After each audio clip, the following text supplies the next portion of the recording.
I just realized I don't have my chat open.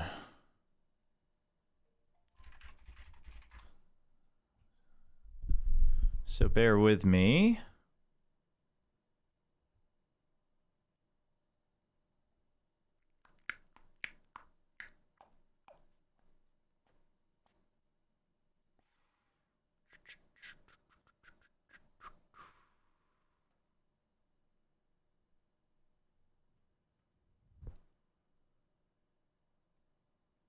Okay. There we go.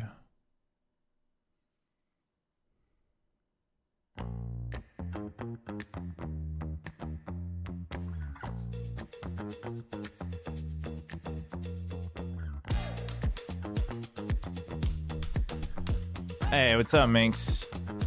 Will there be daily streams before Shanghai? Unfortunately, not. But I'm looking to stream.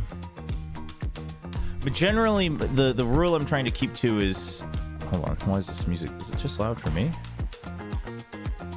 I guess it's mostly just loud for me. It's kind of loud. The rule I'm going to try to keep for most of the year, obviously things might change a little bit in the off season, like the full off season, but the general rule I'm going to try to keep is 3 times a week, like in between leagues and tournaments of VCT, basically in between VCT, and then aiming for 2 times a week during, but obviously that kind of depends on overall schedule. But mostly I don't really have too much time to spend too freely during leagues, because obviously there's like so many VODs to catch up on, etc, etc. So yeah, I want to try to spend more time with my wife whenever we're not in season and things like that. So, but we'll see how things go. We'll see how things go. I've been enjoying most of the grind that we've been doing on stream, both for like VCT and just hanging out. So, maybe we bump it up every now and then. What's up, Tracer? So sad that Sideshow and Brent are not going to Shanghai. It seems like a lot of people are not going. That's what I'm catching on to. I'm not going. Sideshow and Brent aren't going. So it seems like they might be going with a small crew. I mean, I guess Madrid was a pretty small crew too, so it seems like that's probably generally the direction gonna go for anything that's for the Masters. I feel, just for like cost and also like travel and etc. I guess I never really like said that, but I am not going to Shanghai. I mean, unless, well, actually I can't now because I have a couple other things that I've booked up. What's up, XP? Thank you. So I will not be at Shanghai either.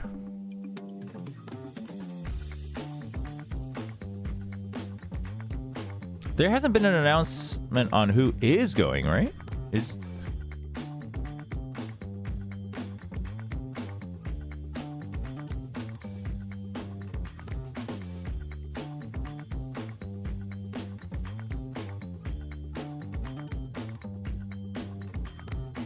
It is interesting that Brenna and Sideshow say that it's their own personal decision. Obviously, something in reference to Plat Chat, it seems, as well. So, I wonder if I wonder if that was like the only reason, or if it's also just to like for like because they don't want to travel to Shanghai at the same time, because like that can be if you're traveling for every event.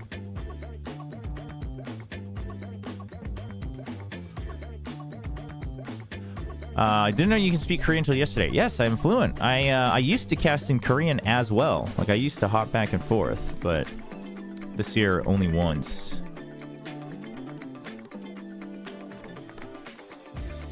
Shanghai is not community friendly. So I've only been to Shanghai once, but so I have a very bad experience in Shanghai, but that's also partly because that was my first time ever going to China, and also my first time ever going to a country where like it was very clear that English was not, or Korean was not going to help me. So having been bilingual for pretty much my entire life, I've always been very fortunate that, like, if push comes to shove, that I could get by with one language or the other, right? So obviously Korean and Korea, and, like, you know, most other parts that I visited, you know, whether it's Europe, like even obviously some parts of Europe, not everyone speaks English, but like you can get by. Like there will be enough people that will be willing to try to catch on to what you're saying if you need help. Even if they don't actually speak English. And then there's like certain words that are shared, etc. So, you know, I've always, you know, there were some times when I was in like when I visited like parts of Poland, Slovakia, like Eastern Europe, where I was like, okay, you know, a little bit harder than I normally am used to, because nothing I'm saying is going through. But then I've also been fortunate enough that, you know, the townsfolk were kind enough and etc. And you can, at the end of the day, kind of get by. So I always had this like comfort zone. And then I went to Shanghai in 2013, I think it was, for All Stars for League of Legends before MSI happened. And like the moment I landed in the airport, I got a migraine because I realized like there just like wasn't really much English back. I mean, these days I think in like airports and stuff it's changed, but like there wasn't much English, and if there was, like, it wasn't very clear, and it was just very clear that, like, you know, usually at like airports and stuff, especially if it's an international airport, like even if their English isn't good, like security guards and like the people who are guiding you will speak broken English to guide because they know that everyone's a foreigner coming through, or like most people are. But it was just like Chinese only everywhere, and I was just like, oh, I've like never experienced this. So obviously that comes, of course, again, as a side effect of me being fortunate enough that I was bilingual for most of my life. But it's like, yeah, it's not even that they say no English, it's just like they just yell back at you in Chinese, and I'm just like, oh. And then it was really funny. It was very funny because I was there with OGN at the time, and all the Koreans had like no problem like getting by, like both at the stadium and just, you know, when we were off.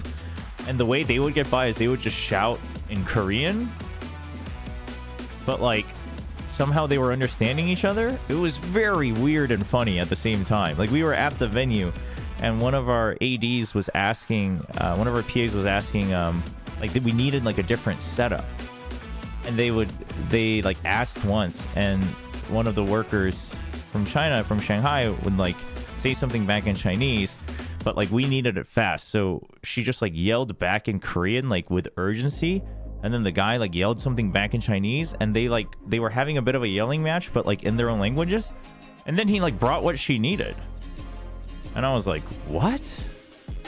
That's crazy.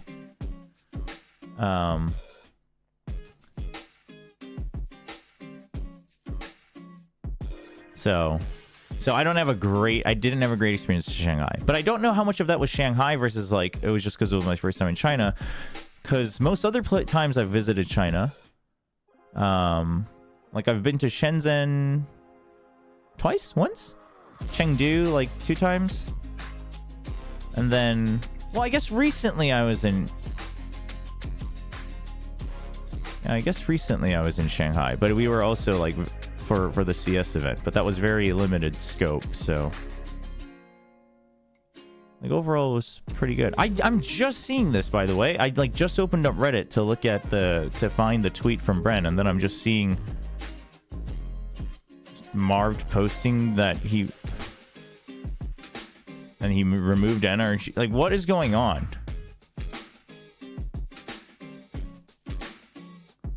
But at one point, like, dude, I'm so done getting baited, man. I mean, listen, this sounds like it's, I guess there's other rumors that are confirming it, but like, I'm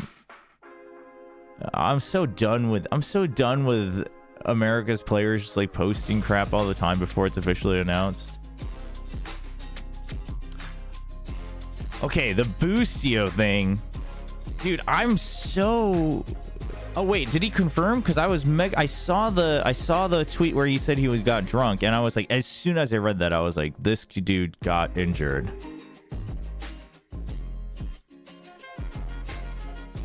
I'm just seeing his tweet. I may not be able to walk or stand up. F me, man. What in the world? Dude, I mean, Listen, I don't know how bad it is, but if he's, I mean, wait, but did not even stand up? Like, what? How bad do you have to have? The real question here is like, is he good to fly? Yeah? Has he followed up on this, on exactly what the issue is? I mean, listen, like if he, I mean, first of all, I mean, as long as it's not anything, you know, life-altering permanently, thank goodness it's not his arm or hand, but...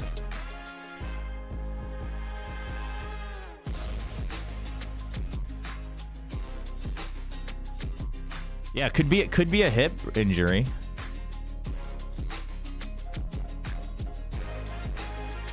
I mean, it would be the greatest bait. It would also be not cool, but also the greatest bait at the same time if it was just so he wanted to do a wheelchair entrance and then stand up. But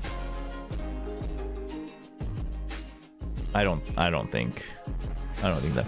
But I mean, assuming, you know, the fact that like his 100 Thieves people like Zeke's and Austin are like replying to the tweet being like, you stood up too many times on stage, like. I assume it's not like permanent damage. So so that's good. And then therefore we're also assuming it's not his hand or wrist or arm. So that's also good. Because as soon as I saw that tweet, I was like, dude, if this dude hurt his hand, man, I don't even know.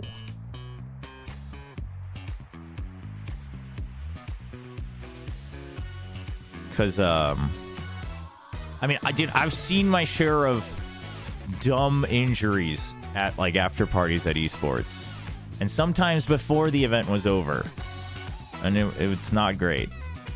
Hey, Yerf, thank you, appreciate that, appreciate it. Hope you guys had, I mean, the match was so good. The match truly carried for Pacific. I don't know what's going on in Americas, man.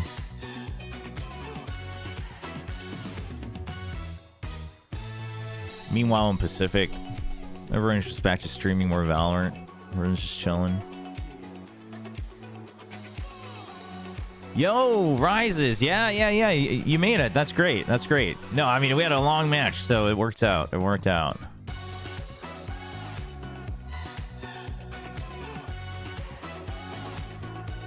Yeah, dude, punching machines. Oof. Not great. I mean, yeah, Boostio's also, he's also a bit of a showman, but I doubt he would, I don't think, I don't know. Then again, he's one of those that's a little bit off the charts, so I was gonna say, I doubt he or the team would allow him to like joke about getting severely injured enough to go to urgent care, but then again, who knows? We're definitely watching the Clove of Ice. Yeah, so we're going to watch a little bit of Pacific. We'll probably kind of skip around Pacific. So things to do today is we'll do our final power rankings after stage 1 of Pacific. We will quickly review the grand finals, but it was 5 maps. But we'll put it on 2 times. Obviously, you know, I was casting it, so we'll kind of go through that just to jog my memory a bit. We'll talk a little bit about T1, and then we'll watch, we'll skip around on some China VODs as well for the 3 teams. But mostly just like lower finals and grand finals. So this week, mostly I'm just going to kind of review lower finals and grand finals during the stream. Obviously, I'm going to try to catch up on some of the other matches I didn't get to watch for playoffs for the other regions.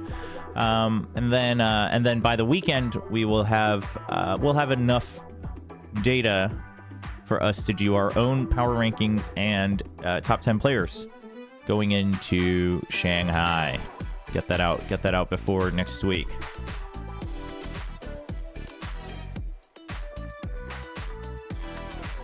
Oh, give me 1 second.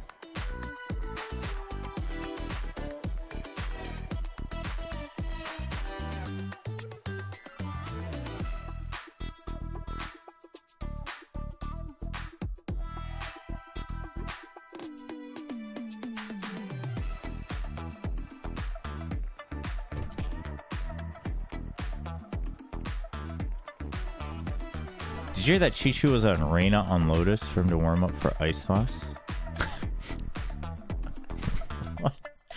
It's like such random trivia. Oh, dude. Okay, let's do that as a stream warm-up today. Let's talk about hold on. Before we do that, let me set up our graphic for our power ranking. I want to change a couple things here on the layout.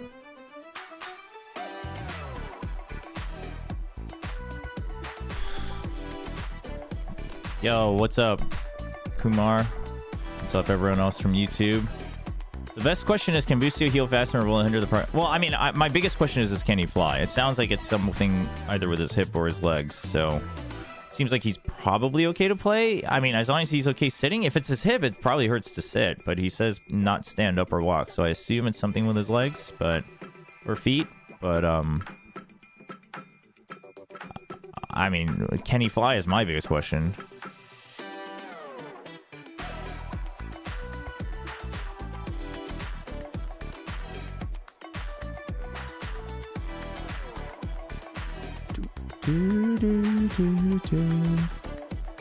All right, let's see.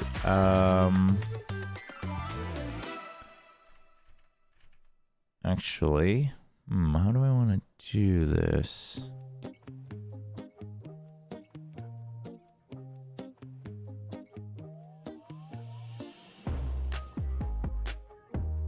I guess this works.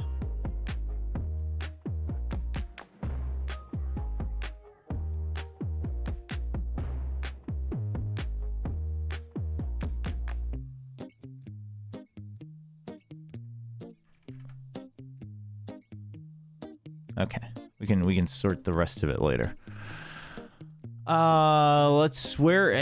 There's a post somewhere with all the China bundles. Where is it? Let's talk about that first, because that's exciting.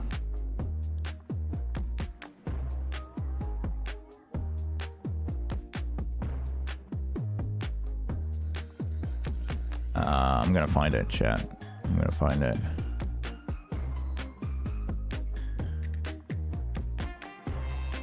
Dude, I'm scrolling through Reddit. I just saw Jogmo posted something about... Jogmo posted a screenshot of someone getting banned for cheats. Like, what is going on in Americas, man? What's in the water over there?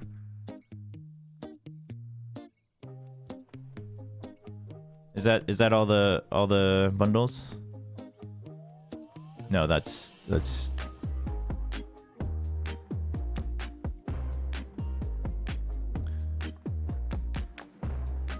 Oh, this is what you meant. I thought you meant like he was also just warming up. That's actually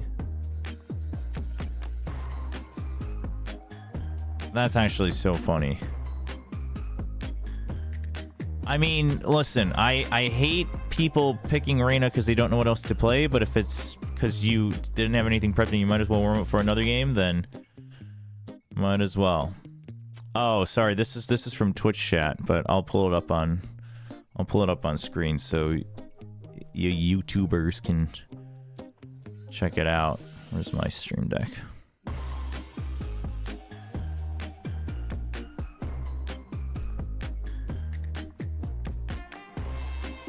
Fluoride. From your point of view, why do you think Riot hasn't sold Shanghai Grand Final tickets yet? I booked my flight because it's too close already, really. Oh, that's a good question. I guess it like hadn't crossed my mind that finals hadn't been sold yet. Huh.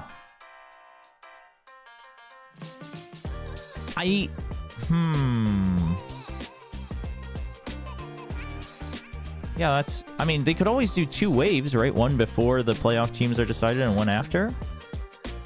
I assume they did it so that you would at least know all 12 teams that are going. That's the best explanation that I can think of. I mean, it could also be a bunch of other things.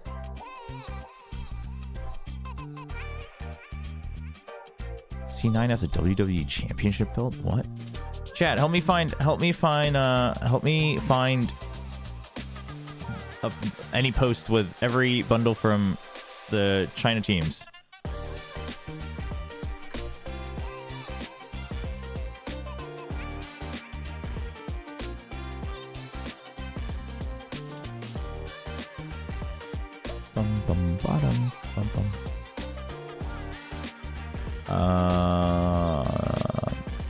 Dude, wait, what? Why can't I find... Oh, because it's just the classics. I was searching for the wrong things. There we go. Yeah, okay. Yeah, we'll talk about this.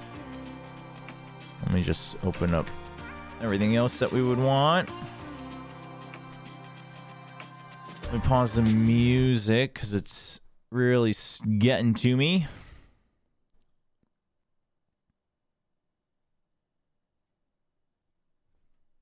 Give me 1 second. I just have to respond to something.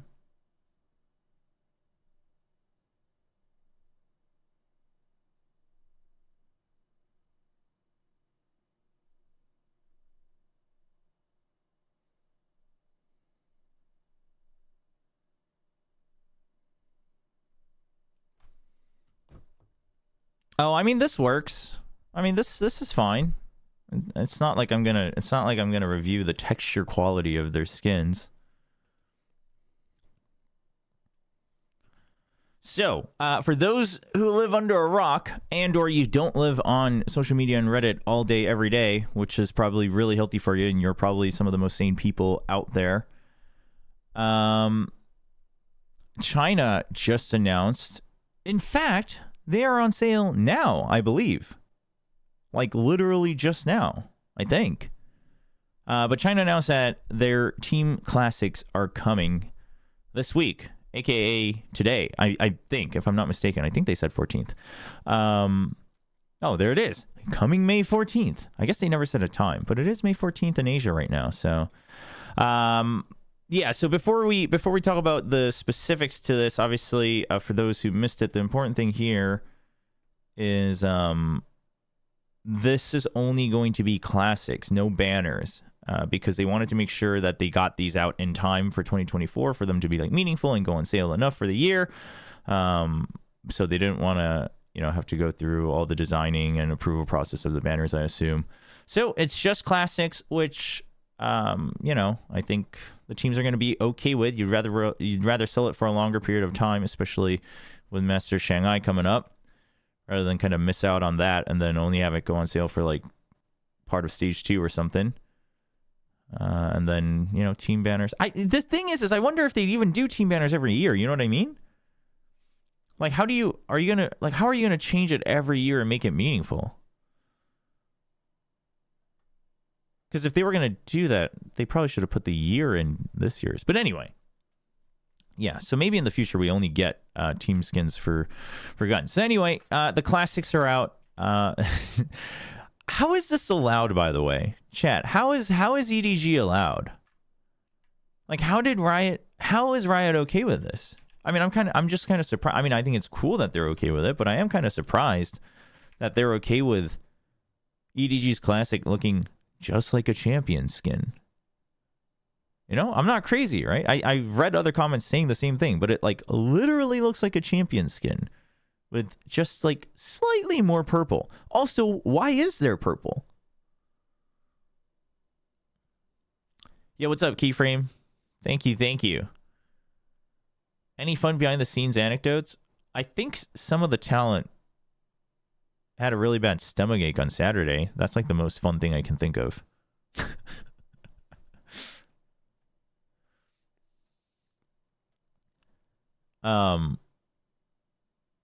Like, it's kind of crazy.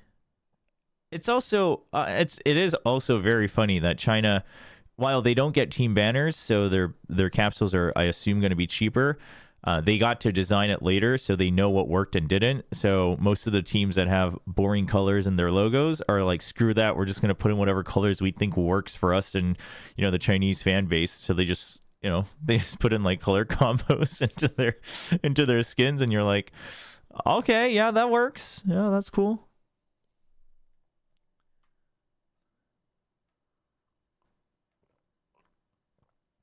I mean, I think it's because they realize that it stinks when it's just black and white, It's also there's so many of them.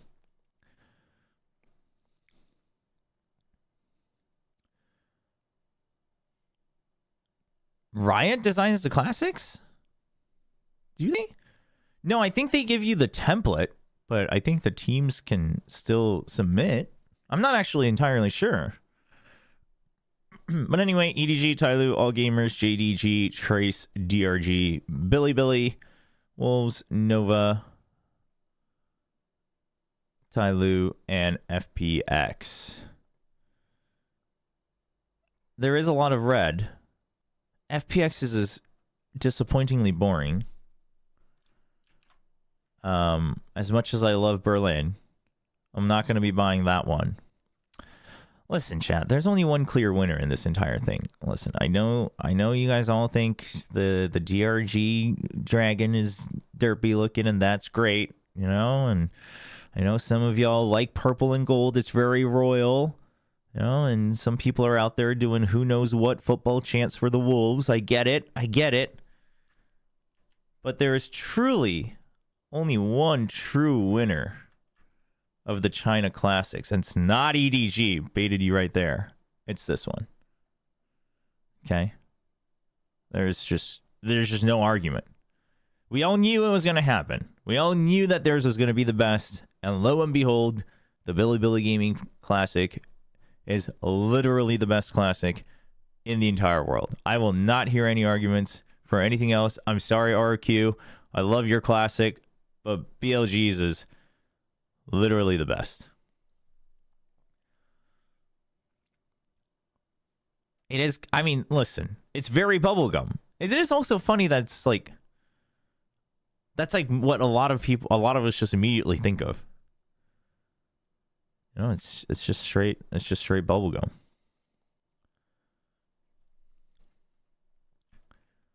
Don't all the logos have to be gray? Oh, I guess not. Huh. No, but that would have been too much pink. If the logo was pink, I think it would have been too much pink. I like the exact balance. I do wonder, like, what teams, like, where they decide if their buddies are going to be colored or not. Because most teams, they're not. But then, like, there's a couple, like FPX and JDGs. Right? Yeah, there's a couple. Is Dear's buddy blue? Okay, maybe there's more than I thought. But I feel like most of them are all like just like the bright white. Huh. Yeah, I wonder why. I mean, I guess probably teams thought like the white stood out more like in game, which is maybe true. Like blue I think is okay. But like orange, green, you know, and stuff like that, either it meshes too well with the background and the colors of the game, or it might be too distracting. I don't know. Yeah, like there's a little bit of, there's some orange and yellows, I think, but.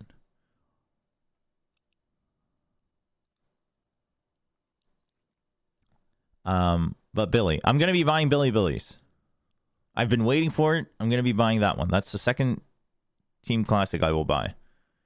And then I will probably just buy the champions, or the winning team of champions.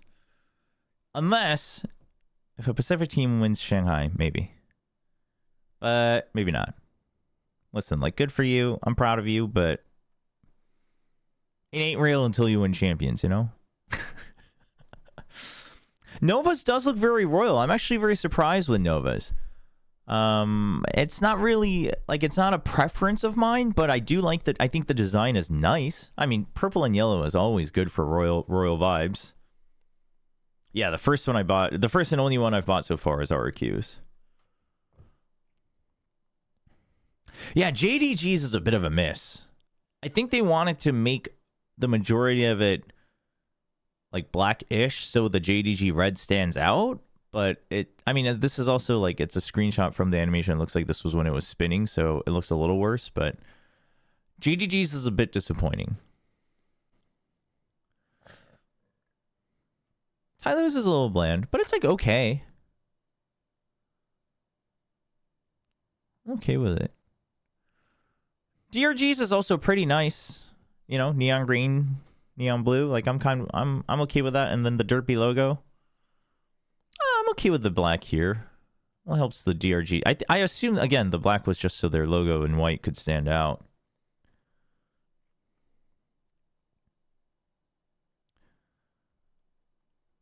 White works with any Vandal Phantom skin. Oh, the buddies. Yeah, you're right, I guess. Yeah, the buddies don't have to stay in the classic. You're right. Yeah.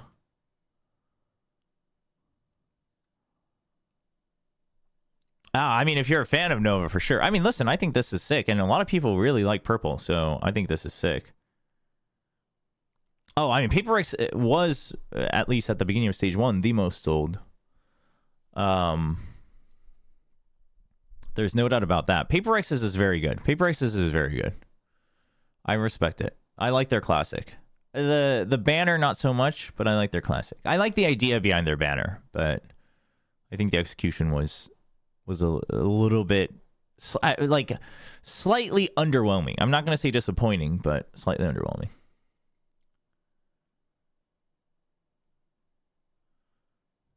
But yeah, Billy's. If I were to buy any other ones here, probably DRGs. I mean, like, listen, like the Reds. If I was a fan of any of these teams with red, you know, well, I guess I am a fan of FPX, but again, it's like not enough for me to want to buy it. Like EDGs looks very. It looks very. We're the best. So I think a lot of people are gonna buy that. But like if I was a fan of Trace, I think Trace is, you know, like any kind of like light blue, chromish blue is always, it's just clean. I think if you were a fan of Wolves, like, you know, it's a little royal looking again with the gold. It's okay. In all honesty, you know what we're realizing by watching this is that a lot of these logos are just, they gotta rework some of their logos, man. Like All Gamers and JDG. I mean, Tai Lu as well. A lot of these logos need some reworking, man. EDG as well. It's but are we really surprised that 6 out of 11 are red? I'm not. I'm actually surprised with the other colors that we have so much.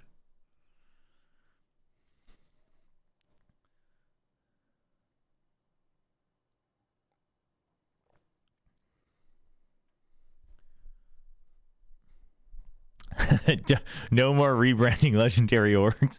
Fine. Tyloo's got the history. I'll give it to him. DRG. I mean, here's the thing. Like, if you're gonna go silly, like go silly. You know what I mean? Like DRGs is so, it's so memeable and it's so derpy that it turns into being lovable. You know, it's to a certain extent. I mean, it's a little different, but to a certain extent, it's like the same thing with Disguise, just being like something, you know, looking like someone just hand wrote it in paint, and all of their announcements being in paint. It's like, yeah, it's really bad graphic design, but it's a theme.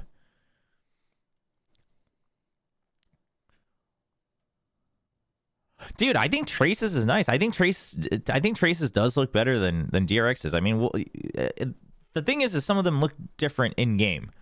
So they could look different, but I do think, like, I thought DRX's was pretty nice. I didn't buy it, but I thought it was pretty nice. I thought it would be another one that, like, I would buy just off of aesthetic. But I think Traces does look a little better in terms of just like pure color aesthetic. Yeah, red is, for anyone who doesn't know, like red's a very big color in China, so it's not too surprising. Considering if your team doesn't have like very strict other color combinations that you're adhering to, then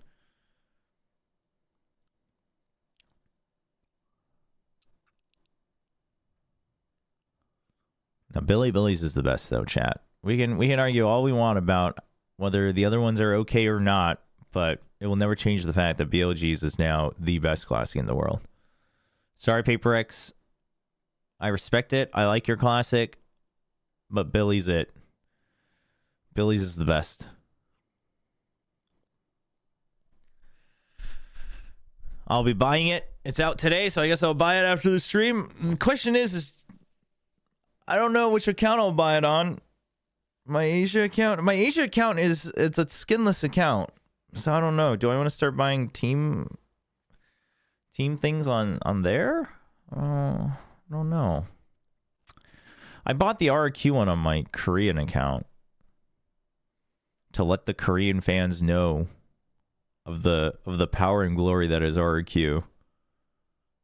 But I don't know if I I kind of like my Asia account being entirely skinless, but then like team skins, I'm like, maybe I could let them. Well, I mostly play on my Korean account, so yeah, there's that too. They fixed the Asia load times. I haven't played my Asia account in the like past 2-3 weeks, so can't you ask Riot for like free VP? Well, I can always ask. I won't get it. They've gotten back in the day with League and stuff, they were very in the early like 4 or 5 years, they were very liberal with it, obviously for like all their employees and everyone, but I think even employees don't get like a free flow of VP and stuff. Like, I think if I wanted, I could probably ask for like a Riot Gun Buddy. I don't have that either. But like, man, I used to love customizing my gun buddies, and then as soon as I had like one too many, I don't even know what gun buddies are on my guns right now. I have no idea. So I'm just like, eh.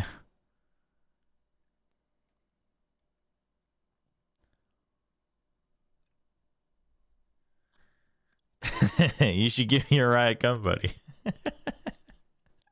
Here we go. Maybe this is why I never asked for one.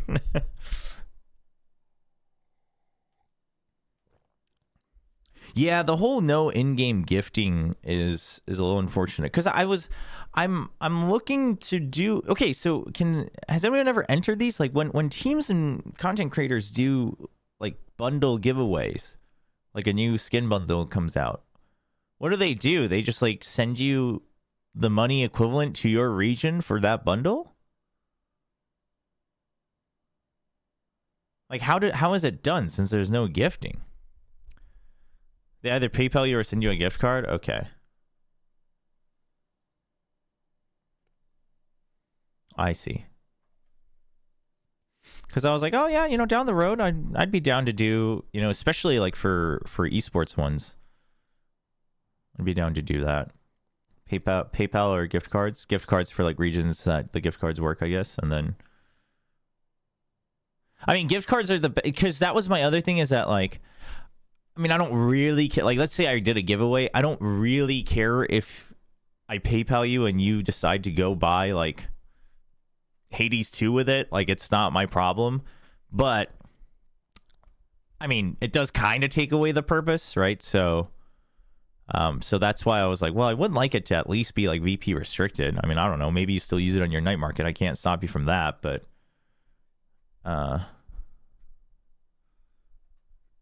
so I guess gift cards. But I know like some regions like don't have gift cards for VP, like codes for VP, and yeah, and then like every region is different, so I guess it would just be after you like pick a winner, you like go buy it. I don't know. I guess so. I mean, listen, if you want to buy Hades 2 by winning PayPal money from a giveaway, like, I don't think anyone can blame you. It's a great game. But if you want to pull a couple more times on Honkai Star Rail, I don't think I blame you. As someone who just spent all my stored up jades on Robin and didn't even get to the 50-50 pity yet, I don't blame you. If you want a giveaway and you wanted to use that money for extra pulls on your gacha game, I wouldn't blame you. But I probably would want it to be spent on Valorant, Chat, I literally, I was at the gym and I was like, I'm not going to pull on the next banner for Boot Hill. So I'll be able to store up like a decent amount for like 1 pity, around 1 pity for Firefly. So I was like, yeah, why not? Why don't I just confidently pull on Robin since I like their design? And I went for 10, and with the free tickets that we get. And I was like, okay, those are free 10 tickets. Still got Jades. And then it just kept going. And then I was down to like 2,200 Jades. And I was like, I guess I could pull once more. I was like, but what if I don't get it then? Do I scrape together all the Jades I get this month and like spend it? Like, how does that work? And then I went for it and I still haven't gotten her. I think I'm nearly at 70, I think. So it's not going great. Chat. Yo, Delphinius 5G with the tier 1 sub. Thank you so much. Welcome. Appreciate it. Spend money on food. Don't worry. I'm not at the risk of starving. Not yet, at least. So the gachas have not been good for me. You've been getting so much Hades content on your YouTube recommended. You don't even play Hades or its genre. I assume it's just like maybe other creators that you're following maybe are also like watching or putting out Hades content. I mean, it's a roguelike. It's fun. It's an action roguelike. Chat, I'm still free to play on Honkai though. That's the good news.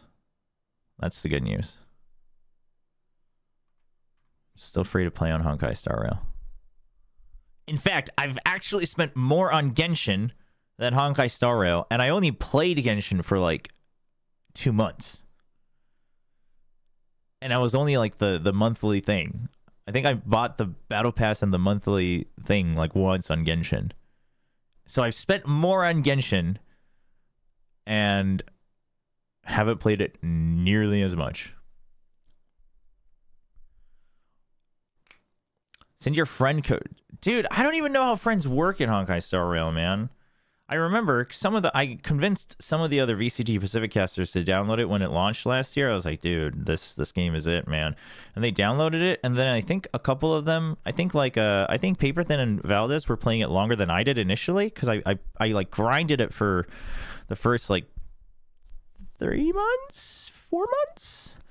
And then I basically just like straight dropped it because I got busy. And I think they were playing it longer than I did. They definitely spent more than I did because they actually spent and I didn't. But then like nobody's playing it anymore.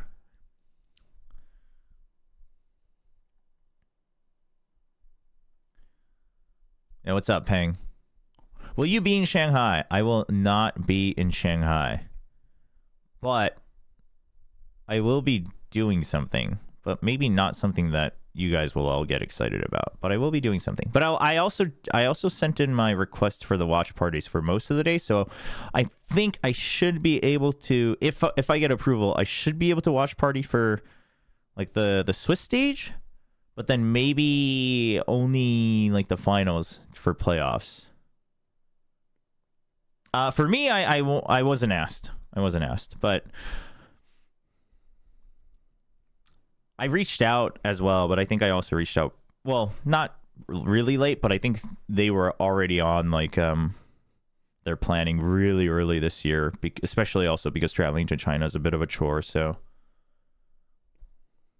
they haven't announced English talent yet, so we don't know who's actually going, but we know a couple of people that aren't. Like Brandon Sideshow said they aren't going. They're hinting at what seems like Plat Chat couch co-streams, which is sick. Those are always fun.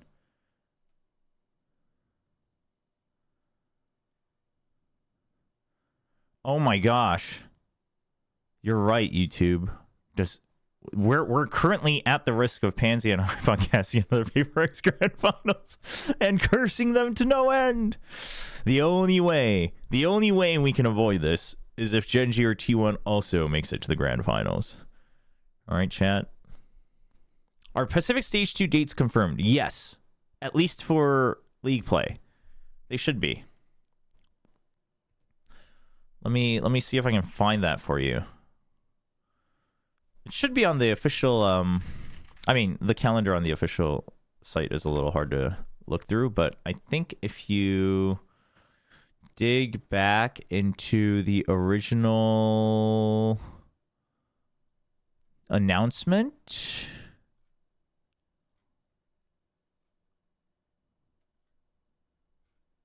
the dates should be there.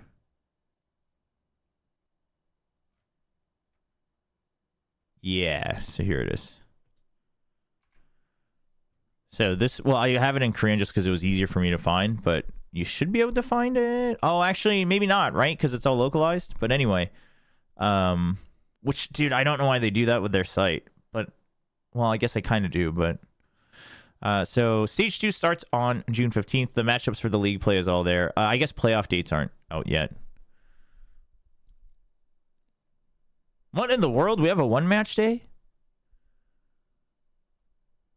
Oh, wait, did we have one in Stage 1 as well? Oh, no. Wait.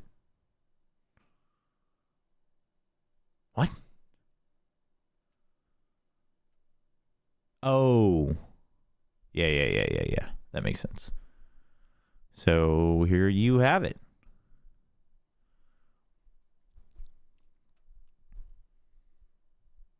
Damn, dude. T1 versus Bleed is the last match and it's on a single match day.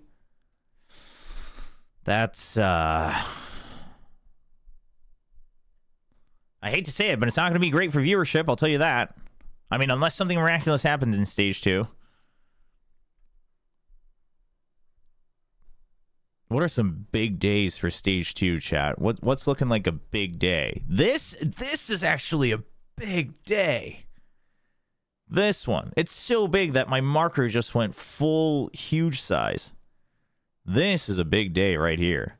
T1 Genji rematch again. Paper X Talon, dude. Talon back with a vengeance.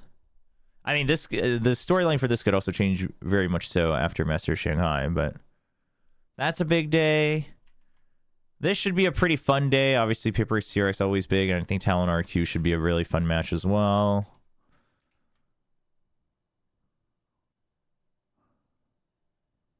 Match 9 and 10 is a big day. Get out of here. Get out of here, chat. Don't you bait me.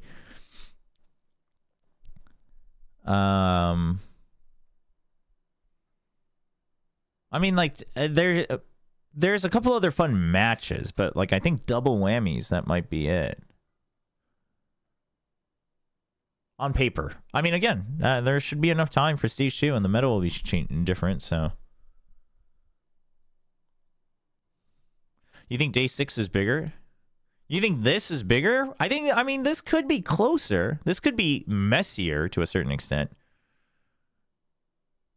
I guess T1 did knock out Secret in Stage 1, so...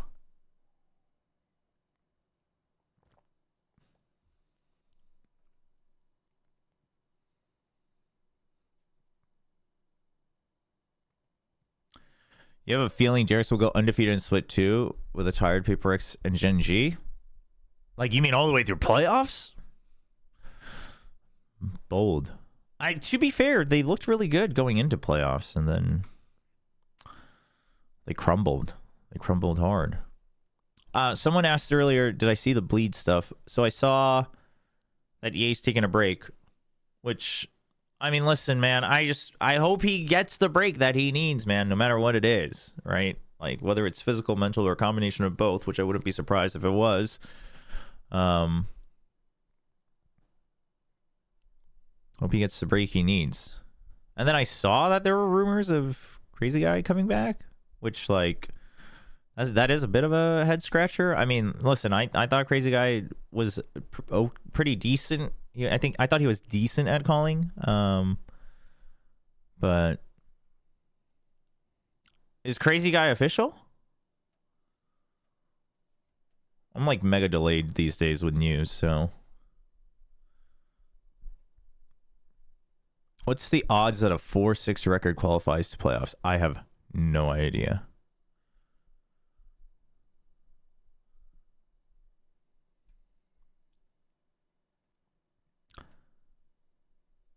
Like 80% official? What does 80% official mean, chat? It's either official or not. I don't care how much you trust your sources.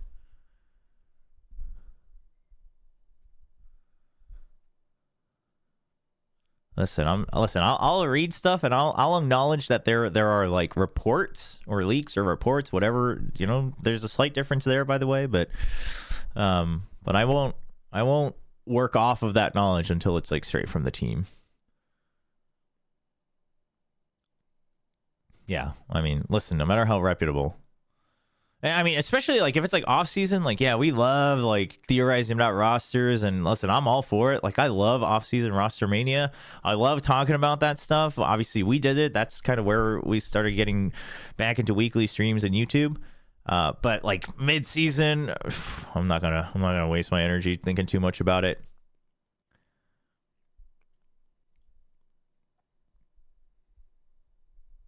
Yeah, we talked a little bit about the March stuff, but I don't know. Who knows? But then again, America's also the players all bait us and each other, so like, I don't know. I mean, Roster Mania is fun, but Roster Mania is like, it's like built for that. You know what I mean? Like that, like anything goes during Roster Mania. So like that part's kind of exciting. I still think like straight up leaking is a little bit, that's messed up, but you know, I guess people got to get impressions somehow. So who will replace Flips on RQ? That's something we could talk about a little bit. Because, first of all, I mean, who's going to replace Flips? I mean, probably Estrella, right? Estrella's probably going back to being a Flash Initiator mainly, and a little bit of Flex, and he's the IGL. Like, he was IGLing in the Gen G match, he said. They said they made that switch the week before the Gen G match, and they've been working on it, so that's the thing. Now, listen, I think it'd be very cool if Monyet joined the team, right? Replace an Indonesian with an Indonesian. RQ kind of needs that, as in like they need to keep the Indonesian rep just because obviously the way they started off in VCT was not great for the Indonesian fan base. But the thing is like they don't need a replacement. And what I mean by that is like they're not a man down. I just need everyone to remember this, right? I just need everyone to keep your expectations in check. They have still 5 people. 2G is on the roster, and I've thought not in stage 1 because he got subbed in like last minute when Estrella was sick, and that didn't look so great for them. But last year, the couple times he got to play, like I thought he looked pretty good, and I think at Pacific, he hasn't had enough matches for us to make a very strong decision about him from a public perspective. So 2G is there. The only reason I'm still willing to humor the idea of Monyet is because I don't know if RQ... Like, are they... Because then they would be down to 2 Indonesians, right? So, like, I don't know if they would be okay with that. Because that bit them pretty hard when they came into VCT. And obviously, yeah, it's like water under the bridge. Sure, you can say that. And, like, Xfer and Elmimore are still there. And they're obviously big faces for the team. And I think they've really worked on like branding themselves as RQ Valorant now. But for those who don't know, like that was a very big deal for RQ, and it really hurt their branding within Valorant, I think, for their fan base. Because, so for those who don't know, basically what happened when VCT Pacific was announced and RQ was approved, they basically kept like their fully Filipino roster of like tier 2 Filipino players. And then everyone was like, and all the Indonesian fans were like, what? Aren't you the Indonesian team? And RQ's very big in Indonesia for like mobile games. So people were like, this is messed up. And I mean, even globally, people were like, well, this is kind of messed up because there are like a lot of other Indonesian players out there that were playing very well and that have been to internationals, like Flips, Elmimore, and Xfero, right? Like the Boom Esports guys. So everyone was like, what is this? And then, but they like made a big announcement. They were like, yeah, bam, bam, bam. Look, we're keeping all these players. And everyone was like, great. Nobody liked that. Which, by the way, unfortunate for those players, because like I'm not one to say whether they deserved the chance or not, but just, you know, optics wise, it wasn't great. So then they were like, but guess what? We're like not done yet. And it was just like done in a very poor way of like it feels very much so that you're reacting. I mean, I'm not going to say I know exactly what the inner workings were like, but it does very much feel like you're reacting because everyone didn't like that. So then they're like, but wait, there's more. Like, we never said we were done with the roster announcements. And then they brought in Flips, Xfero, and Elmimore. And people were like, I mean, people were happy about that, but by already they had done a lot of damage to their to the following in Indonesia. So they had to work a lot to regain that. And I think it's still, I mean, especially compared to the legacy they have in other titles, I think I would say it's still very small, but I think they've done a good job of like trying to bring it in and bring Valorant into the mix, their VCT team into the mix.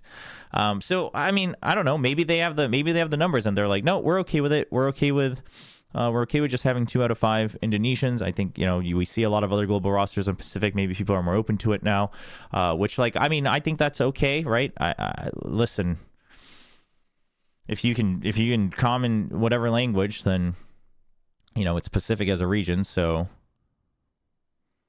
you do what you got to do. But I just want, like, I wouldn't be surprised. And it sucks either way, right? It's like if they were to bring in Monyet or whichever Indonesian player, and the thing is like Monyet's great. Again, it's not like if they brought in Monyet, it's just so they could like keep a 3 out of 5 balance. It wouldn't just be that. Monyet's a great player, obviously, that's like on the market, but it would also kind of suck for 2GE, right? But at the same time, it's like, I don't know. It's rough. It's funny how EU teams aren't like that at all. I think it's because some of these orgs in Pacific are very homegrown. Like, they've always been we are a X country org. Whereas a lot of the orgs in Europe are not, right? I mean, some of them have their roots there, but they've always been global, or they've like had rosters in North America and things like that. So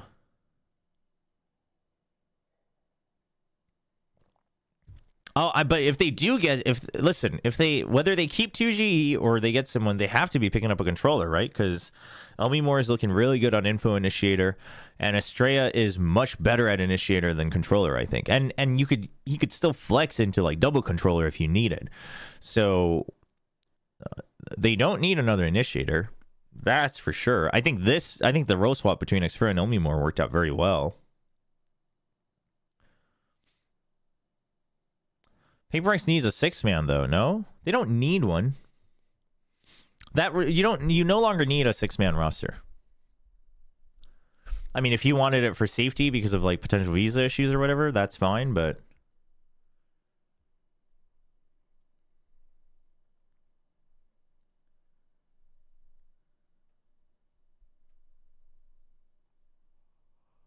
yeah, I mean, I think it's also just like how you've branded yourself and how you market your team, etc. But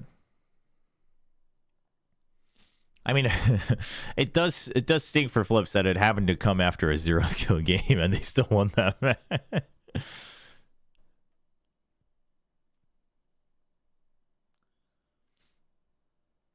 Yeah, you no longer need a 6-man. It's not necessary for all teams, so you don't need a 6-man. Chat, let me turn my fan off real quick. It's actually getting cold.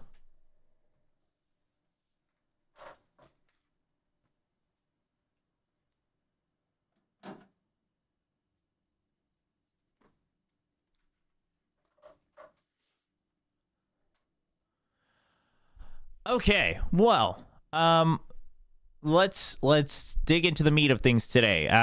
Someone was asking, are we going to do Shanghai Power Rankings? Not today. We will be doing Shanghai Power Rankings on Saturday once we've done quick reviews of all 4 regions. So today we're going to do our Pacific Stage 1 rankings after the fact. We'll do a quick comparison to the beginning of the season, etc. Have a little fun with that. And then we will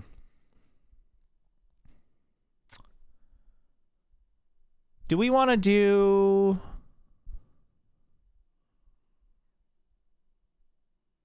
Nah. And then we'll do reviews of Pacific and China.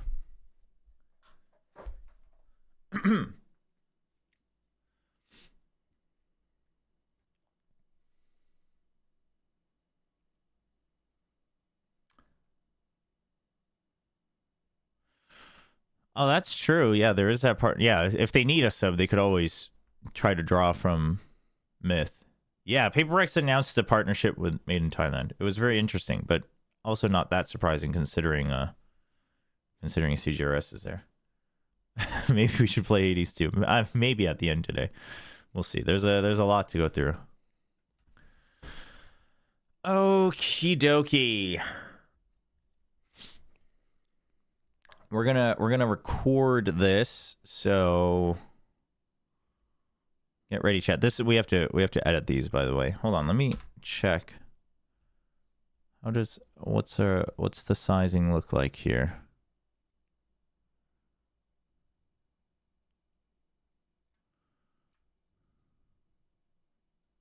Oh, this is not it. That's not what I wanted to do. What I need to do is this. Yeah. I goofed up.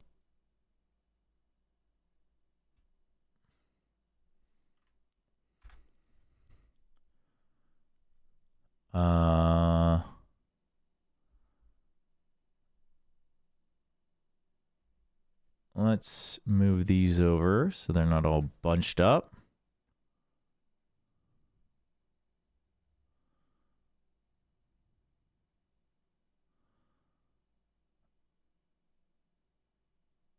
Okay.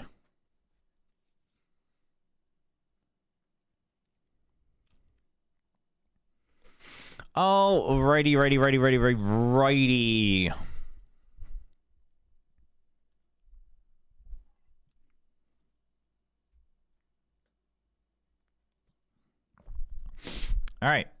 I'm going to turn on the recording, but obviously, as always, I will leave chat up. We don't have chat on the screen. I should probably do that at some point.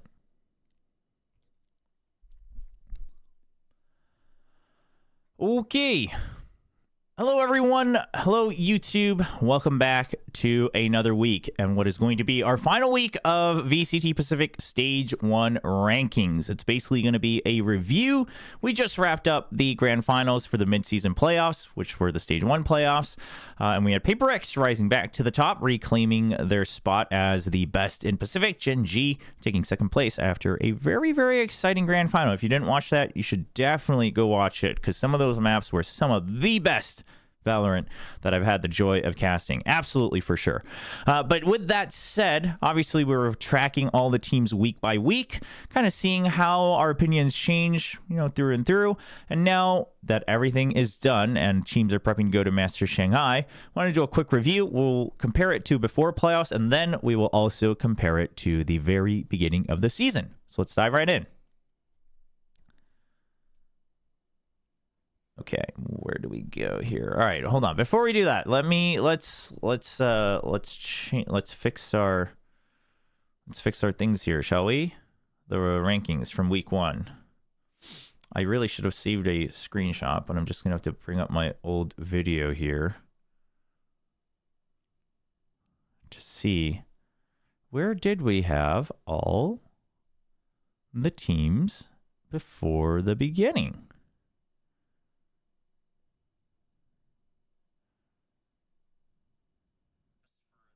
Whoop. Nope. I don't want to listen to myself. I just want to... Oh my gosh. I guess we only did it after... I guess at the beginning we only did, Oh, no. I said it was in order, though. Okay.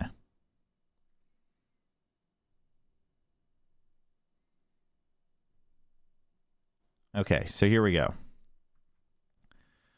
Before chat, let's see where we were at preseason.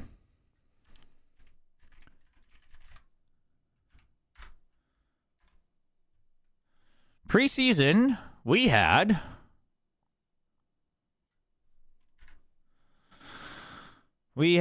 Gen G at number 1.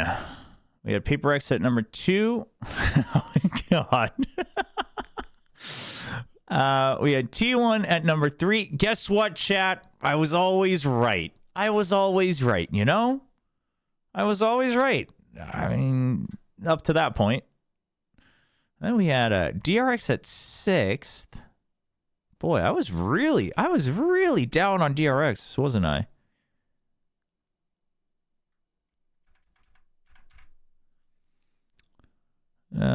Zeta, and then I was kind of high on DFM, which wasn't completely unfounded. We found out, but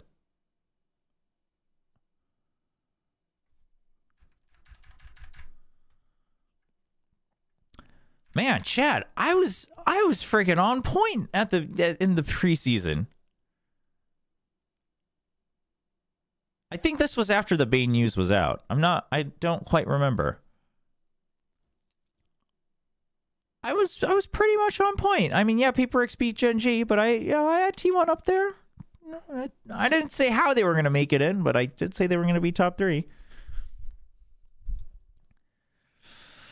Okay, and then this was our rankings last week. Hold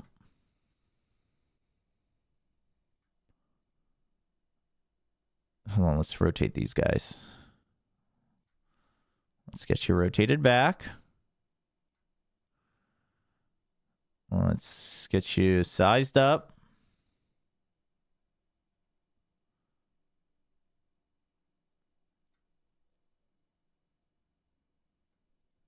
Okay. Let's get these numbers out of here.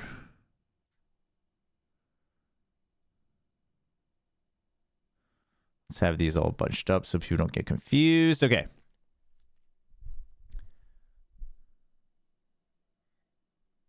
You're here to listen to me turn into a tea kettle? What? What does that mean? Last week, playoffs. Or I guess I should just say pre-playoffs. And final stage 1 rankings.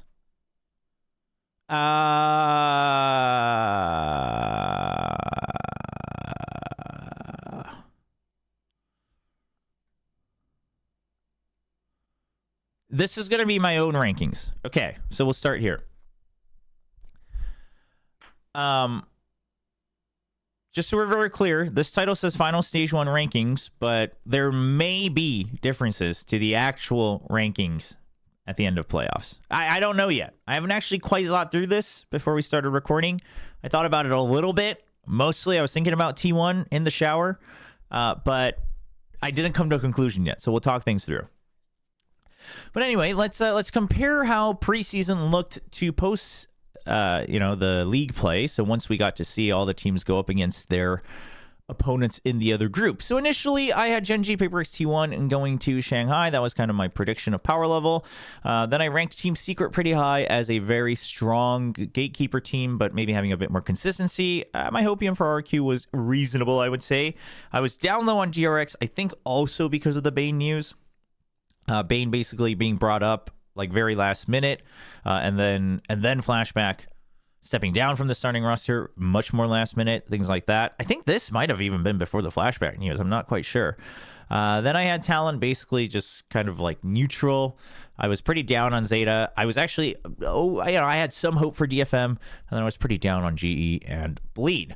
Now, once we saw the teams play against their opponents in the other group, DRX had gone 5-0, so, it just would have been ridiculous for me to not rank them at the top. PaperX was still competing relatively well at the top, but they got knocked down just because DRX rose.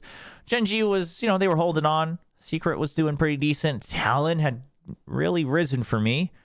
And then T1 really disappointed us going into playoffs to the point where I didn't really have much faith. And RQ, I mean, let's just say it like it is. I think this was it was a stage 1 that proved what they could do, but was disappointing if you had always had faith in what they could do, if that makes sense. Right? So it was disappointing if you were me, but for all of you guys that always make fun of me for being an RQ Glazer, it was probably like a very, very, very slightly eye-opening season. Zeta was basically right there, and then DFM ended up being much more disappointing after a bit of a rise. So, having seen playoffs, how did things change? So, first of all, most reasonably, the teams that didn't make it to playoffs shouldn't really change too much unless we want to really downgrade a team from playoffs, right? So let's just keep these guys here for now. I kind of want to reserve our QS slot as well, but we won't go that far. After playoffs, does my opinion change about any of these things? Well, it definitely does, because DRX is definitely not number one, because if they were number one, they'd be going to Shanghai. They might be somewhere around here. I think there is no doubt that Paper X has proven that they are number one right now. I mean, they've just been playing better and better each match that they do. They've also... Here's the thing for me, chat. I think when I finally was like, you know what, Paper X is... They're just going to be the best team in Pacific right now, is when they changed their Lotus comp and they brought out the Breach. And the reason I say that is because before that, they would play Jet Raze, but also play Cypher, right? So they play single Initiator and then Omen Jet Raze. And then they play the Cypher on Forsaken. And it was good. Like, it was fine. It got the job done. But mostly it got the job done because Forsaken's an absolute ratty animal with the Odin. And then everyone else also is just amazing fraggers. And that's always been the Paper X way. So they could come up with comps that aren't great and still get by, right? And while there are also comps where it's just like, you know, only Paper X can do it, like some of the Reyna comps on Bind and Ascent, sure, I absolutely respect it. I actually love it. That Lotus comp, it was not like, listen, you were just playing double duelists for the sake of playing double duelists, right? I mean, yeah, you had a Sky and you overall knew how to play Lotus. Like, you understood what was important and what wasn't, but it didn't really all gel together. So I've said it time and time again on broadcasts, like, they got to come up with a new Lotus comp. And then they brought out the Breach, and I was like, oh, well, this is good.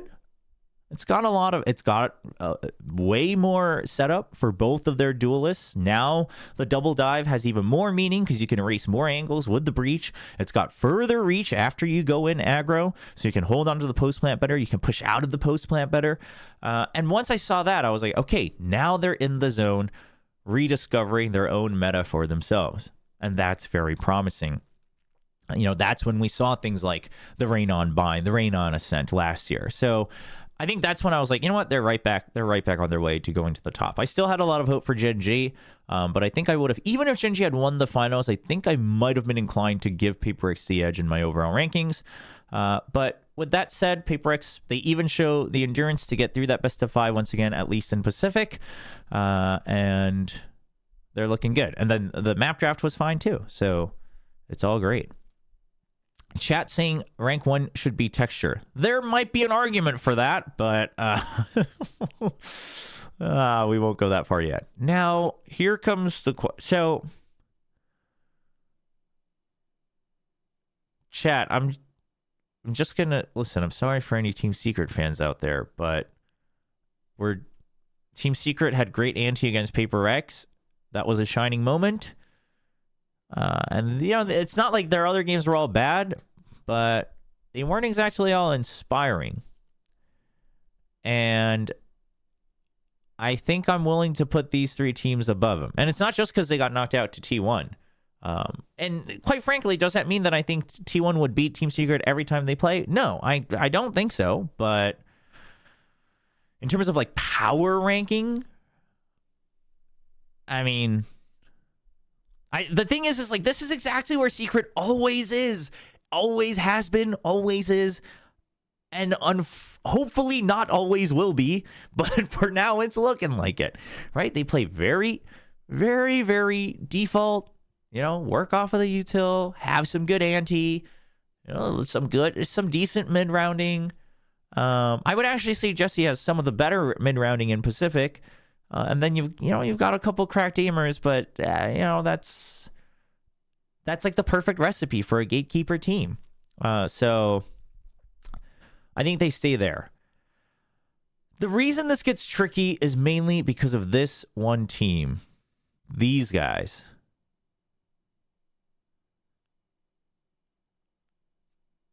I have no idea where to rank these guys.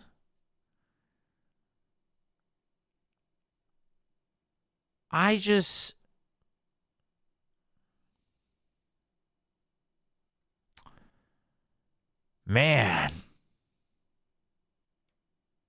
The thing is T1 and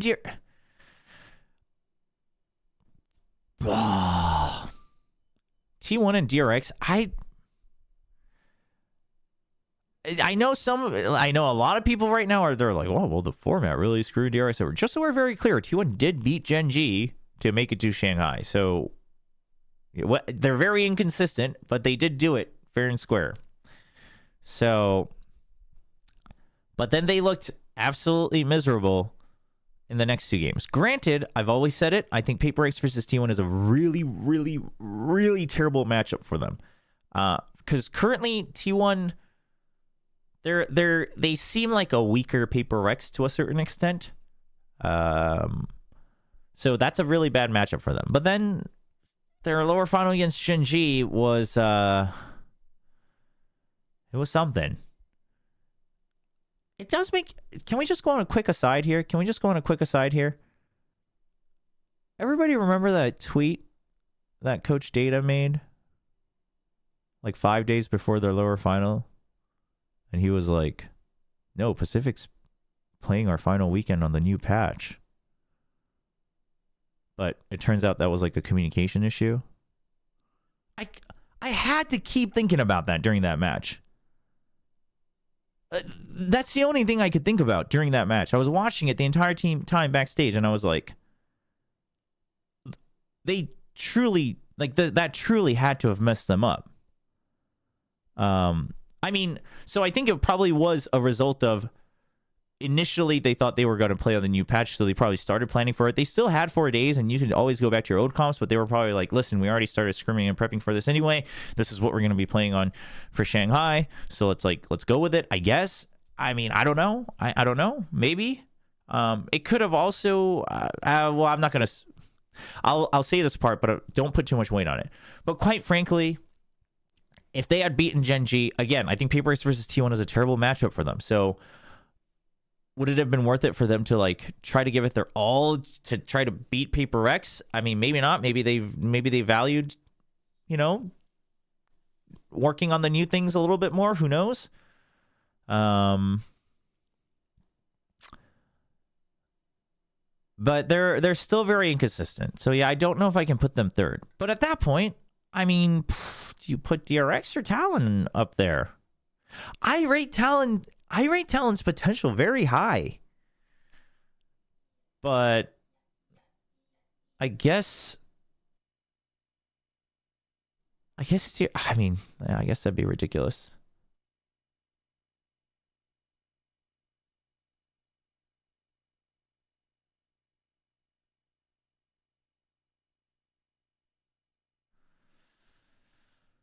So I mean,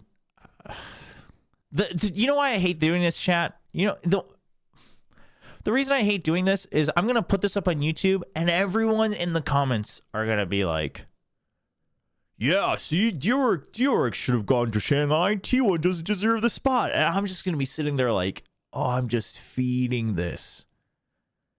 Because, again, just so we're clear, that's not true. Did DRX have tough opponents? Yes, they did. But T1 beat Gen G once. So DRX could have beat Gen G once as well.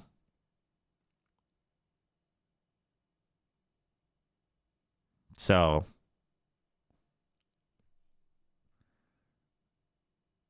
like, I mean, it's just the nature of it, right? You can't, I don't know. I'm almost getting sick of repeating myself. But DRX didn't get eliminated because of the format. Let's just put it that way. They didn't get eliminated because of the format. T1 is just a really, really roller coaster team, right? T1 is just a really, really roller coaster team. Yeah, if anything, DRX should blame Gen G and then not the format. So, yeah. So here, yeah, in a vacuum, I think T1 should be fourth.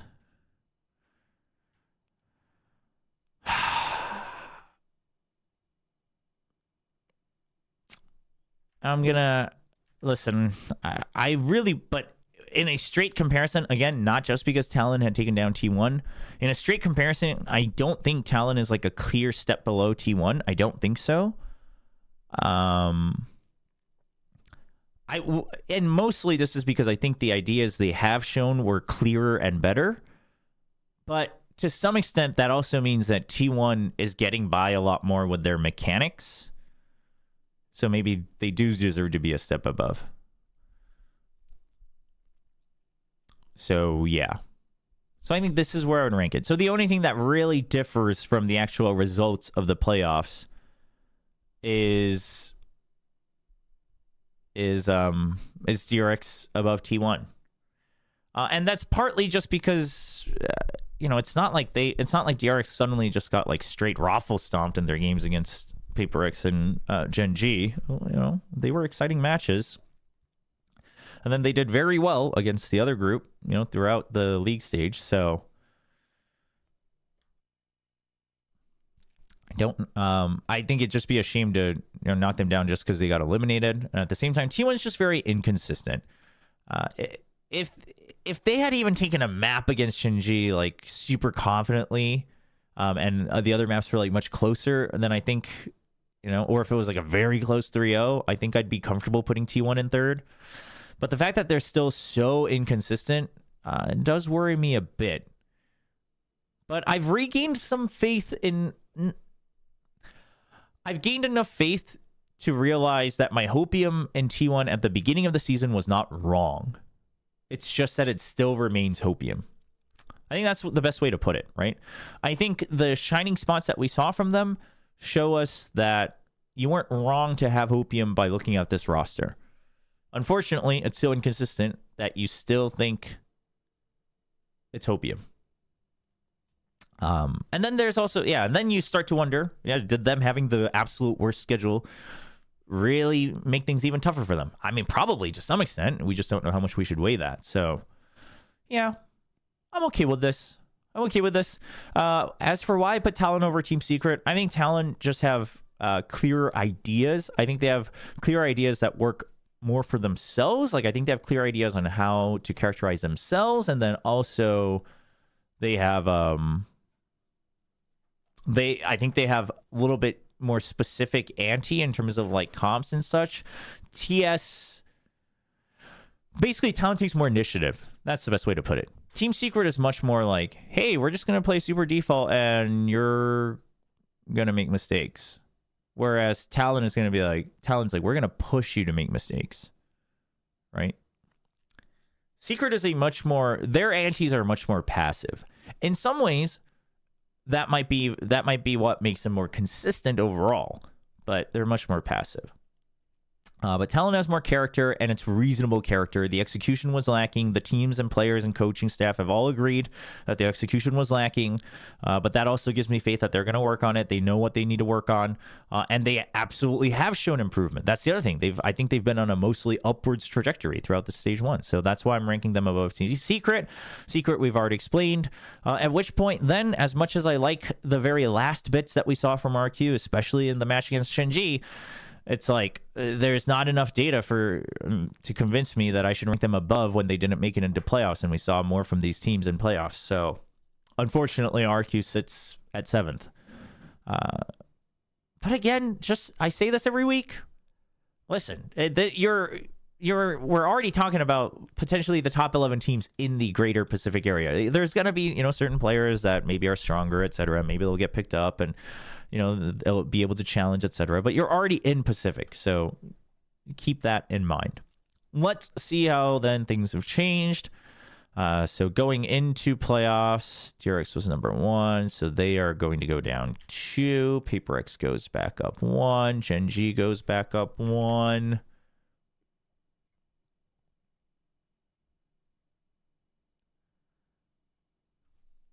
These aren't going to be aligned, but that's okay. T1 has risen. Chat, which team has made the most movements on my rankings? I do wonder. Talon is tied. Secret.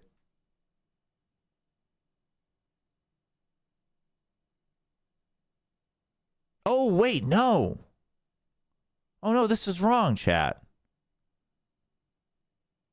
This was not pre-playoffs, was it? Oh. Nope. I think I'm wrong here. I think I messed this up.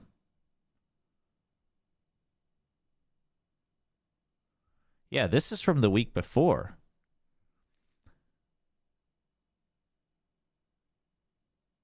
Yeah. No, I messed this up.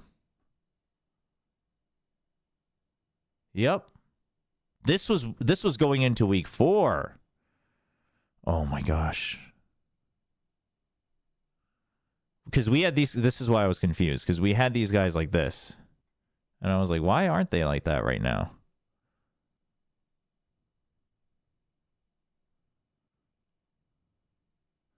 Yeah, and although T1 made it into playoffs, I gave RQ an edge. Everyone else was the same, though. No. Listen, if you're watching, I messed this part up, etc., etc. NBD. Let's just see. So there weren't actually any number changes in the top going into playoffs, but these guys, we gave them a +1 just because. Then we gave RQ a +1. We'll just drag this over here. And T1 was a -1.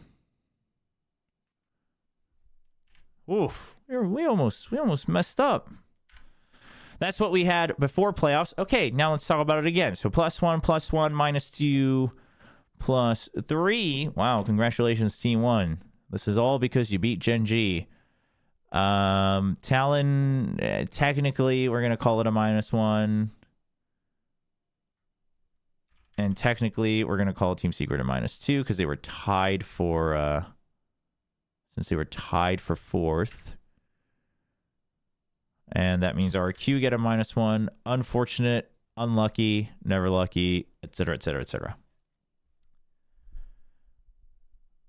If you count mid-stage 1 movement. Yeah, that's what I was thinking. I guess just because DFM made such a huge jump, DFM would have made the most moves. Okay. So from going before playoffs into actual after playoffs, we've had some movements. Props to Paper X, obviously. I think taking Shanghai. Thank you for the resub, Cold Tea. Thanks for the 2-month resub. Congrats to Paper X. They deserve it.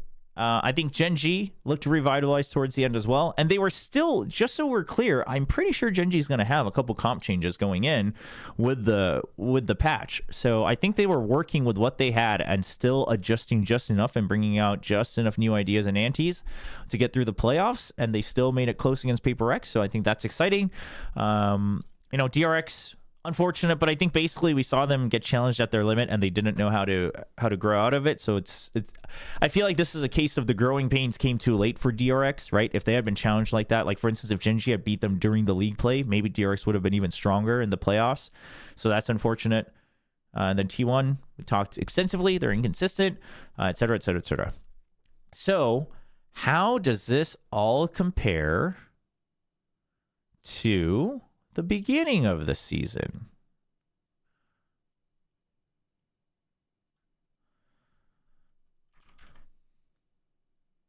Let's see.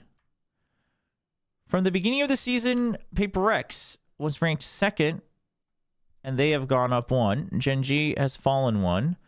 DRX has risen 3. I was curious about this the entire season. I was wondering just overall how volatile were my rankings before Stage 1 started. T1 falls down 1.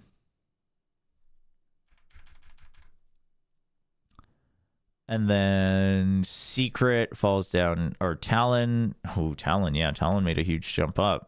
But mostly because I didn't have much faith for Talon, very honestly, before the season started. Like, I thought they would look decent, but to me, they were like another gatekeeper-ish team. Wait, +7? No, that's not true. They were at 7th. That would be crazy if they were +7. Secret was -2. RRQ, unfortunate, -2. Zeta 8. DFM at -2. And then GE and Bleed were both +1, yeah. But how much of this is really GE and Bleed moving up versus DFM moving down? I mean, no offense to GE and Bleed, but, well, actually, I would say GE, definitely it's GE moving up. I think I had lower faith for GE than what they showed. They looked a lot better than I thought they would, to be very honest. Wow. So overall, I mean, I actually got a lot of things wrong. I mean, everyone basically had some micro movements. I guess the +1, like these, somewhat forgivable, I think. It's just between those two. But like DRX, I underrated them quite a bit.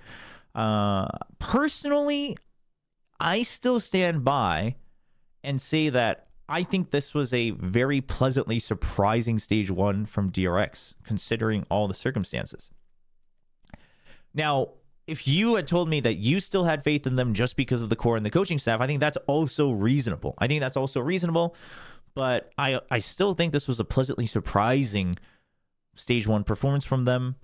So I'm going to forgive myself for this one. T1, I think this is just accurately represents that the hopium was there, but they're still very inconsistent. I think Talon was a surprise. Talon was a surprise for me. I'll just say it straight up. Talon was a surprise for me. I think Secret and RQ were both a bit more underwhelming than I thought. I thought Secret would basically be the same thing as, what maybe DRX fans had hoped for DRX. Of they've always been so consistent. Team Secret barely made any changes. They're a really great anti-team, et cetera, et cetera. So I thought they would be a little bit stronger, but they've returned to just being straight up the gatekeeper team at 6th place. And then RQ, and we talked about it a little bit. Zeta's the only one I got right. Look at that. Perfect read on Zeta division. GE looked more promising than I thought they would. I'm actually excited to see if they grow further in stage 2. Bleed, again, this is being recorded, by the way, after the news about Ye taking a break came out. So who knows what they're going to look like for stage 2, but I guess they looked ever so slightly better, but mostly also because DFM gave us a lot of hope after beating T1 and then went back to not giving me any hope. So, yeah. I mean, listen, I still think while we have this up, let's talk about how much hope do we have for stage 2? So, I mean, let's say top 3, we don't even need to talk about it. T1, I guess we'll find out how much hope we should have based on their performance at Master Shanghai. But teams that I have a lot of hope for in stage 2 would be Talon. I'm very excited to watch. Excited and or hope. Talon, I'm actually excited to watch. RRQ, I'm still holding out hope. We'll see what the roster shift, how the roster shift impacts them, since Flips is now on the bench, and Estrella is the new IGL going forward, it seems. I'm curious to see how much more GE can grow, and then I hope DFM does well. I hope Blade does well as well, but the beating T1 magic has worn off for DFM. Okay. It was very strong for me for 2 weeks, and now it's gone. We've ran out of it. The magic has run its course. Yeah. So if there's 3 teams that I'm still kind of excited and or hopeful about, I think that's still a pretty good sign, because that doesn't mean I think the other teams are like going to get worse necessarily. That just means that some of them will still kind of shuffle up. I mean, I think if you're a Zeta fan, there's still reason to be hopeful, but it's just very slow. But Zeta's the reason I power ranked them 8th is because I do think it's going to take them a long time. So I wouldn't be surprised if we don't really see any meaningful growth until like the end of stage 2. And maybe that makes them not as fun, but I think you have to go through a long-term project for a team like Zeta. And then Bleed and DFM, we can only hope. Okay. Overall, my thoughts looking back at stage 1 of Pacific. is I think it was still a really good stage 1.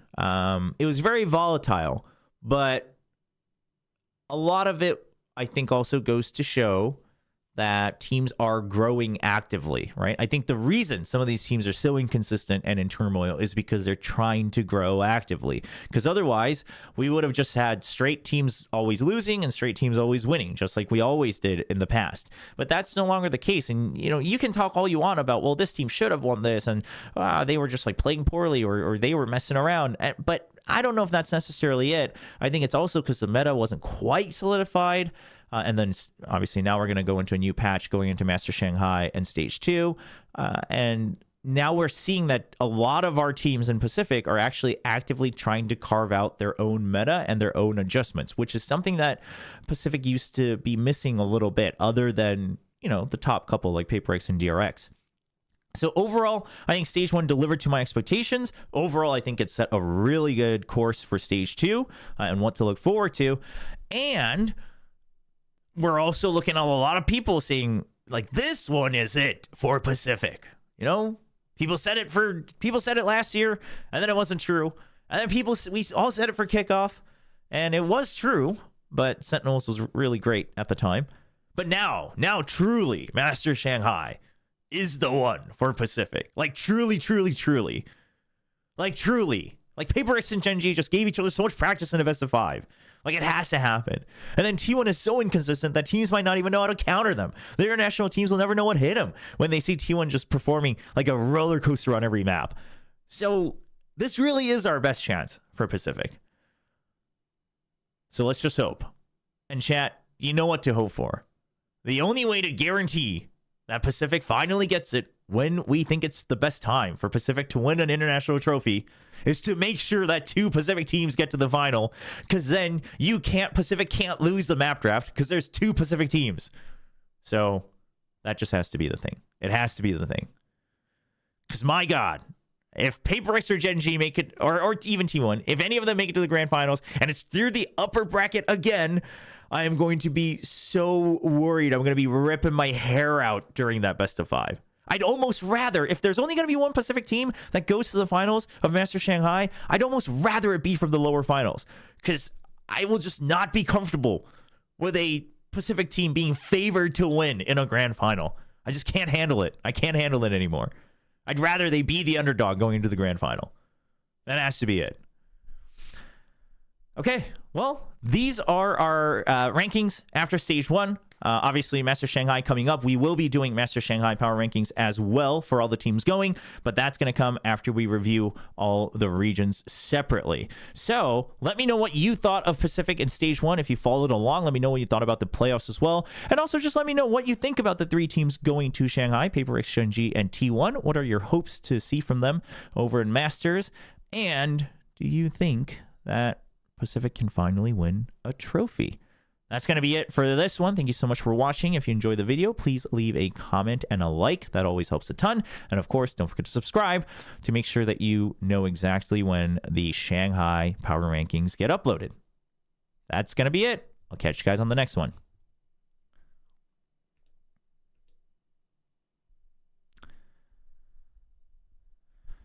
Okay. Chad, it has to be a Pacific Grand Finals. It has to be a Pacific Grand Finals.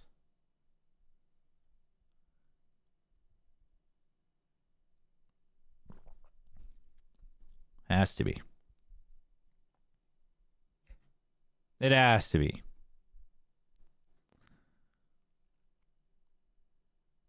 But the thing is, I don't think it's going to be a Pacific Grand Final, though, chat. I actually don't.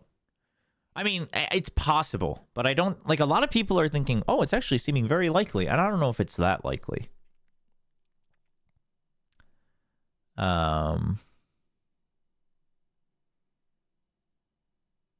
I mean, yeah, it was close. It was close at Madrid, too. So I'm not going to say that I think it's unlikely. I just don't know if it's likely.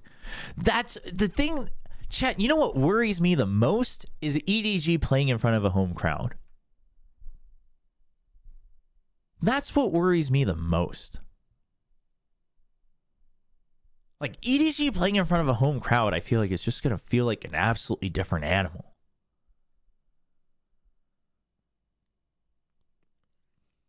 And then, like, Heretics is looking really good overall. And now they have more experience. And, of course, Woot, who is just insane. And then, you know, Leo just wanted to casually remind everyone why everyone was ranking him as one of the best, if not the best player in the world last year. By, like, hard carrying the team, even though he could, like, barely walk off the stage afterwards. And then, I mean, America's too. Like, I think Heretics has shown, again, like, I think the reason I think I would favor Heretics a lot is the similar reason why I would favor Paper X and Gen G is with the patch, how you adapt to the patch, what strengths you have at default to carry you through. I think that's what makes them strong. But in that sense, I think Foot should also be somewhat respected and feared. I mean, they've always been a team to be respected, but I think they should be feared a little bit as well. I think Foot might come out swinging as well. And in that sense, I actually think as crazy as it is that Fnatic is looking better again, I don't know if you can quite say Fnatic is back in form rather than some of the individual players are back in form, right? So, and then having to go through another patch, I'm still a little skeptical about Fnatic overall. Like, obviously, still a very strong team, but just in the relativity scope of Master Shanghai. And then, like, I'm very curious as to how I actually want 100 Thieves to look really good. I actually want them to look really good at Shanghai, because I think they're another team that really carves out their own style, their own reads, etc. But G2, I mean, they just look sturdy. And then Lev is another team that could pop off at any time. However, I think, again, I mean, I don't want to focus too much on this narrative, and it's not so much a narrative, but this factor. But if you're going through a patch, especially a patch that is seemingly going to make the game a little bit quicker, a little bit more contact heavy, a little bit more aggressive, your comms are going to be so important, especially if it's the first tournament with that patch, right? And as much as obviously they've been looking better and better, push comes to shove, everyone speaking either their mother tongue or already having been on so many teams that common English versus not everyone having been doing that and only been doing that for 6 months is going to be a difference. Like, I'm sorry, it's just going to be. Like, it's just going to be a difference. So, I think Lev might be a bit more disappointing than some people might hope for. Obviously, they could still get carried through with some of the individual power they have, but I think you really have to keep in mind, like, what do you imagine this patch is going to look like? And I think it's going to look more aggressive. I think there's going to be more contact plays. I think trades are going to be really important. I think you're going to have to react to util a lot faster. And I think at that point, Lev has a bit of a handicap compared to some of the other teams, right? Is this like the most stacked tournament ever? I mean, it's hard to say just because like Champions generally always is, like for obvious reasons. But, well, I guess Champions also does have like 4 LCQ teams, so that's always a bit of a balance. I think this looks like one of the most exciting. But then again, so did Madrid. But I think Madrid was exciting both for individual skill, like both for skill, but also stories. Whereas I think Shanghai looks like truly exciting for skill. Like, I think Shanghai is going to pump out highlights. I think Shanghai is going to be an absolute highlight factory. Because you look at even some of the third place teams, like T1, some of these guys still put up crazy highlights. Talk about DRG. DRG puts up some crazy highlights. You know? So, I mean, yeah, all the third place teams, like, they all put up crazy highlights as well. So, I think Shanghai is going to be an absolute, yeah, it's going to be a frag movie fest. That's the best way to put it. And then Chinese teams playing in front of China. Chat, if you've ever been to if you've ever been to a tournament with a Chinese fan base and Chinese teams, you'll know. Like, obviously, home crowd makes a big difference anywhere. But, man, especially like once it gets into playoffs, dude, in that arena with like 18,000 people, obviously probably less depending on how they do the stage setup, but I guess probably not because they'll probably do a round stage just like always. So like, chat, I still remember the International 8. Was that the one in Vancouver that I was at? In the finals? Which Chinese team was it? It was a Chinese team versus OG, I believe. That was like the second year that OG was making it. But basically, Vancouver also has a lot of Chinese fans. Obviously, a lot of Chinese fans also flew in to watch TI. And the arena was basically split in half between like full Chinese fans and then other fans that were cheering for OG. And it was LGD. And I was actually legit scared because the desk was on the show floor, arena floor, and I was like, I've heard cheers before. At esports events, and you know, I've been like, yeah, oh, it's like, ooh, shivers, yeah, oh, it's so loud, like people are really getting into it. This is sick. Like, you know, I've been there for arenas. You know, I've introduced teams at IM Katowice, and teams get loud there, especially if, you know, back in the day when VP was playing and stuff. So I've been in crazy loud arenas, but a lot of times it was loud enough for you to really kind of like feel hyped, right? And you're like, ooh, yeah, the energy, it's great. And then that TI, you could tell that the fans were like actively competing against each other to really try to give the energy to their players. And it really sounded like war cries. Like it sounded like two armies were at a friggin', you know, they were just staring down each other and taking turns doing war. Like it was so scary. So when you have Chinese teams playing in front of a Chinese crowd, like I don't think you can count that out. I think that's massive. And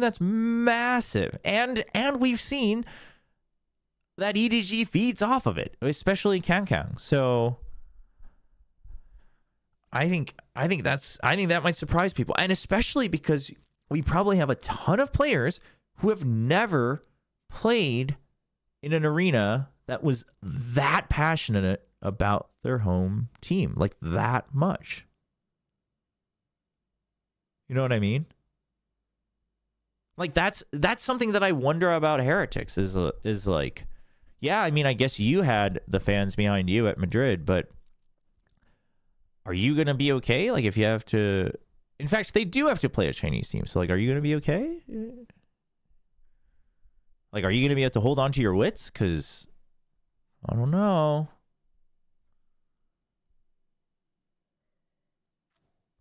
Yeah, I was wondering that too, Xcurate. But I believe Xcurate still streams every now and then on Chinese platforms as well. So I think he still has a pretty decent fan base, and I think a lot of, probably enough fans still respect him.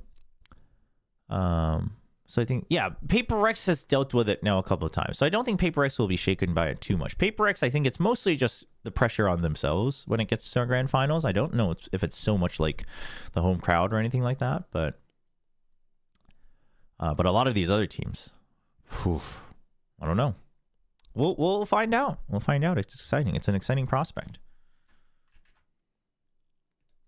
All right. With that done, let us do some quick reviews, shall we? Let's start with Pacific because I think it can be quickly done. Also, let me turn the fan back on. I'll be right back.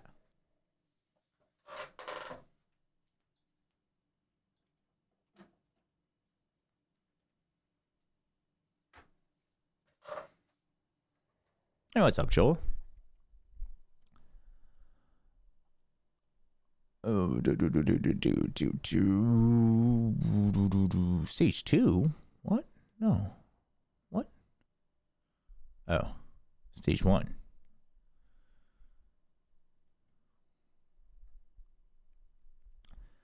We will watch the Chinese games today as well. So we're gonna try to make these a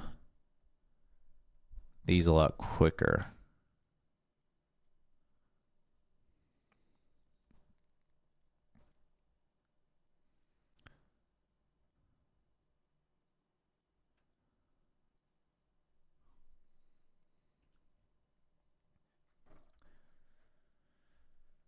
Oh, thanks, Joel. Appreciate it. Oh, I'm excited. I think the Clove comp has legs for Icebox for sure. While on transition, what is early access about in Hades 2? The roadmap says that they're looking to add a new area and then like a lot of other still features and maybe some extra boons and things like that. Hades 1, I believe they added like things that were added after early access was Nameless Angie with the 5 gifted subs. Thank you so much. Really appreciate it. You guys have been absolutely lovely and so supporting the past couple weeks. Really appreciate it. If you did get a sub gifted, please give a quick shout out and a thank you to Angie. But thank you so much. Really, really appreciate it.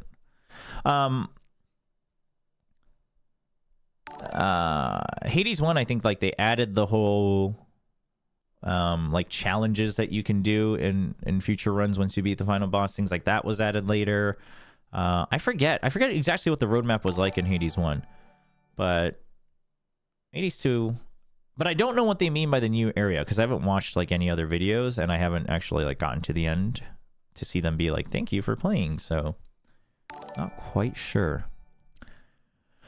Okay, let's start where it all began. T1 qualifying for Master Shanghai. Pacific, we're all going to watch it on 2 times and we're going to skip around. So, apologies if it gives you a bit of a headache.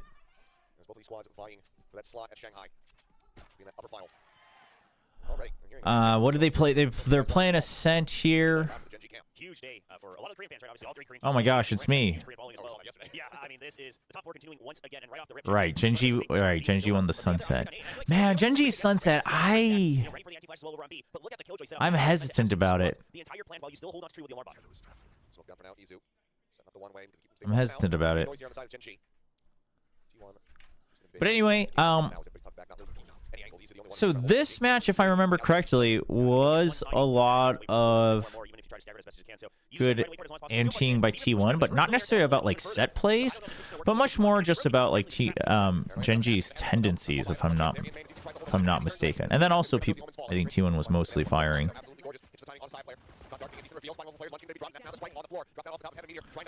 But overall, Excured, I think also like his round to round calling and probably everyone contributing was pretty good as well. It's always weird to hear your own commentary. It's always weird to hear your own commentary. I do monitor most of my casts. It's hard to do every single one, obviously, because just of length, but. I always try to monitor my own stuff, and it's always very painful.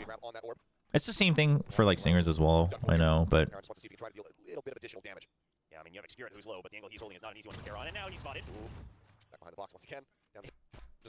skip through that.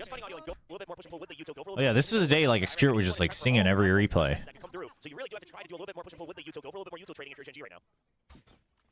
Yeah, so even up to this point, even from this point through the first map against DRX, Genji was like they were playing mega passive, and they started doing this for the majority of stage 1 as well. And I've always been curious as to the reason, because I can think of 2 things. One thing is that maybe they felt that they let things slip because they were getting like going too aggressively for trades and contact at Madrid, and then they wanted to try to pull things back. But another way is I could imagine that they thought that they were going to get anteed a lot on their tendencies and their timings, and they decided to just like slow it down, creep up, and then just take contact plays instead of set plays. And then obviously it didn't pay off, so they turned it back up to 11, but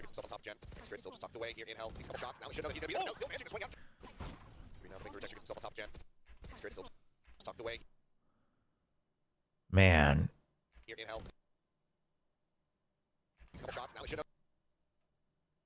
who does Rossi kill? Oh, like this is what Genji would have been good at, this round on defense for T1. So Izu as a judge, he's watching, and then he just says, okay, well, let's just crowd in because we're hearing all this util, so it's a set play in, so they want to flood in. So he's basically taking that out so Xcure can start to swing out. As Xcure's swinging out, Rossi's scouting from afar. He actually gets the kill, which helps a ton, so then Xcure can swing out through the box. He doesn't have to worry about the long-range fight against Munchkin.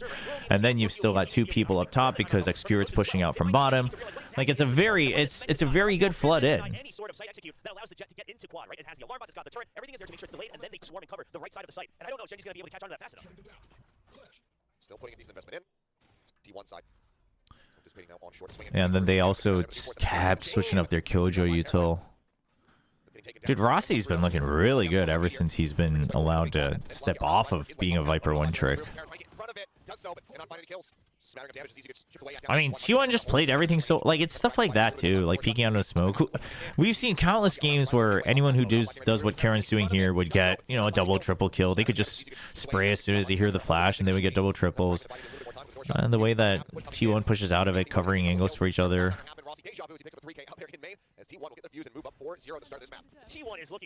I mean, Karen also a bit of a miss there, but... You've got your weapons of choice, you've got the operator, and they even switched the Killjoy default there in that previous round. So now Genji's really scratching their head. Huh? The Killjoy wasn't on A this time. What exactly is the rotation right now? Press on a 1. We've heard that. There's a forward, so not gonna be surprising, but Isu changing up a bit. Since the smoke here just completely cut off his main access. Now he's gonna be back over to wide. Yeah, and then I remember this round. Like, just right through that if he knows that he's in danger. They're not even gonna check for him. I'm pretty sure I say that this should be a big tell.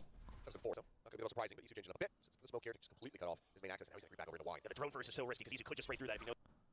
Oh no, I'm talking more about the timings that Izu could have. Because I thought that they would drone. I thought that they would drone to try to get across to check wine. Right? Because okay, so the main purpose of the smoke is to make it easier to watch from heaven. That is true. Right? It's true. It's to make sure that the moment you peek out, like, you can't jiggle as easily and you'll get shot if you peek out. But the other thing is it's not a smoke in the entrance, right? Or it's not a smoke here. So, like, you just, I mean, you have no idea if they've crossed. And I don't know, Genji just, like, I mean, it's just so unlike them. I mean, them not clearing this with util, I can understand that. If you want to just be like, hey, we still want to find a timing here. But the fact that nobody's watching this, this is what Genji's normally good at, right? The fact that everybody is watching inwards, right? Everybody's watching here. Like, that's crazy.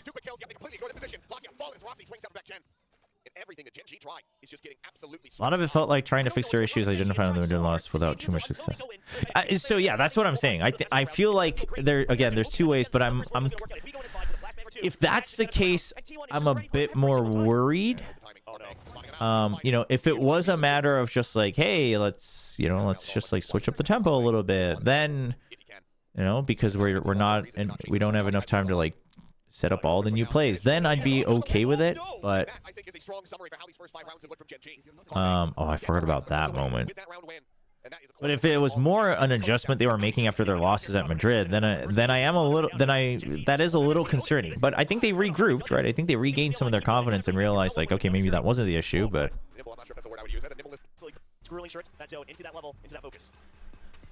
What's up, Archie? Yeah, we talked about it at the beginning of the stream today. To crawl back in, and they do have 2 crucial ultimates. Quite frankly, ult rotations be damned. Just trying to get around on the board would be so important right now.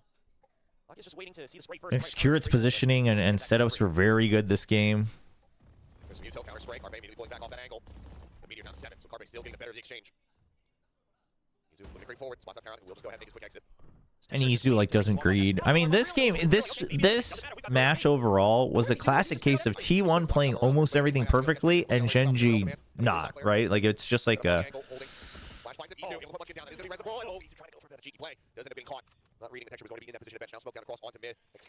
It's just one of those classic scenarios. 12 seconds out remaining as they start bringing the spike forward. This plant can come through unhindered. They saw the Hunter's here as well. This should be Genji's round, but texture goes down. They don't have as much space as they originally planned. I mean, Rossi, he had so many just individual plays this map. Just for good measure. Quick drop down and attempt to flick side player. Not able to come away with that elevation, but Carpe does find Karen. Meteor though. Trace it back and now the 2v1. Saya with the Omni in hand. Seeing what he can get done. Wants to try to hold this 1.5. Gets off of that fragment. Quite a bit of damage, now he's right back on it. They don't know that He's going to be holding for it. Meteor gets there with less than a half a second to spare. Genji will get themselves on the board, but at the cost of 3 players. I mean, the number of individual heroics. What was the first case that I talked about? Just sending it, right? There's always this backup plan. I mean, you see Saya go down, jump down for the flip, things like that. He's not trying to get the kill. He's just trying to make sure he confirms. If he gets the kill, lucky, great. But if not, he's able to dash out. So that's what makes it so costly. But at the end of the day, Texture opening up the site single-handedly. That's what gets such a desperate round. You still have the Hunter Fury to match. You've got a couple options. That they were playing too, that they felt that they were playing too aggro and getting punished for it. No flashes, no 0 point. You're not denying that Killjoy util. Oh yeah. Yeah, I think that's the case, but yeah. Oh, what in the world is this? Yeah, I think it basically. I think it was a matter of. I think it was a matter of them trying to become like a more perfect hexagon, but by doing so, they stretched themselves thin, right? Like they wanted to be even more balanced, but then they got boring to a certain extent, if that makes sense. And then also, yeah, like these guys feed off of energy, right? And that's the part where Meteor, for most of this year, has surprised, I think, not just me, but a lot of people, in that he used to be a guy who overheats all the time. And he's actually he's like the patient guy on this squad, has been for the entire year. But then, like, he's the one who basically keeps you anchored, and then everyone else is the one that kind of like pops off and, you know, tries to greed for extra kills, things like that. So when they all try to slow down, it's like, well, now we're feeling a little old new turnish. And that's what I was a little afraid of from Solo, because that's, you know, there, to a certain extent, there's reason to think that that's the correct way to play. But first of all, now it's a different game. And second of all, you have the players who don't need to play that way. You're not denying that Killjoy util. And for some reason, Texture scratching his head. Where's that alarm bot? It's just sitting right at the entrance to the site. T1 understands that. If you wanted to run fast, it would have just... I mean, listen, the more... Oh, what in the world dude, is this shot, man. Oh, what in the world is Saya this? just coming away with the headshot even. Now shifts his sights back over to That shot. We'll find the kill. Locky poking pride, but needing to back away, but now Meteor in a very That shot is... Man. Saya was on one. I don't know if we've really seen Saya play this confidently, maybe ever since he was on the guard. I mean, sure, he's had highlights, but right now, the movement makes it look like he can do no wrong whatsoever. The thing about, Absolutely. what was I going to say? So, after watching Gen G's kind of journey through the year so far, I think I'm fairly convinced that I'm pretty sure he just pings it. He hears a nice Solo is, like, he sets up the overall, like, structure. Oh, no. I hear them scrambling. I can hear the keyboards clicking, but the replay's not coming through. And he's, you know, he'll mostly call the timeouts. He'll set up, like, the set plays and things like that. But I think HSK is probably the one that favors a bit more aggression. And that's probably why they work well as a duo. And I think probably because Solo also gives the respect to HSK as well. Oh, we've been robbed. It has to come at the end of the match. I don't know. Whatever it takes. We'll see eventually. For now, Carpe keeping position. Moves over bases stairs. Gets out there across there. Texture down Karen. Notice he tries to TP his way into modes. Texture is able to find that kill, but still empties some cost. Falls down 20 health. Side player in the meantime still holding main, so it's just Texture in sight. Drone leading the charge, but shoulder bullet spotted. Still going to the peak. Goes where he can. Has a dash available. Lucky's just out there and named. Taken down. Lucky able to trade one back, but now it's Texture down to 20 HP, which of course will have been calmed over to his players. Side player watches down that back ramp. Shot goes wide. Can't find him quite just yet, but it feels like it's only a matter of time. It would be such a miraculous clutch for him. He has been able to deliver on it in the past. There's the first. Dash about to end. He's not going to get the peak he wants. Dash go on. They both cut down back ramp now. Creeping back forward. Ready to double face. There you go. Izu. Not going to fall. It's moments like that when you're like, well, you never know. It's Texture. 7-1. T1 looking absolutely incredible so far this event. Do you know if there's a Planet Chat episode tonight? I do not. And understanding that even if Texture's here, he's weakened, he's not going to be able to go for the trades, and you can just hold them off. I mean, you're holding them on market. Texture's not able to come around for the flank. You still got people watching from defender spawn. The setups are so Carpe or Xcured IGL based on their gameplay, which one do you like more? Xcurates. Swarm to clear the turret. That's going to force Gen G to have util if you want to keep a hold of I think Xcurates IGLing is better. He's still a little rough sometimes, especially for in Valorant. He's still a little rough sometimes, but I think he has a better read of the map. I think Carpe always had pretty good, like, in the moment decisions of like how to fight. But I think that's why it works out even better, because he can still do that. He can still do like extra calling or make his own decisions as the initiator and things like that on like what util needs to be used or how to continue the fight, how to set up the trades, things like that. But that's his biggest strength, whereas I think Xcurate has a better read of like pace and control. They cannot get it done. Munchkin will be able. Into a two, flipping the net a little bit. Carpe though, seemingly wise. This actually playing in B. Back not Dude, how do they lose this, man? This is rough. I mean, sure, you don't have the numbers to pinch onto it either for Gen G, but But that's the thing, is that like, when did we think it was okay to leave? holding a hard angle. Meteor slow swinging in. Taking down his texture now. Wanting to try his left as well. Guardian. He's going to put the good use. One more tap through Carpe. Oh, I was going to say he's lucky to avoid the lineup, and he just manages to trade it right back. Right? So here, this is a point where you're like, okay, so we can already see what T1's thinking. What T1's thinking is, we took down 2. They were on the exit away from B, so it's got to be an A hit. You already had 3 here. Let's stack it. Let's make sure they can't get in. And then worst case, Carpe, try to scout out for information and just like stay alive as long as possible. I'm fine with that. What I'm not fine with is, why was this... I mean... You know, you could have just held here, or even here. I mean, maybe not here because you wouldn't. This wouldn't be great to watch. But like, even this isn't great. But I'd almost think even this is better, just because it's like this just leaves you open to another part of the map, right? Because it leaves you open to this and this. Eventually, you have Saya watching it, but. This is a very, like, I'm going to get one more kill position. And, yeah, you could, but you could also not. And even if you did, like, it doesn't guarantee the win. So then he realized this, so he knows he has to, like, check for it, which is why he drones. But at that point, it's too late, right? And you could say hindsight is 2020. And obviously, we see the map. But even if... I think the moment your alarm bot doesn't work, like, you either have to be watching here... or you have to back up. Like, if Carpe was going to stay here, he should have called for Saya to watch here earlier. Because you have the numbers advantage. So you should have never basically forced Carpe to have to worry about too much on his own. Slipping the net a little bit. Carpe though, seemingly wise. This actually playing in B. Back not exposed here. And they're not very quick return. Why does Achilles sound like an AI voice at this speed?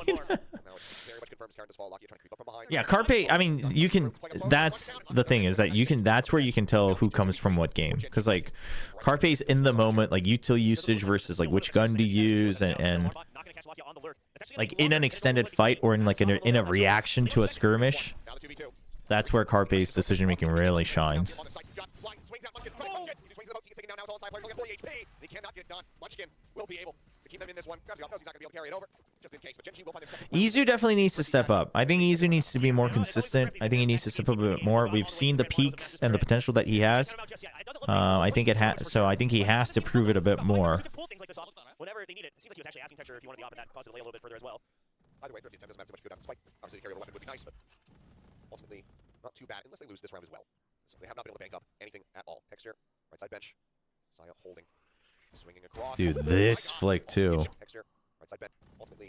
I mean, this is Gen G trying to punish the up. Anything at all. Texture, right side bench. Saya holding.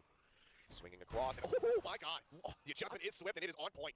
I don't know what I'm watching right now. What in the world? These shots from Saya. Few and far between, but all very impactful. They have been. Izu noted just going to be TPing back over onto the site. Munchkin. He's got no presence over in main. This is a very bold position for him to take. No one try to back him up. So this round they adjust, right? Like they adjust perfectly here. And they had 5 people. So it's not even like off of a death, right? But they get the early kill. You still have the alarm bot. And then you're still jump peeking. So you get earlier information because you're safe on this side. That way, if you get early information, maybe even Xcurate like backs out early. Something like that, right? Munchkin gone. Izu. To the right as we try to get that 0 point across. And coming in, a smoke set over towards B to try to fake that presence a little bit. To the right. I'm no expert, but shouldn't Carpe fill B main instead when he kills the A main player? In the previous round? When he kills the A main player?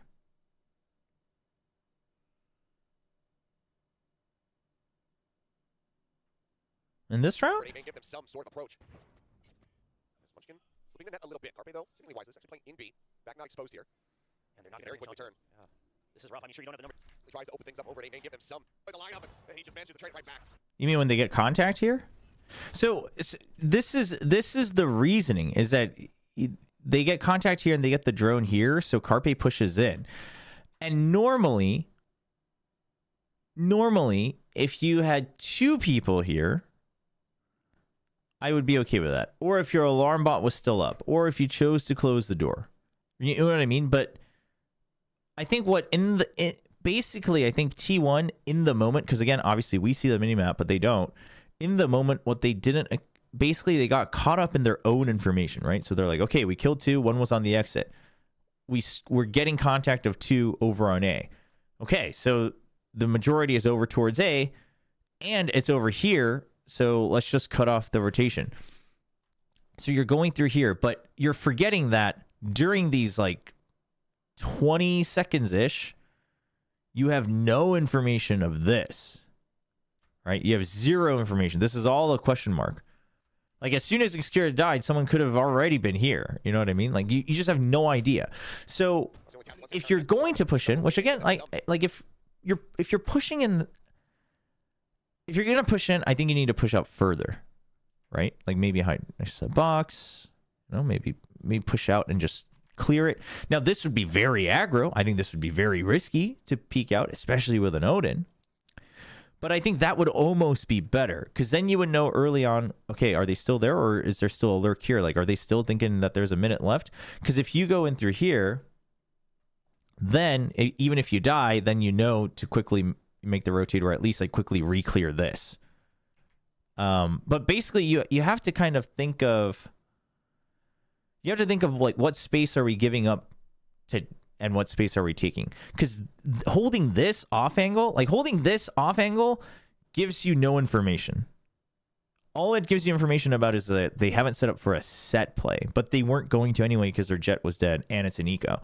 So holding an off angle here, and that's the other thing, this is an eco. So there's really not much of a point in going for a greedier setup, but if that's your style, then I mean, sure, you might give a weapon over, but basically holding this angle is simply like, I'm just going to get another free kill on the rotate. And when you do get info, it's like already too late for your rotate anyway. And if it's like a 1v1, you still don't know if anyone's here or here, right? It's only valuable if you die and you saw all 3 people like rushing in. So at that point, I'm thinking if you want to push out, you might as well push out further so you get information earlier. And then you say, hey, B's a retake. They might have gone through mid. Or you back out here and someone's watching here. Or you literally just turtle up in the back of sight. You know, maybe watch like this way to see if anyone's crossing through. And you would hear the drop on here, right? Or you close the door. Like, there's just, I'm not saying because we see them, but because they don't know who's here, you have to find a way to cover it, especially because giving over this space means that they could go anywhere, right? Like, now you're giving 4 extra entry points into the sites. This is rough. I mean, sure, you don't have the numbers to pinch onto it either for Gen G, but still gonna lose one more.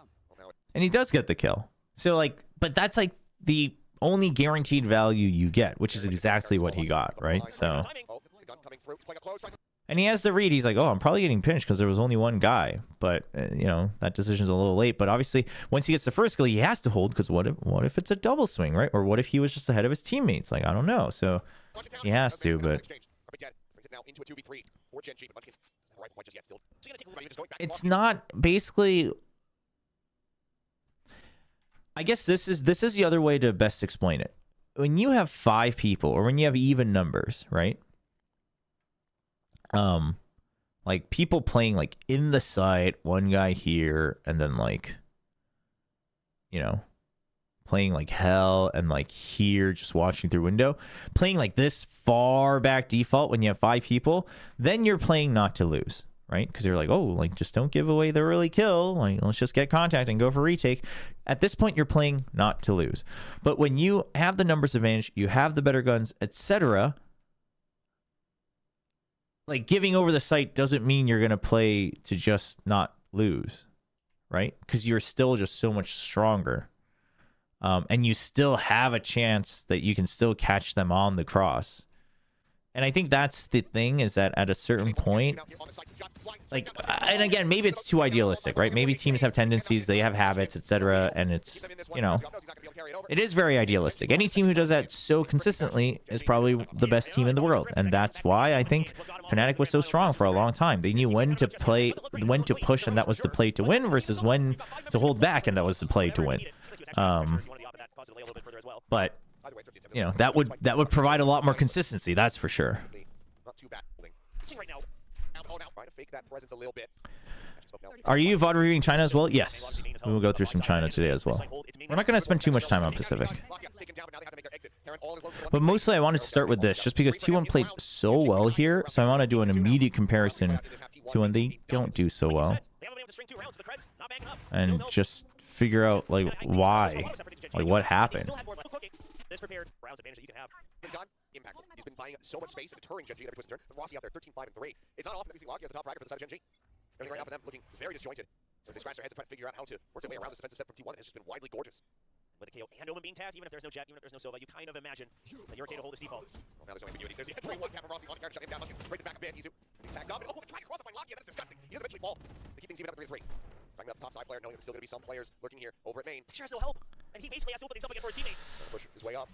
Drop down's gonna be a very close angle. He swings it right in. Gets the headshot once again. I mean, what do you do there? Nearly broken. Meteor, himself a line. If I'm not mistaken, on that replay, it turns out that Texture wasn't shooting for, or Saya wasn't shooting for Texture. He was shooting for Munchkin, and Texture just happened to. Oh dearie me! Wow. The stare down, and then finally the mercy shot delivered. A monstrous mistake from Meteor. Yeah, it wasn't a reaction to Texture peeking. It was literally just a shot on Munchkin crossing, and Texture dies. Oh, he's not even going for the yeah. shot on that one. That is, I mean, they tried to swarm in. Spirit's been really enjoying the matches here in playoffs. He's on cam twice now. He's been singing both times. Yes, this doesn't bode well for Gen G when your opponents are that lax. As if he's streaming ranked right now. Now, cover going out. Gen G looking for the 9-3, looking to believe in curses. On the outside player, considering push up right now, given the scenes we're witnessing. Goes all the more unlikely. There's the entry though, and Texture able to start things off. Like this though. This is good from Gen G. Like this is one where it's like, okay, you're taking a risk, but it's a play to win, right? Because you're banking. This is an offbeat execute, and you're starting off a lot quicker. Because normally, what you're expecting teams to do on Ascent is that they check for info here, push you back, and then they line up here or here, and that's when they do their execute. But what they're doing here is they do an initial execute here to fully take control and maybe get a weapon. All the more unlikely. And it comes with no smokes, right? So this is a bit of a read as well, that there's always going to be someone here. Yeah, there might have been one more person here, but that's why he dashes further and he's checking in for here. And you know that Izu's always been checking with the one way. So you're just looking to punish that and then see, you know, immediately Texture scouts out if there's anyone peeking heaven with him or not. There wasn't. Then you clear wine as well. I mean, could he have died? Yeah. Would that have shut down most of the plan? Sure. Has the dash at the ready. But I think there was rhyme and reason for it. Cognizant of this, are just going to be waiting. Now that Jet Krisaya still mostly has the read on this. Oh, they even check for it. That's 0 point from Rossi, so that will note Texture here in wine. Oh, and that hand now spotted. Nobody else getting ready to counter swing on the angle. Lakia starting to creep forward though. The drone will help force them back. Texture keeps his life for now. Up over the top, able to find one. Looks for that third kill. Can't quite find, but Saya player goes down. Lakia sniping in with the Hunter's Fury. Carpe is holding across, somehow drags it, gets the headshot on the Munchkin. That's nasty, but still, Jet kill. Meteor looking up, with his life for now. Up goal. Lakia starting to creep forward though. The drone. So this time Gen G's much better prepared, and then they use Hunter's Fury so that even if the fragment is there, that you're still able to back up Texture, and Texture lands a sick first kill, like in the animation going up from the updraft.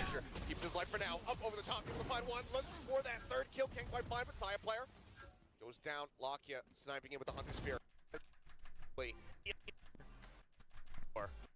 Gen. You just, but then you free and G members dashes that can get over that with half armor.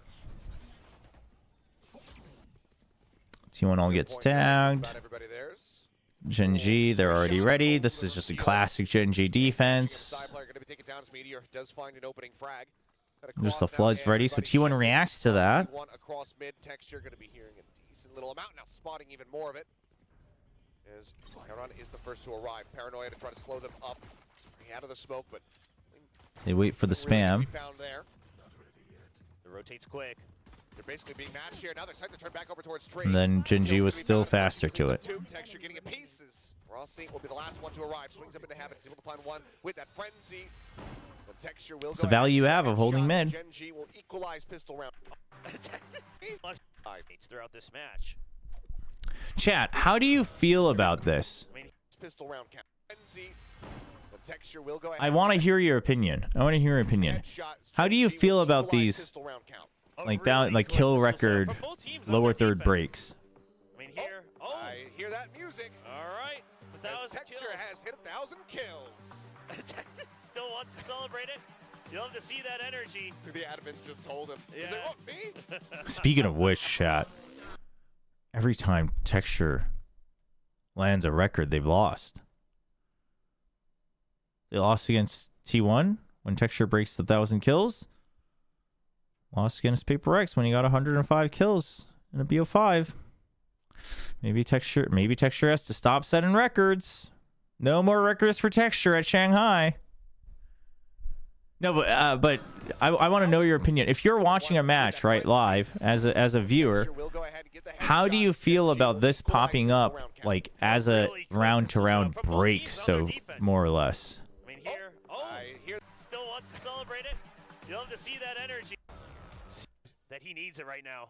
A little extra life. Because the Gen G fans know that he needs it. They're not taking time away. There's no pause, because obviously that would go against rules.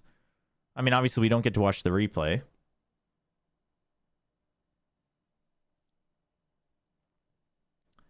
You think having the little lower third thing is cool? TBH. When they tell the players mid-game it's distracting, no? You think it's fine? Huh. Okay. So I agree with, I think one thing I 100% agree, and I'm very adamant about, is I agree with Hoagies Pogies on YouTube, that telling the player is distracting. I think that, because I do want to give feedback on it, and I think telling the player is a little like, you know? Because, like, I don't know, maybe, because here's the thing is that, like, dude, 30 seconds is so short. Like, every IGL talks about this. Every team talks about it. Like, you have to talk about so many things to set up. And you're taking time away from that if you're, like, telling them in hopes that they celebrate.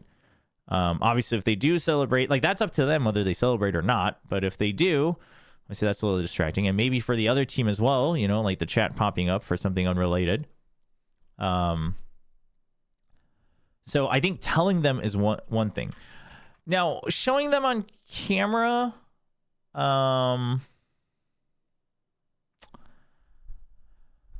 that's okay.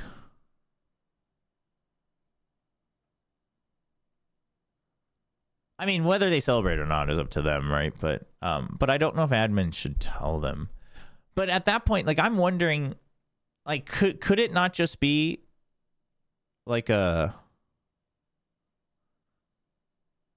like, couldn't we just do like a pop-up here, right? With a little picture? Like, this is what I'm thinking, chat. Do you think this is better? Like, before the round starts? You know, whether you show a replay, maybe it's a short replay, or maybe there's not enough full time for the replay or anything.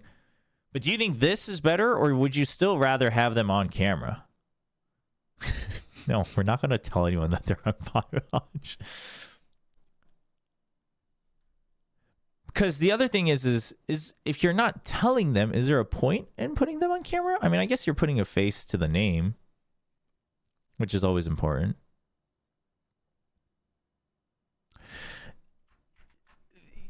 The reason I ask is as a caster, The music break I really didn't like. Really good pistol setup from both teams on their defense. Like I love doing this. First of all, I love showing the records. This is all great for story building. It builds up characters. It builds, you know, it sets a tone. I'm all for it, and I think it should be told live. I don't think we should wait until the analyst desk every time. So, you know, I like showing it during the match. I'm fine with.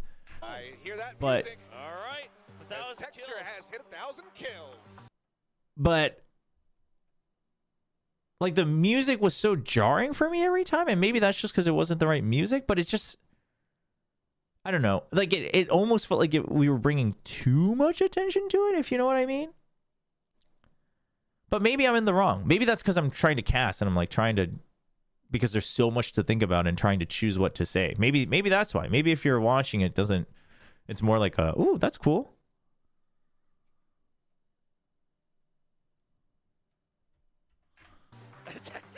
But okay, I mean, I guess most of you are like the overall idea. I guess we're all just kind of mostly agreed on maybe we shouldn't tell them in chat. Like, I think even if he didn't react, still showing them like this. But it's the thing is like if he's not reacting, I feel like the music's really out of place. Maybe it's just a bad track. Maybe it's just a bad track for it. I don't know. I was very curious about this, so thank you for sharing your opinions, because I've been thinking about it ever since we started doing it. And like I love that. I love that they're doing it. I'm not saying I don't think we should do it at all. I love that it's happening, and I agree it should be done in the moment. I don't think we should wait like for breaks or analysts, you know, desks or anything like that. I mean, they can talk about it again on the analyst desk, but just like the slight execution. But okay, I appreciate it. I'll take that into account when providing my feedback.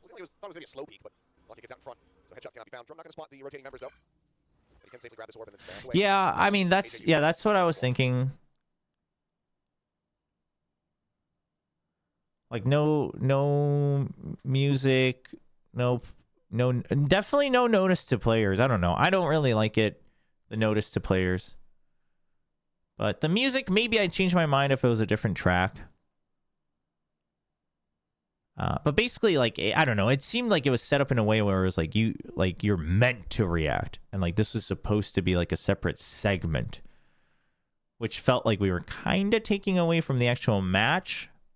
I'm all for celebrating it, but I feel like you could have just like had a lower third and like the casters could call to it, right? And like showing them on camera, I think, just to put a name to the face, like I think that's good, but. So Meteor 2 rounds in a row, sticking by mid, making sure that. I mean, I don't know. First of all, I don't know if the admins told him. It might have just been like he heard the music, like the change in the. No, but the music's too soft. I think it's the lighting, actually. I don't know. Maybe. Because Lakia's, at first, he looks a little confused, right? Lakia doesn't look over until Texture says it's me.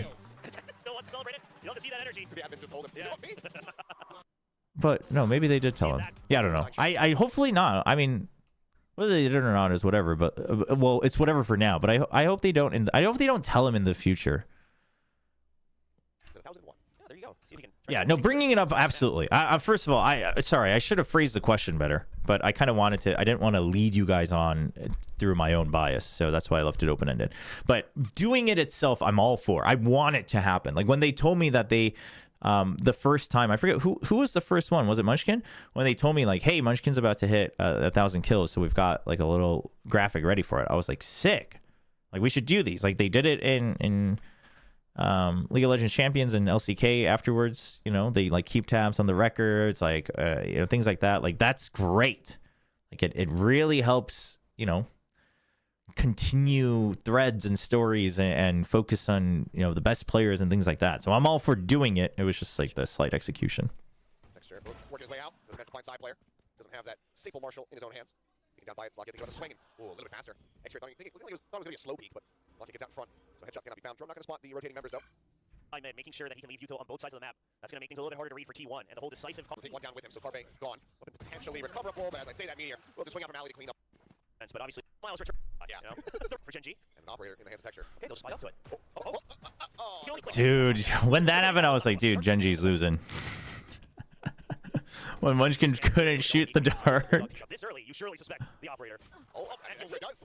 Just a standard clear here with a double peek. I mean, Dude, how does Xcurate win this, by the way? Peek out this early, you surely suspect the operator. I mean, dude, it's just like the most perfect timing on Texture taking one extra step. To be fair, Texture's stutter step here is pretty wide and slow, right? Each step is very big compared to other times that you would look to do this. But I think he's doing it because like you have expected positions, right? And you're just not seeing it. So you're like, okay, so because he wants to check for this first, like he's trying to take the liberty of it. So I don't think you can really fault him for doing that in this specific position.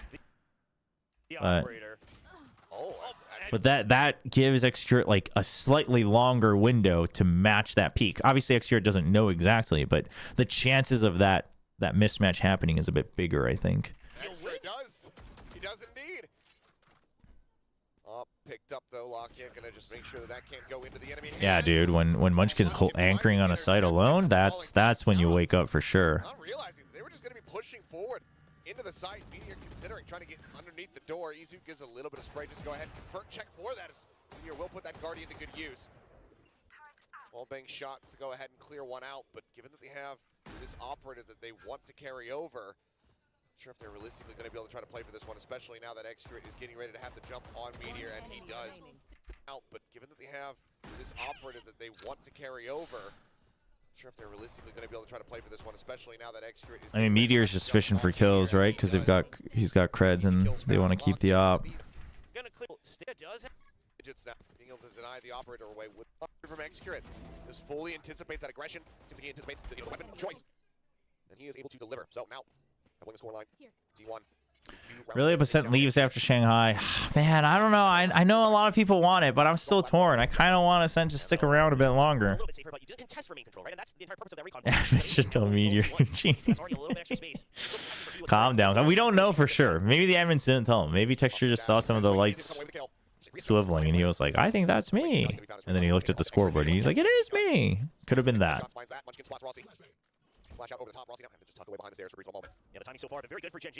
No, I know. We're just joking around, but you know, you never know. These days, people take everything out of context.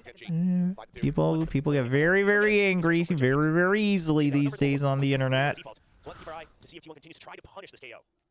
Chance at blind timing spray there from Munchkin. Presses 2, hasn't spotted out some of the rest of this, but should be suspicious about that. Presses there at line, Fragment can come down. T1 does give me a little bit of DFM vibe. And I remember thinking this a little. I forget if I said anything about it. I don't think I said it in relation to DFM, but I mean, it's kind of the same thing with Secret too. Basically, you have these teams that can have really good defensive reads and good antis and good defaults that they can switch up, like very, very defaults, and they know how to work off of that. But they're not the greatest at like taking initiative and working the time by taking the initiative, which is kind of funny because if you know how to set up to make sure that they can't take as much initiative, you would imagine that you'd be able to eventually work it out. But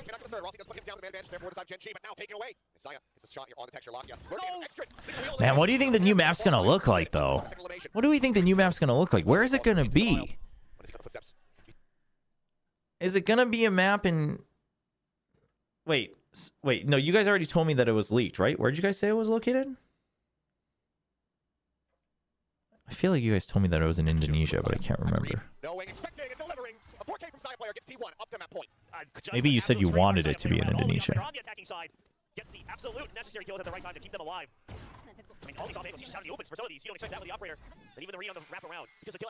I mean, there's a good chance it's in China since it's going to be revealed at Shanghai. But I think I think a map in Korea would be sick in preparation for Champion Seoul. Waiting for Flood Reach to this is where Gen G drives the most, even though weaponry doesn't look great. They'll even actually just fill the site early on, not going. They don't want to get counter-red by T1 on the Flood retake. It's in Indiana. Basically, their pre-match prep is good. I mean, you could say that, but it's like you can have really good attack pre-match prep as well. But what I'm talking about more so, and I guess maybe that's what it boils down to, is that defense prep is mostly reactionary. So the prep just goes further, I guess. Yeah, that could be it. But to me, it's about it's just like it feels like a I'm not going to say it's a fundamental lack of understanding, because I have a hard time believing that these players are, especially the coaching staff, like wouldn't understand the need for it.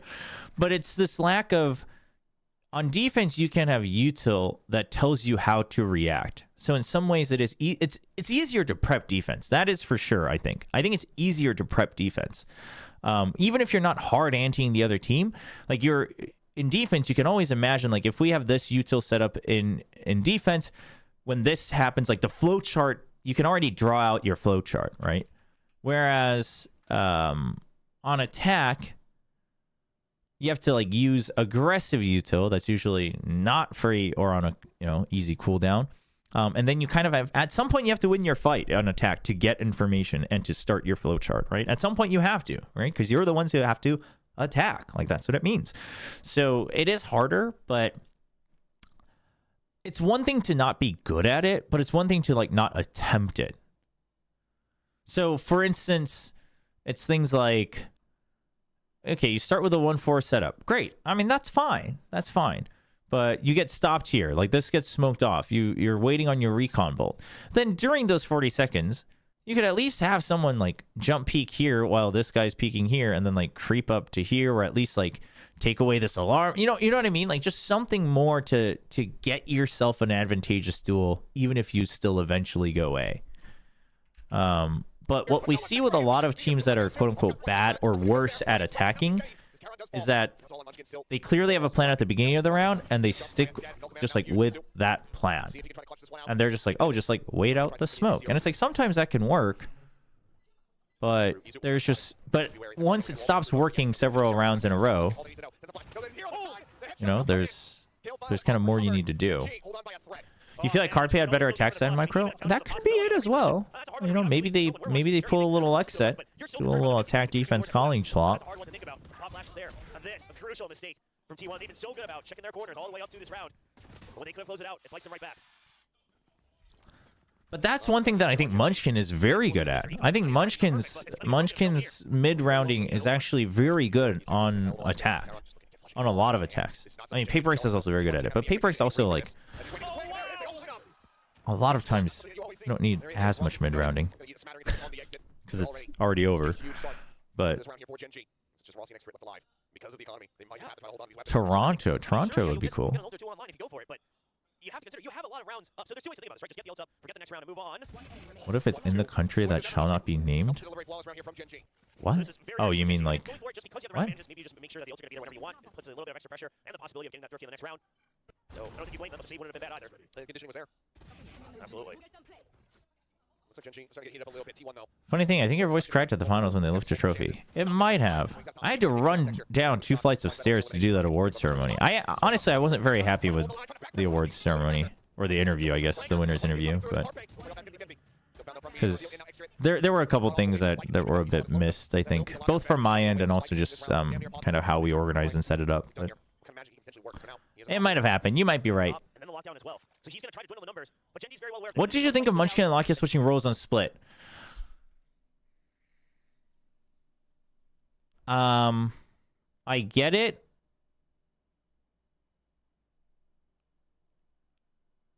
It's a little tough because obviously at the end of the day it didn't work out, right? So it's very easy to say it was bad. I don't know if it was bad.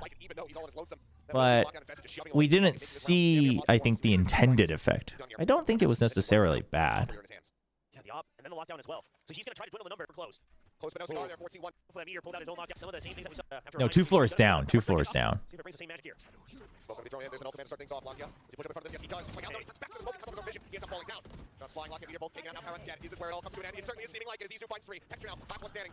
Whenever Izu plays well, man, I mean, you got to put him on comfort position so far, I think. Or he just needs to, like, if you want to give him, if you are willing to have faith that with time he'll get there, then I guess T1 just has to accept that they're going to be inconsistent for a while, because I think he's not there yet. Izu, I mean. So many angles to try to isolate. So a very different look for them. We'll see if it delivers though. They absolutely need this win. Gen G. A lot of IGLs being prefer being an initiator. Yeah, I mean, I think that's a big reason why. I mean, also just like the way that Munchkin plays, you know, he likes to dig in. But the thing is, sometimes Munchkin has really good like aggressive lurks, so the Viper can work for him. But at the end of the day, I think, you know, when push comes to shove, so like if someone else gets killed first, having that flash gives him the agency to play more aggressive, like whether it's lurks or flanks and things like that. So him being an, I think I get why they did it. I don't know if necessarily Lakia's Viper was like objectively bad, but I don't think what they wanted came to fruition. Unless, you know, it just might just be a comfort thing. At the same time, I mean, Texture's raise always looked fine, but the Jet's always been a bit more impactful, so to speak. So we'll see, obviously, starting on the defense. So a big boss buy on the attack. Chat before we continue with this map. I'm going to go grab a snack. Very hungry.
I'm back. I have blueberry bread. We found this like sliced. It's literally called the sliced bread shop, and they just have a bunch of different sliced bread with like different filling swirls.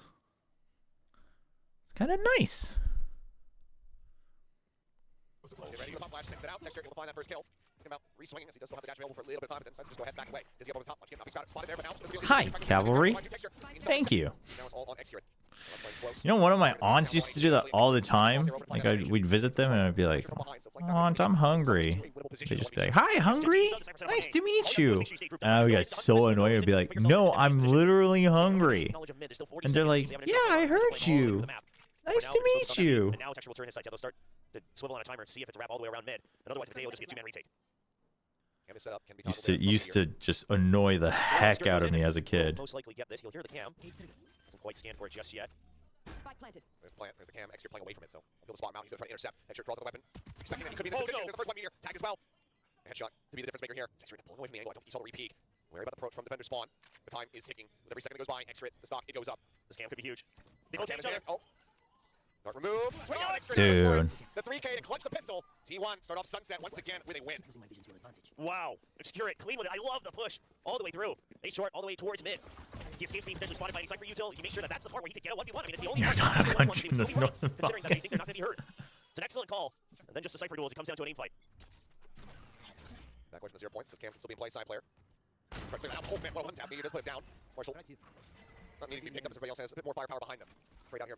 As Shotgun will find a decent amount of value. He takes a couple shots into the shoulder there from Locky as well, so finds himself now 50 HP. Yeah, so this should already give a bit of information that there's probably more than they bargained I for wonder, T1. you know, Meteor does this a lot on Bind as well, Comes down to an aim fight.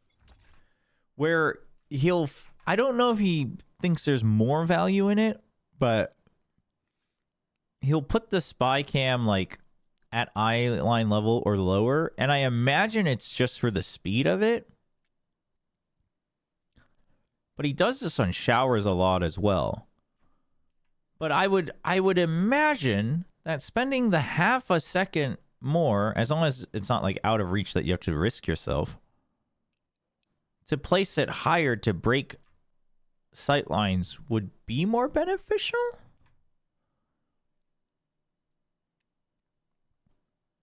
But I don't know. I've noticed that he does this a lot, where he just sends it on the wall, like whatever sight line level he's looking at. Back away from the 0 points. So Cam can still be in play, side player. Try to clear that out. Oh man, what a one tap. Meteor does put it down. Marshall. This is blueberry bread. Everybody else has a bit more firepower behind them. Straight out here. As Shotgun will find a decent amount of value. He takes a couple shots into the shoulder there from Locky as well, so finds himself now 50 HP. Yeah, so this should already give a bit of information that there's probably more than they bargained for from T1. And Gen G, they're just going to try to play for the numbers. They've still got Texture watching for the rotate. Obviously, T1 not going to take any chances for that because they have the surefire information that no one has actually pushed out from the extremities with those trap wires still being online. Spirit's still alive. He's got full armor as well. It's all going to come down He to wants Texture. you to know he's Gen G, watching. I mean, Zinigo, doing the best you can with the tools you have. he's doing a good job of it. Line of defense here is Texture's the orb going to be taken by Rossi. Texture pushing forward.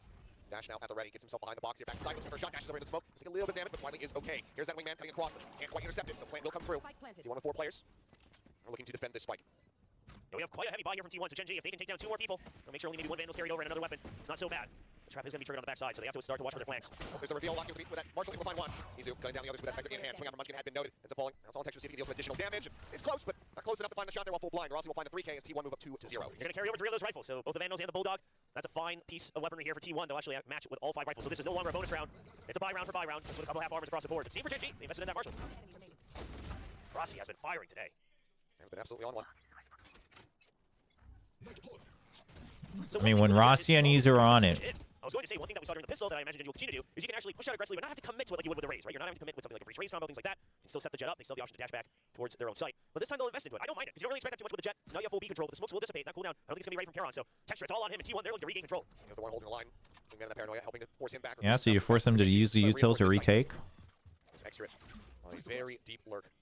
Already tucked in over by Ali. Act 3. You're checking to see if it's a B pinch with the drone in mid.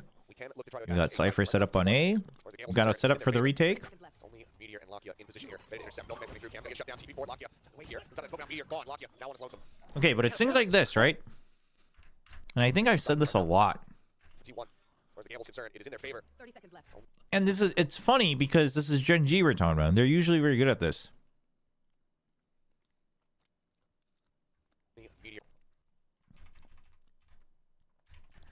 Lakia in. You have a trip here. This is for a trip kill. And you have a trip here mostly for delay, but could be a trip kill. Okay. You've got a cam here.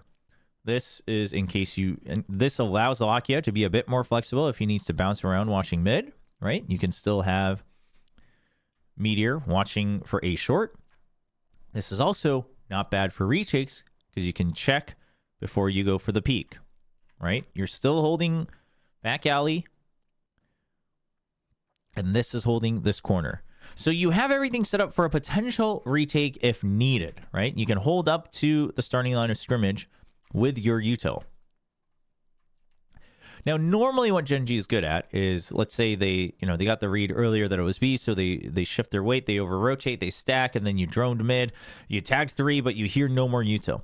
Then in the past, they might over-rotate back, or they might at the very least send these two guys like up to here. Or maybe you leave the Omen since they would still have shrouded steps. So then you send the Jet and the KO over here, and you're watching for mid in case, if it's a B hit, maybe you back out, or you're just holding backside and you try to pinch into market.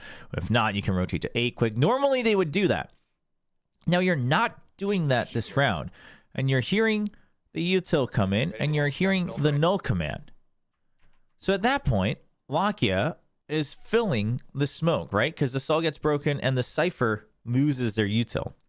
Okay. So the trip kills aren't happening anymore. I mean, filling the smoke, risky because you could get sprayed, but you're just making sure that they don't get the advantage of creeping into this corner. Okay, I'm fine with that. Right, so he doesn't shoot, so that's good. He's not looking for just one cheeky kill. He's just making sure that the attackers don't get the advantage. But like Meteor just walks into the site, right? And it's just, it seems like there's a call of like, yo, we got no command and we can't hold 8 anymore. And maybe the call was to like delay them. Maybe the team calls for a delay, but it just seems that they had a bit of a misread on. And this isn't just Gen G. We see this a lot with a couple teams. But Gen G's normally so good at this, which is why this round made me scratch my head a little bit, is that normally if they're calling for a delay, they'd usually be like here, right? So that even if he goes in and dies, there's like immediately a pop flash and you trade out. Like we've seen that a lot with Gen G on other maps. But it just seems like, well, delay, and it's like, with what? With just weaponry? Like against potentially 3, 4, maybe 5 people? So it seems like and again, maybe this is before, they almost lost to DRX. So like maybe this is a result of that, what we discussed earlier of Gen G trying to figure out if they wanted more pacing changes, etc., and it not working out for them. I could very well see that, but it's obviously just something to consider for them moving forward as well. Because that's not their strength. I mean, everything was set up for a retake on A. That's the standard rule on Sunset. And sure, I mean, you get no command. Oh, I do talk about it. Cypher util just die out. You could have waited, but now it's a weaker retake for sure. Oh my god. Rossi just spamming through the box, finds the kill, side player can take it down. Bot flash gonna be set. Carbang reinforcing Rossi's position, comes away with 2 kills. Locking out.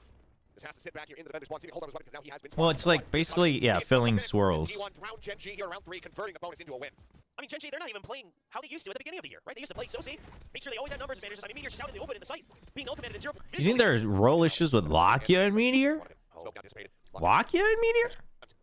Knows he's pinched. Clears it. Paranoia coming down to up the cloud burst, but self-protected. Texture somehow comes away with those 2 kills. Gives them now a man advantage. Weaponry still here in the hands of T1. Paranoia's gonna delay, tap on the spike. Forces Meteor back.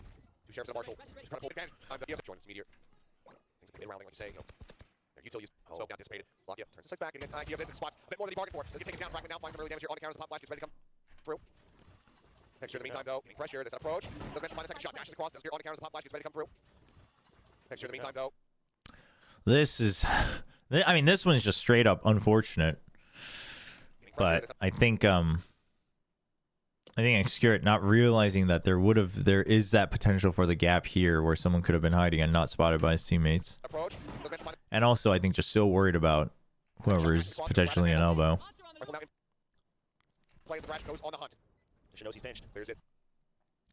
And then T1, and here's the thing, they probably make this conscious choice by saying, it's Texture, give him the respect, everyone clear this guy.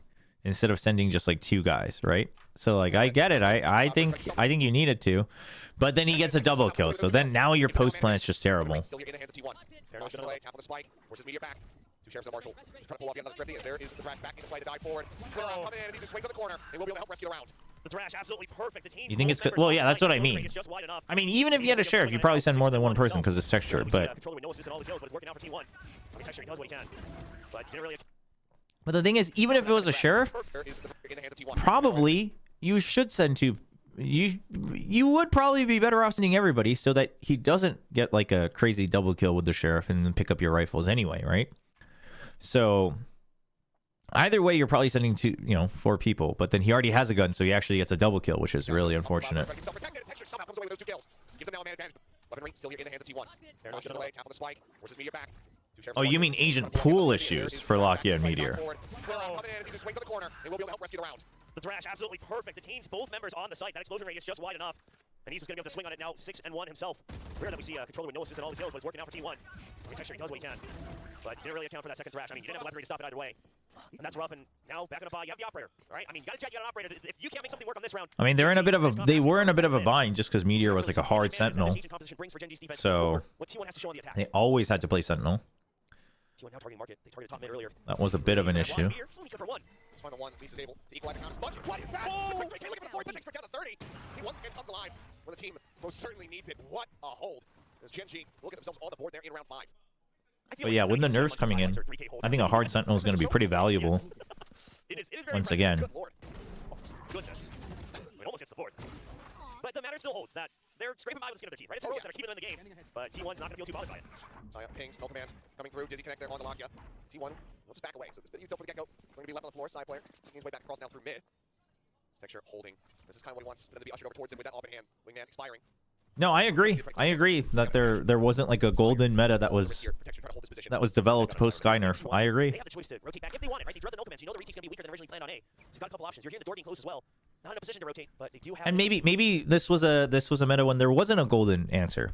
And maybe that's why. Maybe there was always going to be enough rock, paper, scissors that we were going to see it continue to evolve. And that would mean that it was a very good meta other than Viper. So that could be it, but... Warp's taken. Saya, he's got a showstopper. Decided to go ahead and pull the trigger on that one in this round. There's the flash for shot set out. They do interrupt that one. The timing is nice. Come here from Texture. He's able to find Rossi. Just a little bit more. Meteor takes down the enemy raised. Things coming through. Meteor getting caught there as Texture still with his own hand trying to close it out. Cannot. This easier and Executor will be left standing. And he will once again deny Gen G from stringing together 2 rounds consecutively. It's just the 1 pound so far. Yeah, and that's with an amazing 3K from the IGL himself. Those are the only 3 kills Munchkin's gotten so far. I mean, that about sums up. Do people realize we're going to still get the same amount of Viper? They almost play it as if they had a stage, right? It's just going to be used just to cut up the map in half. Make sure that they just have a single line of sight towards market that they have to worry about. Makes things a lot easier despite the flying jet. And now it's a fast hit Munchkin. Oh, Let's raising do the it shot. again. Finds one coming to the corner. Does the corner. Passes to find Rossi. Texture, however, I don't think the amount itself is going to change too much. But I think the way you have to play it is going to change enough. Basically, okay, for anyone who watched Plat Chat, I don't know, 3 weeks ago? I don't know when it was, but we were talking about Bleed. Maybe this was at the very beginning of the season. And Sliggy said something along the lines of, you know, maybe these comps are working for you, and some of them I get the idea behind it, but why do that when it can just be easier for you if you just play things like the Viper? Oh, I think it was about, or maybe it was GE. Maybe it was about the single controller bind, right? And he basically says, but it's just easier to do what you're trying to do if you just play the Viper, right? So like, it's like, why are you trying to cook something new if your players aren't that comfortable with it yet, when you could just make your life a lot easier by having this agent that like covers all the weaknesses of that current comp and still keeps you stable enough. And I think that's one of the biggest strengths that Viper had, is that the things you wanted to do were just easier with her, right? So obviously global presence, mega easy. And then like flexibility with, by playing like one side of the map and then still being able to smoke on the other side. Yeah, you could pick your opposing cloud back up and you would still be able to recharge your fuel, etc. Okay, also very easy. You didn't necessarily have to wait on a timer cooldown either. You did have to pick it up, but, and to some extent you still had more agency. Stalling, mega easy, right? You had your full fuel bar and then you still had 2 snake bites, etc. things like that, making duels easier. You have a decay, okay, and then post plan. You got lineups. Like everything was just easy and simple, and the timings weren't that hard to calculate. But it's simply a matter of, I don't think it's as hard as the Sky nerf, but it's in the similar vein of, it's not like you now have more openings, right? And you have to be a little bit more pickier about your timings. Yeah, like the uptime nerf, I think that's going to be pretty big too. Like you have to be, you can't just keep doing it on a cycle and just know that you're going to be safe, because when you're recharging your fuel, you have 2 snake bites and it's going to be okay. Like you just don't as much. Like it's going to be easier for the other team to pressure you to basically find the opening more often. And you say attacks, you can still make pressure from the other side of the map, but now I would say that a good Astra maybe provides more flexibility and more versatility at a global level. I would argue. On some of the maps. Like obviously on for instance, like things like Icebox, I think Viper is still going to be very, very, very, very, very, very, very, very strong. But right, it's like, well, now there are other things that you can do. You can't really lurk with Astra Stars. But I would argue that you can't lurk as easily with the current timings on the fuel. Not as easily. Because the problem with current or the previous Viper is that that screen was up for, or the Poison Cloud was up for so much of the round for free, right? Without you being put at any risk. So basically, either you needed to fill it and be in a risky situation yourself for the entire round, where one person had to be in an island to like pass the enemy's toxic screen, or you had to like re-clear it once you decided to check for it with util. But now it's like, if after the first time you kind of try to take contact and they haven't lurked in yet, the timings are going to be, you're going to get like maybe 1, maybe maximum 2 more timings that they could have lurked in. So, it's going to be, oh, thanks, Dinos. Catch you another time. Astra's not as aggressive as a lurker, but they can still put up, I would say, a decent amount of fake pressure, and I would say have more agency from across the map to help your teammates.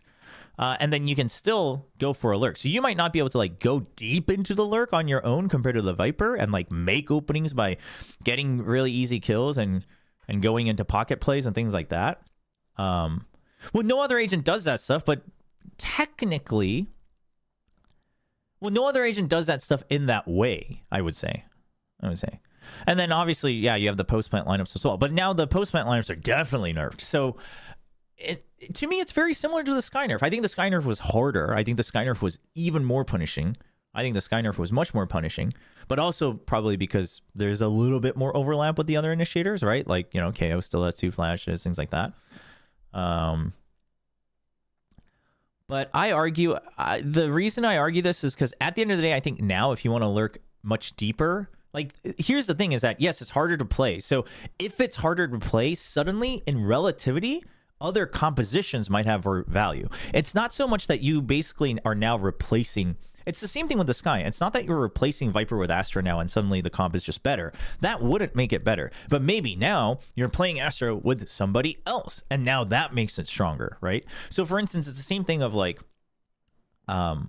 if you take, maps with Sky, and I mean, let's just say it's bind, right? And let's say you're like, okay, we're just going to play the same thing. It's still going to be 1 Sentinel, a 2 controller, duelist, and a Sky. And it's like, oh, but Sky's nerfed, so let's just put in KO. The KO alone isn't suddenly better just because the Sky was nerfed, right? If you're going to do that, the Sky is still probably really good as a single initiator. But now, maybe playing double initiator, double controller, and no Sentinel is more valuable, right? So there's that's what you have to consider in relativity. This is very different from solo queue, where in solo queue, it has a much lesser impact.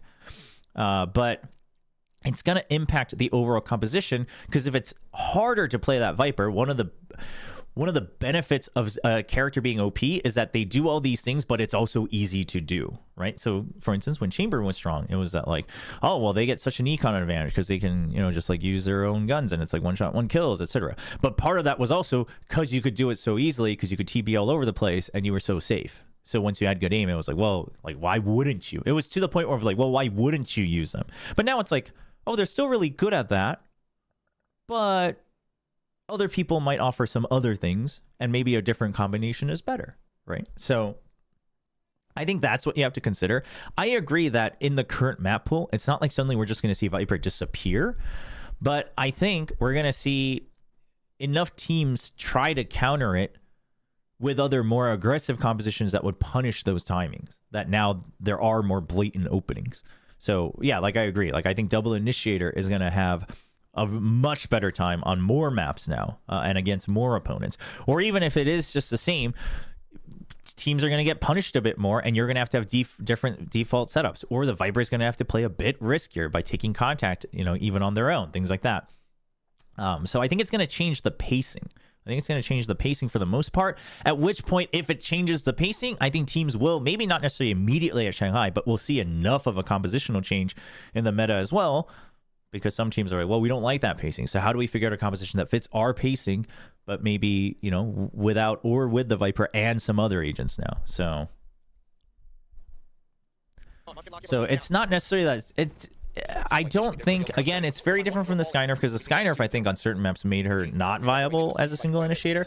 But it's not so much that Viper is not viable, but it's that, well, it's not a gimme anymore. So then you have to consider, okay, does this other composition work? Yeah, I mean, they're still holding the advantage every time as well. And like you said, a big part of it is those ultra rotations coming through. And it shows Yeah, I mean, probably the people that it hurts the most is like solo queue Viper players, but I'll be very honest. I'm kind of happy to play Viper again now, because hopefully not everyone's playing her anymore. Although, having played a couple games with the new patch, you do feel it. And if I'm feeling the changes in my own games in solo queue, it's pretty big. Like, that means that you have to put much more, like, you have to be much more calculating about how you do it. So, in some ways, it's going to help us really see who's really good at Viper. But at the same time, even if we see the Viper, I think we're going to see other compositions actually like be able to counter it rather than just be like, well, it's the Viper, so like that sucks.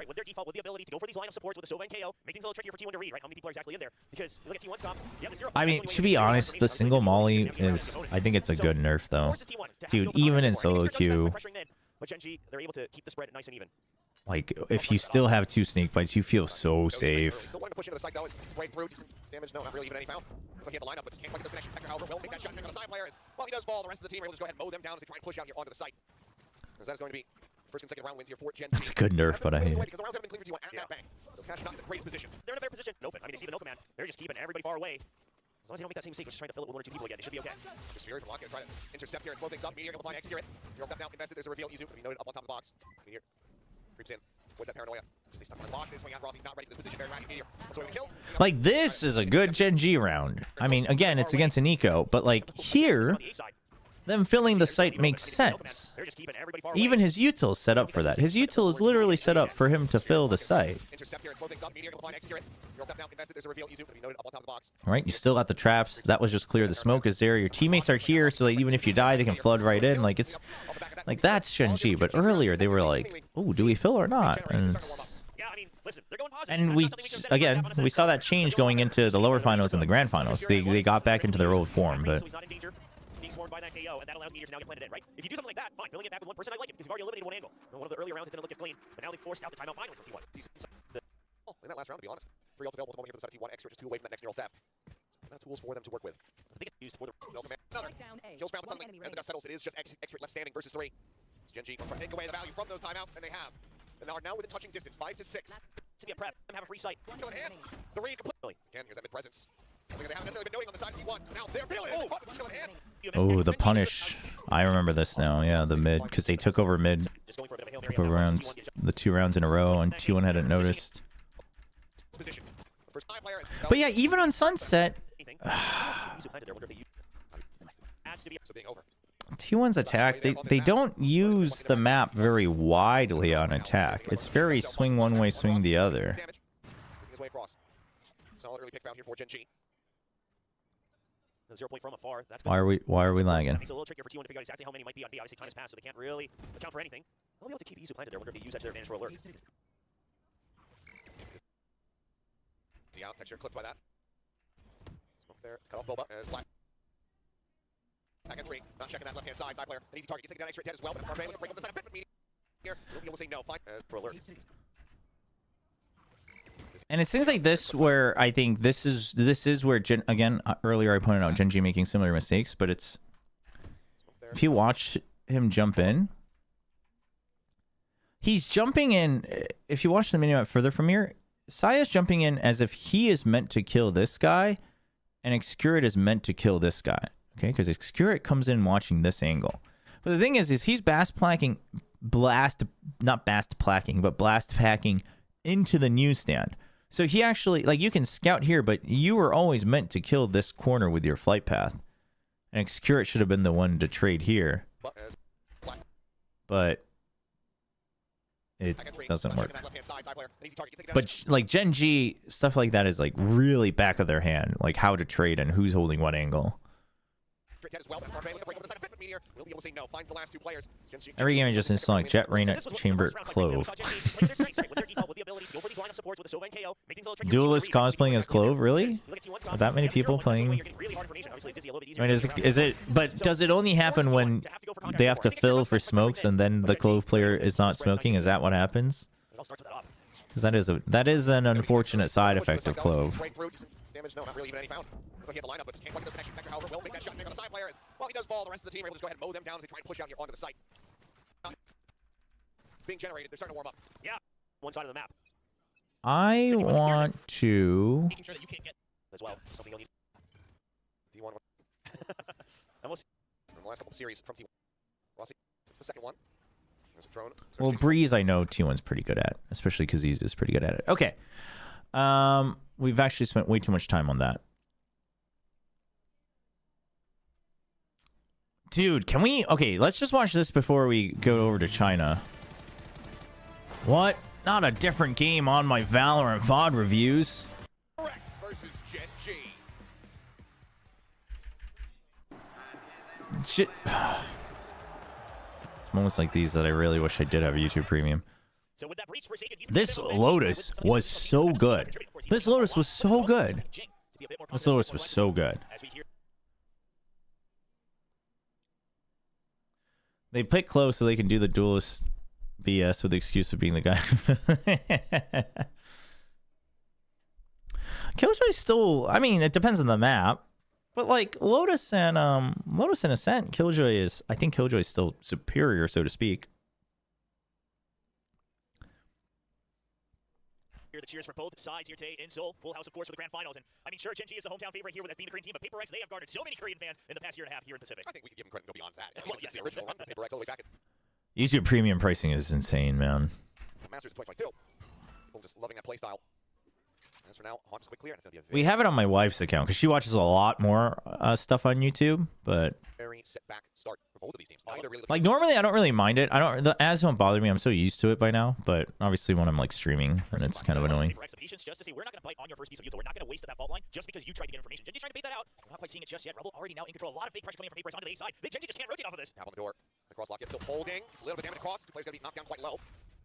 Like Paper X not reacting to the initial util, then baiting them out, then forcing them to over-rotate, at which point Genji basically has to go for a widespread default, and then they group, they heal.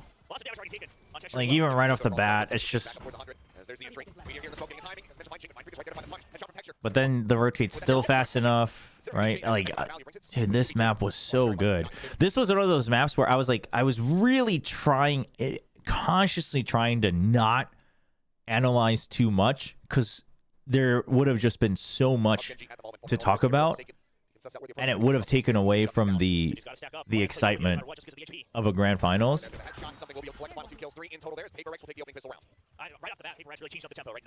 But there's, dude, you could peel this map just forever, like an infinite onion. How long they can keep this in mind, because you don't have too many rounds here, Valorant, as we've been finding out the past couple months. You really got to catch on quick right off the bat. Certainly do. It shows out delays. Does cut off something here for the time being. Lock gets the reveal. Just take a couple pot shots here through that. Viper walls. Get any connections. Finally, Gen G suspecting this is going to be an A hit, and they are correct. Trailblazer moves his way forward. Doesn't spot too much of anything. Got 9 tree. They draw out Paranoia. Gen G reacts quick, but now you kind of have to stick with it. Paperx still trying to clear it. Yeah, really good here from Gen G. The stream then into the one way as well. And then they're just keeping them tied there. Like, it's good from both sides. I mean, Gen G, they just make no noise, and they say, I mean, listen, we've already stacked. We'll stick with it. Meteor's on B. He's got a Sheriff. And then Gen G immediately, they spread out. They want to still make this as valuable as possible, knowing that it's B. That's the advantage that you have. Instead of trying to re-clear this, they're holding close angles because they're in an eco, so that's good. It's a good attempt from them, but Devi's angles are just so good. Devi's just so good.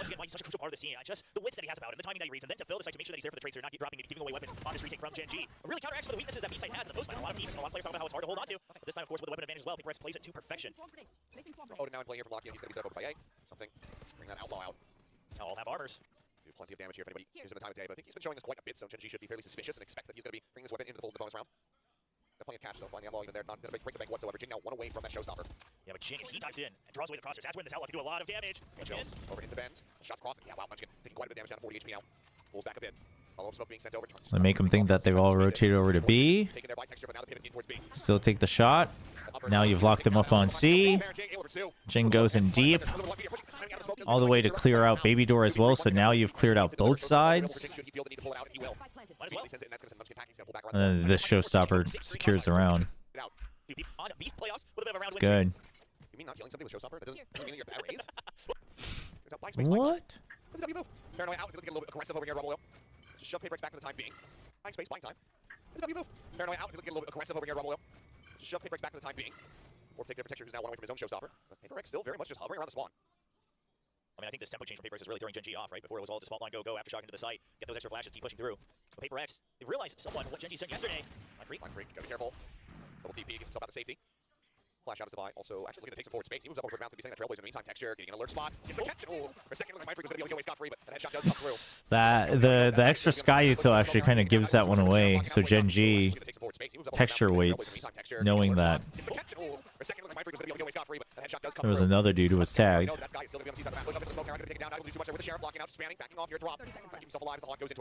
Then you wrap around the long side to make sure you can just fill the site. If it's B, it's B. Munchkin unfortunately doesn't get the kill there. Something is down 10 HP for now. It's holding over Baby Door. It's a very hard angle to work. Difficult. Up into the corner. Just over the to make sure that get the first really Util and beat them up front. What you did against T1 yesterday, that's not working today against Paperx. They will wait for 30, 40 seconds even into the round. Still no call out. Timeout call rather, I should say. Dude, this entry by Paperx, by the way, like, even if you know, like, how do you... Jing's so good. He does this a lot on C site, where he jumps on, but then he jumps down with momentum. And the big difference here is that they used to not always one-way smoke it, but like this smoke is purely for Jing, right? It's not even here to fully cover it, but they purposely move it in so that Jing can use it for cover, and then they fault line as well. They're not even covering this side. Why? Because he's just gonna jump out of smoke out of sight, and then he jumps down to still check waterfall. By the way, which is kind of insane.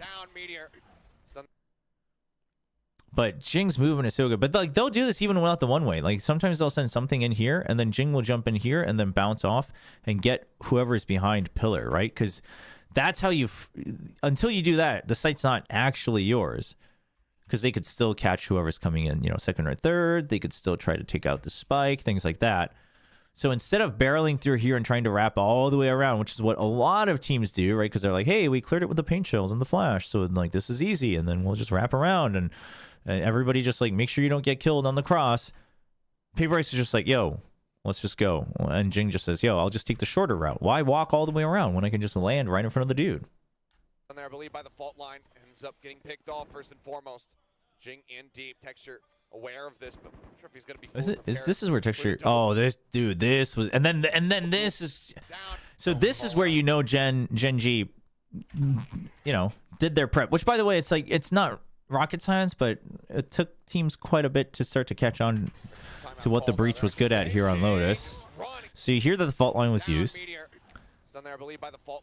but Munchkin's holding waterfall, and you realize, okay, It's only the Jet and Raisin so far. You took out the Trailblazers so they know that there's someone in Waterfall.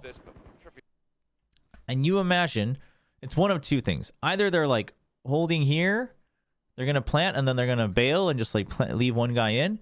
Or they like have to push in because otherwise their post plant is not great. Like you still have so much other utility that they have to basically get the contact first with their flashes and their other util. He's going to be fully prepared for the double duel. So you're suspecting that they're pushing out because they've done this a lot with the breach. Needs some attention drawn over by the And then the paranoia is just perfect. Oh, look. Perfect. Just like YouTube. Oh, he's gonna be able to collect both. The ads have been worse today. Drawn over by the site. Swings out. Oh, he's gonna be able to collect both of them. Showstopper now. Drawn out. He was bouncing forward.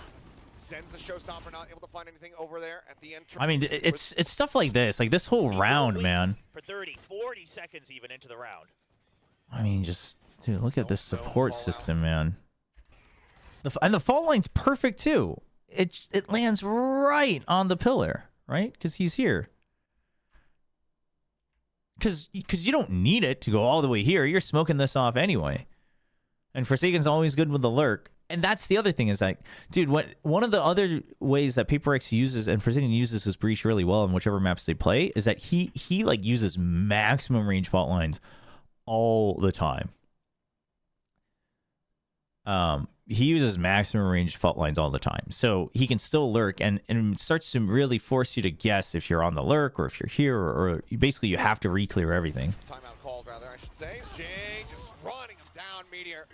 Done there, I believe, by the fault What's line. up, Pyro? Ends up getting picked off first and foremost.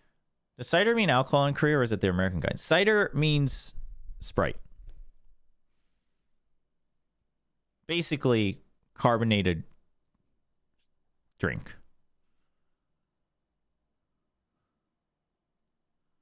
Most Jing in deep, Texture aware of this, but I'm not sure if he's going to be fully prepared for the double. Yeah, I mean, it comes from the English word cider, but it's not apple cider.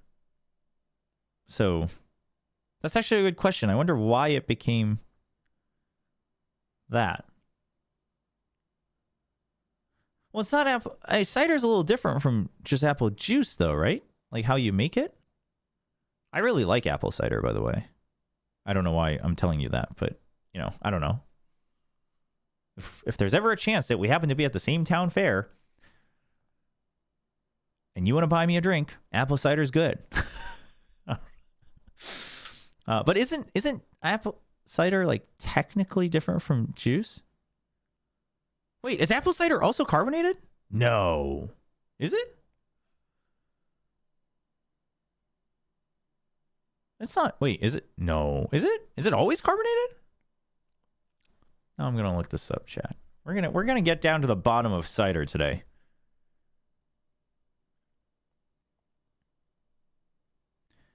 Non-alcoholic cider is carbonated, but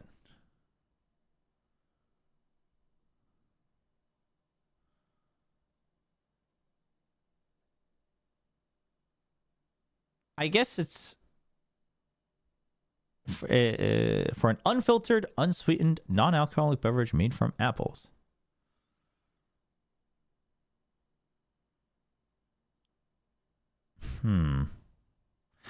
So it's unfiltered because apple juice is usually filtered. Oh, there you go. Oh, see, Isidorus has the answer. But usually cider is the carbonated alcoholic drink in most places of the world, right? So I guess that is probably where the Korean version comes from. It's just that it happens to be non-alcoholic and also not based on like any fruit.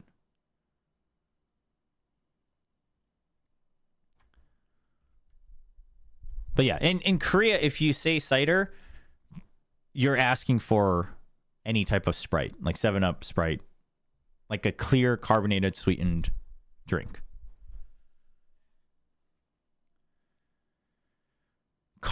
Sparkling cider at least in the States is just like carbonated apple juice, yes. But I think for most parts of the world, cider is like what us Americans would call hard cider, which is like the alcoholic fruit extracted beverage. Stack here. Needs some attention drawn over by the site. Swings out. Oh, he's gonna be able to collect both of them. Dude, and then the showstopper right away from Texture. Bouncing forward. Sends the Forsaken's showstopper still out. going through. They're still FD suspecting it. Forsaken's slow. Why? Because Mindfreak's still here, so you know you're safe. You still got 8 seconds on your fault line as well, so Forsaken would ideally like to use that to his advantage. But then Mindfreak dies after getting 1 kill. So now you're like, okay, I'm going to peek out. And unfortunately, you can't get the easy kill first. He gets that. And then he's already out, so he tries to just jiggle around it. I mean, this was a good round from both teams, but... Course correct here in round number 5 of the pack of Texture's monstrous re-entry. They will get them. Shows speed just for the double kill. No hesitation. Today we learned that everyone has a different definition for cider. I will say, Paper X turning up the tempo to 11 on this round was a crucial pivot. But Gen G, they're able to react with the retake. That should give them the confidence to adapt a little bit here in round 6. Yeah, and then you go aggressive. I will say, Paper X turning up the tempo to 11 on this round was a crucial But it's a different... Gen G, they're able to react with the retake. That should give them the confidence to adapt a little bit here in round 6. Yeah, it's a different setup, right? So it's not the usual just blast all the way through, but they basically... I don't know... Yeah, no, it had to be intentional. So Charon basically smokes for Texture so he can land, and then Charon's covering this side so Texture can get the 1v1 here, and then he can also trade from the door. It's not entirely new from Gen G, but basically it really goes to show how many variations of Rumble Fight you can have from both teams. So the idea always was from Gen G, we get the guy whoever dashes or jumps across the rubble, and then we force everyone back with the Odin. That's good util from Gen G just to check for that. You heard it. Heard it. Damage zone. Reswing Karen will be able to take him down. Dead Divine. Wise to it. Now Gen G, they can just hold on to the space that they've gained so far. Just rubble, B-site, and then you leave C to that Killjoy util. I mean, this is a huge numbers advantage. This shouldn't ever go wrong. Oh yeah, I guess we could talk. I guess I'll do it. I'll do it when we do the power rankings on Saturday. But dude, that second day, man, guard core versus Saya player, and then Gen G versus Lev. I think it's gonna be exciting.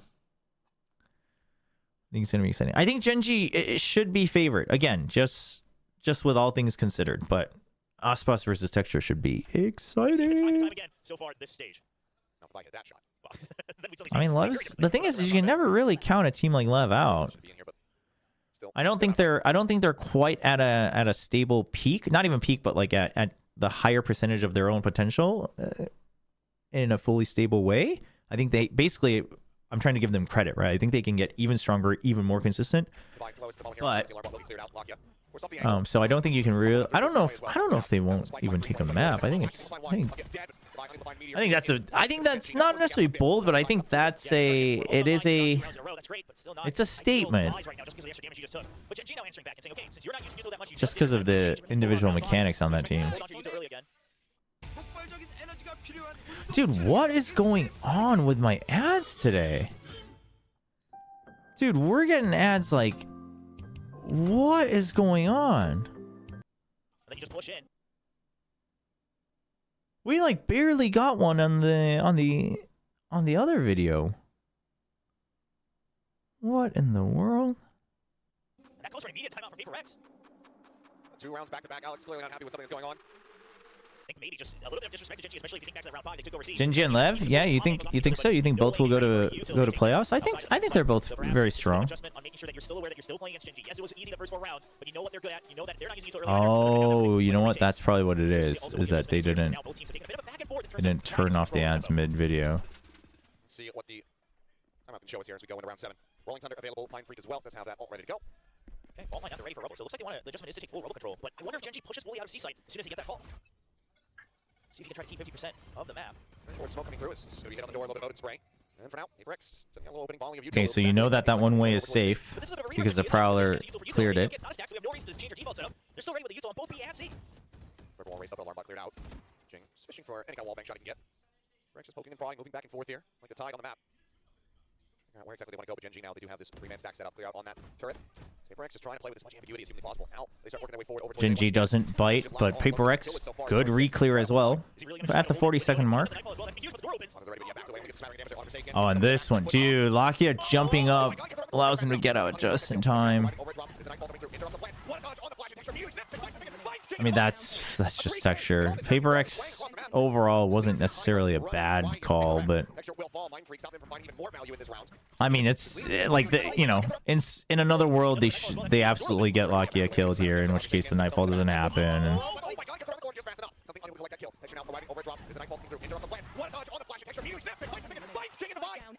a 3K and all this back and forth is swaying across the map. This leads to the timer running dry here for Paper X. Texture will fall. Mind Freaks out and providing even more value in this round. As well, because he knew there was a possibility that it was yeah, I guess so. I guess this was viewed the most, right? Texture is really on it. He's pretty on it. Some of the rest of the team still looking away. Oh wait, I didn't even realize this during the match. Some of the rest of the team still looking away. Come on, finally got himself on the board. Dude, who spots him? He's pretty on it. Jing does. Oh no, maybe it's just the paranoia. Jing straight stops himself right in the smoke instead of jumping down because they see the paranoia coming out, so he wants to stay alive and he wants to try to pinch onto Charon. But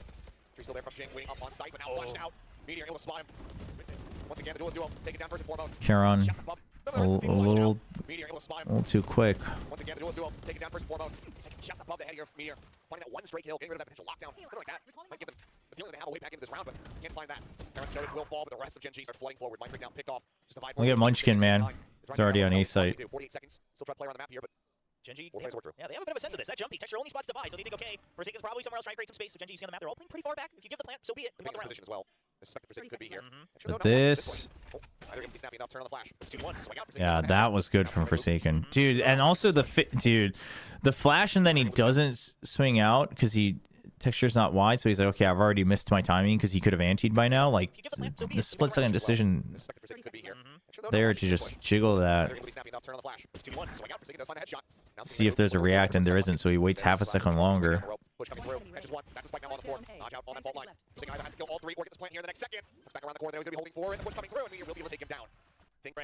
in 2024. So you really want to watch out. Of course, Paper X got their heroes, they got their clutches, but only get so many per map.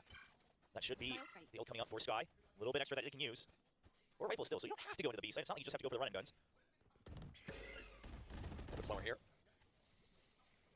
Moving his way forward, tucked in alongside the wall here at B, while Lakia going for a quick little jiggle. Sees enough, getting out down over on B. Trying to swing the wrap around, granted. Could just do the cut in through Baby Door. Really just still avoid the pit. Paper X do one. Texture's here as well, so Gen G's looking to fill the site. Seeker's gonna fly, Texture shows up and out, sends it, something to be taken down, now poor Lakia does fall. A little bit of damage, splashback, tries to slow up the approach, finds the kill, Jing up dead, main shells in hand, resets, tries to snap up the Dude, that I thought Texture had that for sure. That's one of the scariest parts about Paper X. I mean, a little bit to the same extent for Gen G as well, but specifically just the fact that, like, all 5 players can very consistently win duels that were disadvantageous for them. Paper X definitely ahead. I mean, Gen G's pretty strong in that department, but Paper X is just, like, way ahead. And then this, too. I mean, the thing is Gen G's call here... Okay, so Texture thins the numbers. Great. The paranoia goes through. Charon not able to win the duel. So they know... But they know... Okay, you've already come out here... So you know they're all in the site or in tree. And you say, instead of going through here, where you're going to have to watch out for 2 angles, you're going to set up the lockdown, try to see if they clear it, or if not, if they run through here. So Munchkin's going to go. The entire idea is this is just to buy time for Meteor to come through here, and if they do clear it, Munchkin's going to be able to push out. But Paper X is so ready for this. They hear it and they say, okay, plant, and everybody push out. And then they smoke him off. The original plan is he's just going to watch and he's going to pick off anyone who tries to clear this. And I think basically Gen G doesn't account for the fact that they might just triple push this all together, which is absolutely the correct call from Paper X. It is absolutely the correct call because you know this was clear. You know this was clear initially. You know this was clear by the time you were planting. So there's no reason for them to not really push out as 3. Oh no. So he's just trying to stop him from destroying it so that Meteor can get in position. Unfortunately, he doesn't get a kill and they destroy it. So then, yeah, then they try to do a little bounce back and forth. But now Paper X is like, well, we have better numbers. So he tapped it. You guys go in, see if that's true. I'll wait for the guy who's going to try to catch us from the flank. It's good. Paper X is good. 2v3 in that post plant. Just so many individual mind games going on between these players. It really just goes to show why they're representing the two best teams of Pacific here in the mid-season grand finals. But of course, Texture once again trying to pull up whatever heroes he could. I thought the Pink Shows might give him that win against Forsaken. But Forsaken we're talking about. But the lockdown, and then you don't account for the smoke. Munchkin's trying to draw attention. Meteor goes for the fake. But back and forth, but the numbers advantage for Paper X comes true. Now being aggressive over here at C. On top of the top. Flash back out around the corner. Fake. But back and forth, but the numbers advantage for Paper X comes true. Now being aggressive over here at C. On top of the top. Flash back out They dodged the C's, but shot out of the air. not anything else. Mind Freak's so good, man. Absolutely gorgeous from the side of Gen G. I mean, this was one of the worst performances he had all stage 1, I would say, in this finals, but he's still so good. Yo, what's up, Komodo?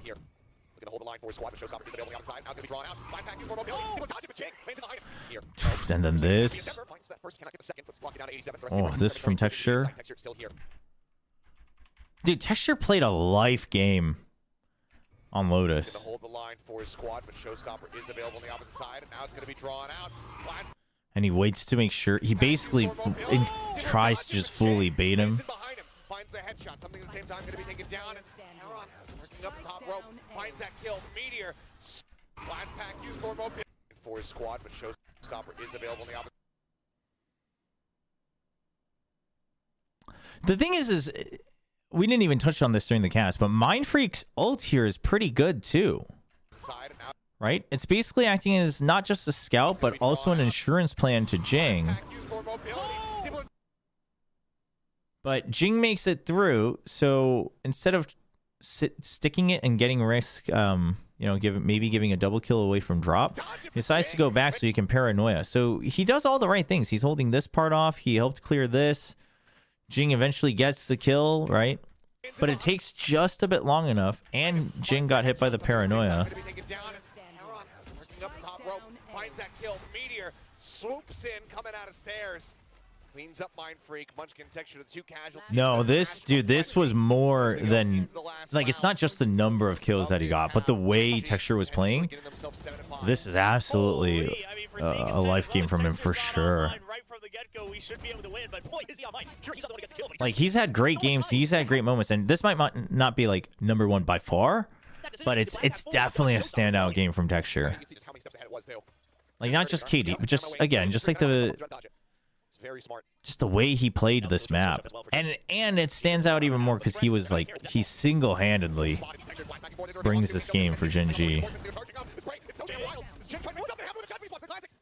I mean, good reads too, but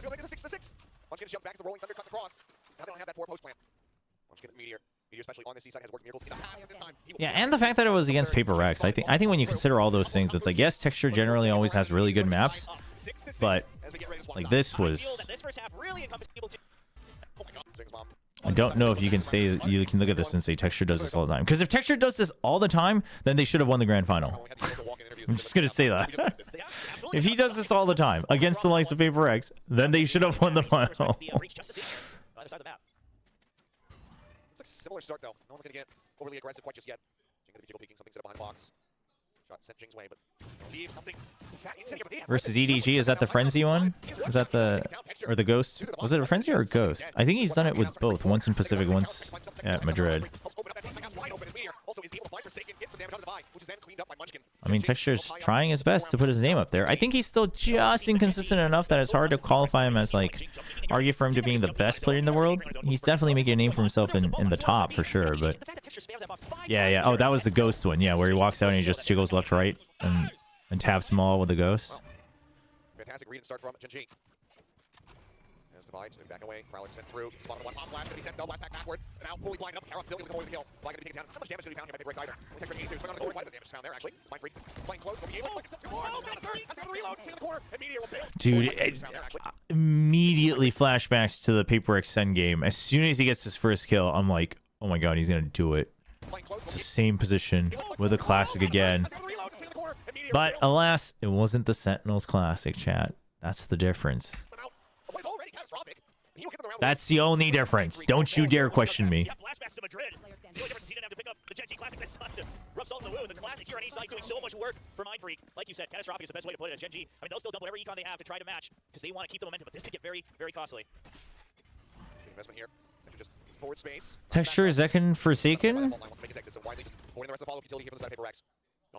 Yeah, but what about Leo with the stomach bug? I think Leo with the stomach bug is a pretty strong player. Dude, Woot is also, yeah, Woot's very good for sure. Like, if he can perform at similar levels at Masters, then I think he skyrockets for sure on everybody's rankings. Looks for Karan, into his shoulder, continues the challenge. Karan is just up to it. Shuts it down, something dead over at C-Door. Mind Freak again, the one to deliver. Finally brings it into the range area of the enemy element. Finds himself follow-up before getting taken over by Texture. We will be able to collect the final two. Similar scenes. The Paper X is starting the attack. Gen G looking quite streaky thus far. 3 in a row in the second half. I'm curious. I wouldn't be surprised if a timeout came here just because it started to look like Paper X just getting a little bit overconfident in their own individual skill. I mean, I don't think you can ever fault these 5 players for getting confident, but the fact that you're playing against Gen G and you're still going for these repeats after you lose 1, 2, 3 people might be cause for concern, but Alex says not yet. Only 1 timeout left. Wants to use it wisely. Not gonna find anything there. Forward, judging hand there from something to keep that hidden. I don't know if Paper X overthought this map. If anything, I almost feel that they relied a little bit too much on their own trading. And you see Jing even also coming over to that east side to provide backup. Gen G's gonna have a little bit more faith in their own weaponry, but and while Gen G didn't do any rocket science, like on the defensive side, they were the first team in, you know, playoffs and Pacific to understand how to or remember how to play against the Breach. Again, not rocket science, but they were the first one that challenged the comp itself at a very basic level. But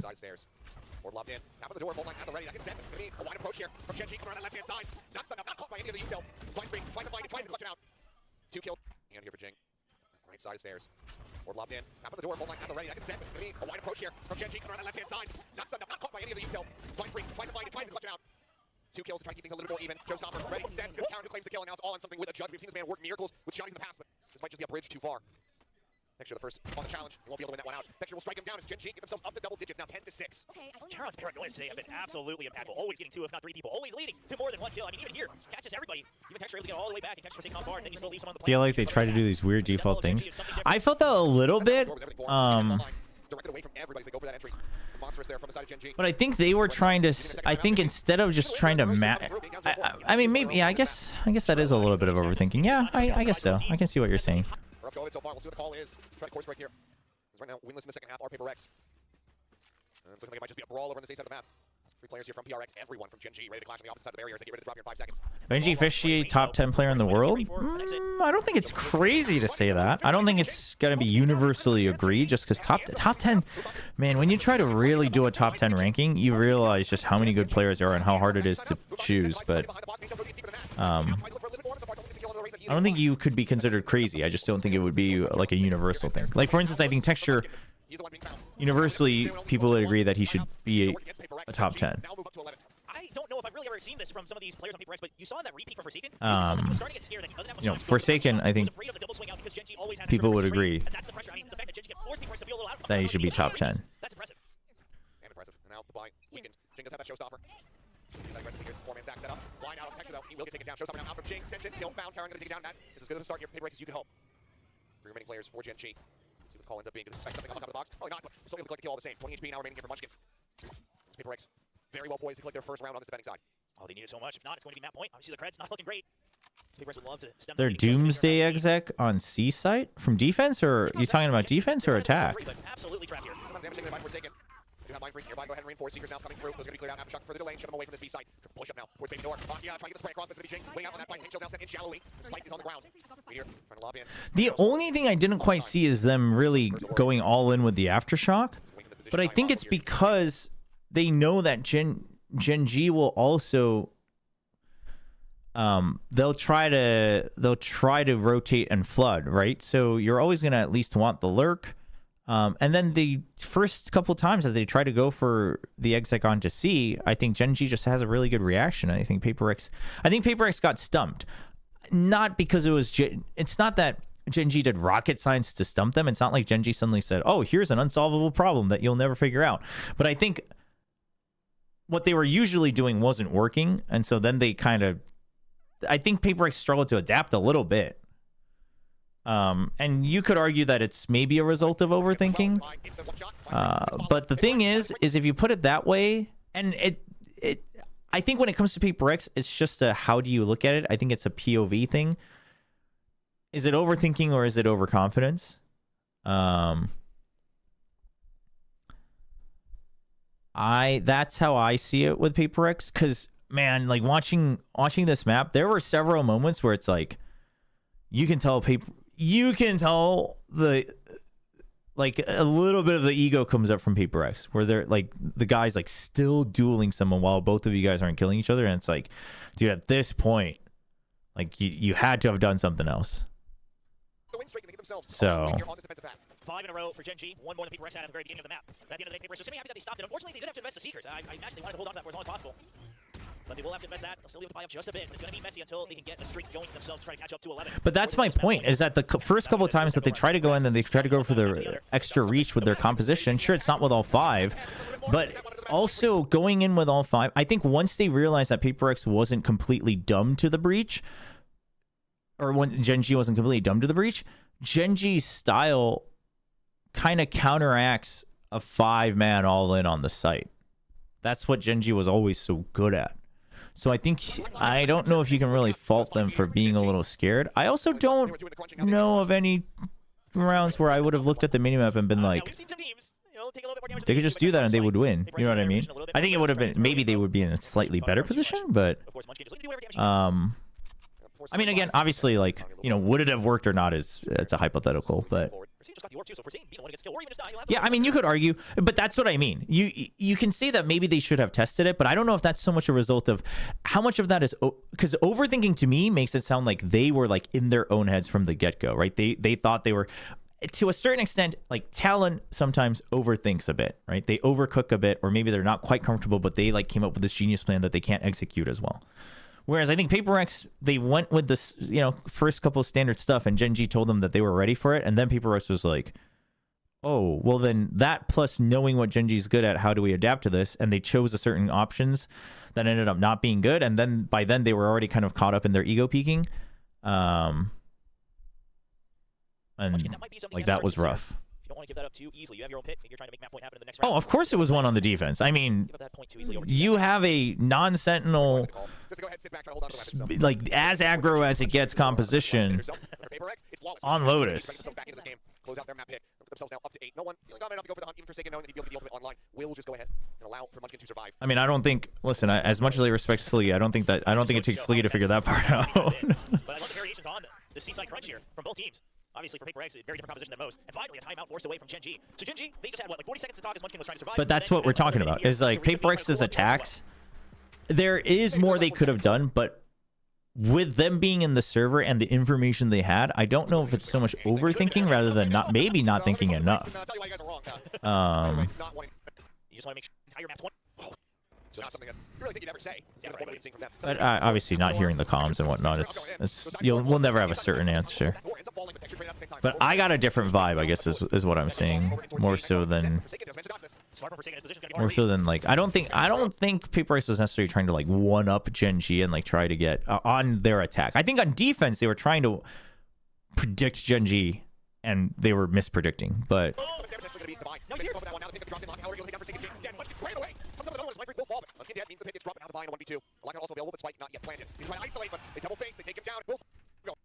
so not something that you really think you'd ever say. Something that means I'm forward, tap on the door, texture, so just I'm going in, goes diving forward, all this loads now inside the side, something. Yeah, but it's stuff like this, like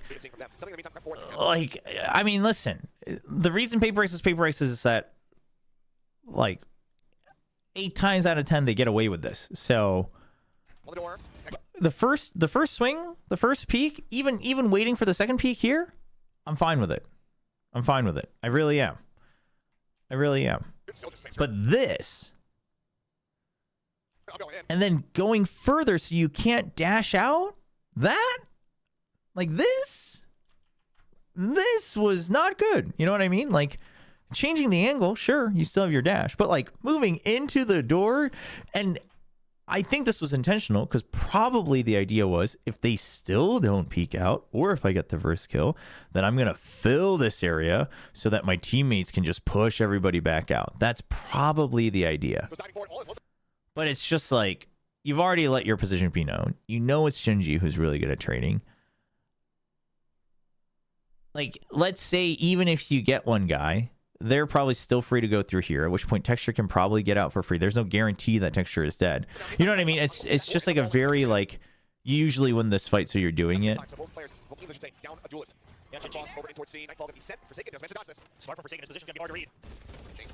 I mean, yeah, also, yeah, but that's what I mean. That's what I mean by Texture had a life game, is that Texture also single-handedly, like, carried this game. I think Munchkin had a couple good reads on defense, and I think they were prepped at a very, not very, but at a basic level for Breach, right? I think they, you know, studied the VODs enough to remember what Breach is good at and what Breach does for this specific composition. So I think they came in prepped, but then like Texture also just like carries this map for sure. Or the entire series, quite frankly. I mean, he got 105 kills and he lost, man. Like, holy cow.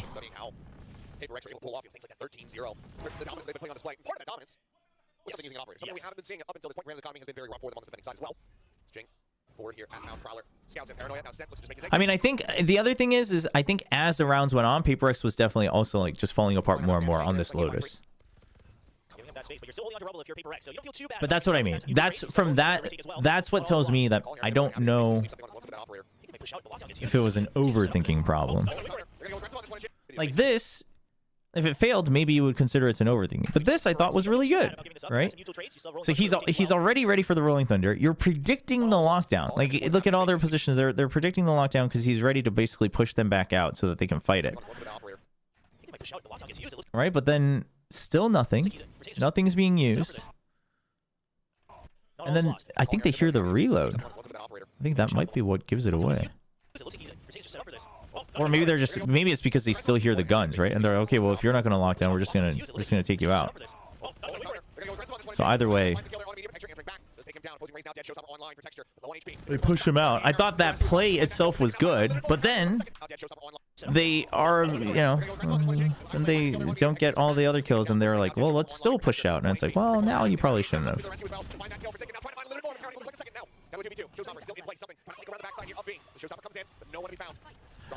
The thing about a really good map of Valorant, chat, is that like it's going to be very rare that a map of Valorant is really good because both sides are playing perfectly clean.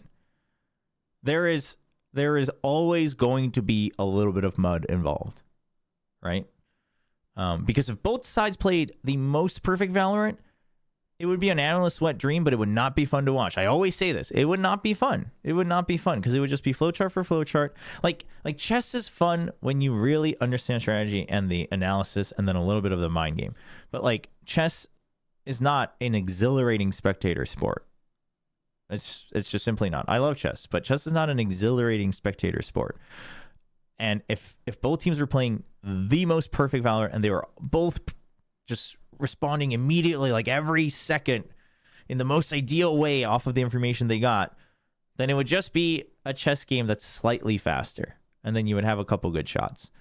There's always going to be a little mud, and then there's always going to be a little bit of mud. So like that time, you know, I think Paper X, Mind Freak trying to go for the fake TP back, and then you're swinging back out, and then you swing out alone. Like, yeah, it's a little muddy, but overall the idea was good. But that's what I mean, is that idea was good, and then Genji reacts to it very quick, maybe because they kept in mind that it was a possibility. I don't know if they were quite predicting it, but then they're able to back out and they're able to go for the trade, things like that. It's just, it was very good, but because it's Valorant, there's always going to be a little bit of mud because Valorant's a very fast game and there's a lot of decisions you have to make very immediately.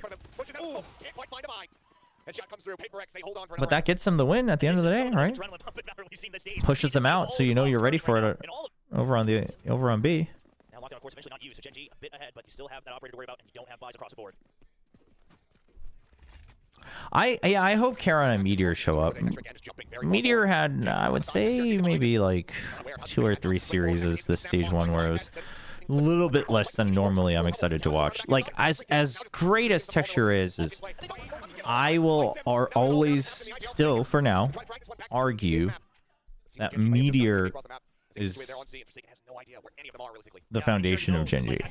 Not because he's the last remaining member from last year, but because of what he allows the team, the rest of the team to do. Texture might be the star, but to me, Meteor's the core.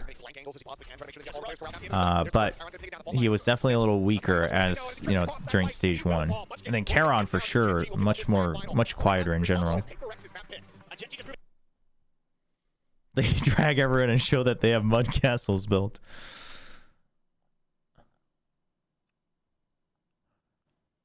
I don't know so much. I don't know if Meteor is so much the win condition. I just think that that's the team builds off of the possibility, the options that Meteor gives them. And I think he does that the things that he does very well. And I think they build around that, whether consciously or not. Okay. Obviously, all the other maps are really good too, but I mean, we know Paper X's strengths for sure, and I think Gen G. I think we're going to see a different Gen G going to Master Shanghai. But that Lotus, I mean, we talked about a couple things, but like every round was a back and forth rock paper scissors for sure.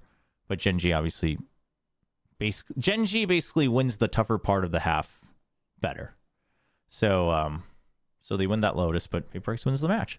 What is this trailer for Master Shanghai? Oh, this is specifically from the China channel? Let's check it out. Once we flew all over the world to compete for our dreams. Oh, it's all the events that they've been to.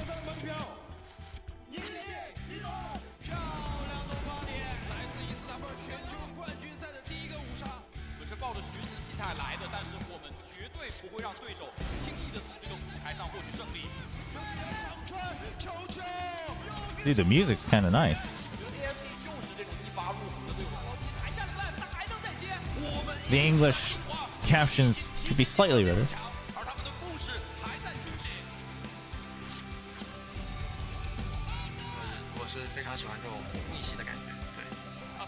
Oh, my BLG, where have they gone?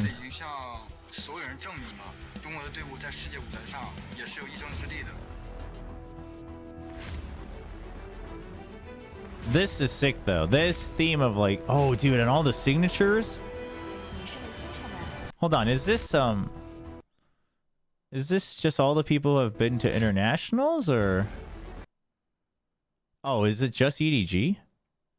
No, there's yeah.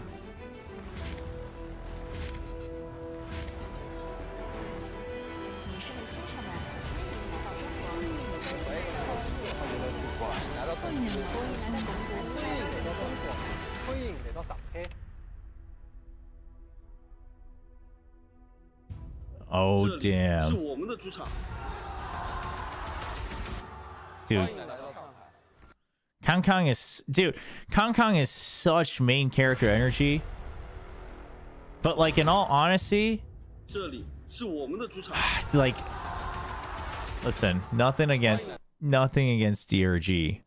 But nothing against DRG, but just because of the main character energy that both of them have, the 2-shot of life in Kong would have gone so much harder. I'm just saying. They absolutely should have DRG in there. Like there's no doubt about that, but it's just like both of these guys have mega main character energy. And it's funny because like maybe it's just because Kong showed up first on the world radar, but like Kong has like mega main character energy, and Life has that like we're good friends but rivals energy. You know what I mean? Am I the only one that thinks that? Am I forcing the storyline?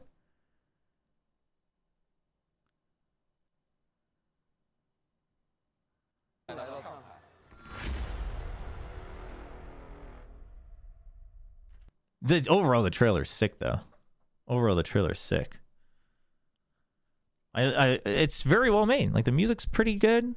I mean, it's it's very stock, but it's pretty good. And then I like the theme of like flying everywhere, and they got the commentary. The highlights are good. And then they say now we're back. We got all the signatures. Would you say this is the three-headed dragon meme? No, it's not the three-headed dragon meme. That's too mean to what's his face? Nizhao. That's too mean. It's not that. It's not that he's derpy.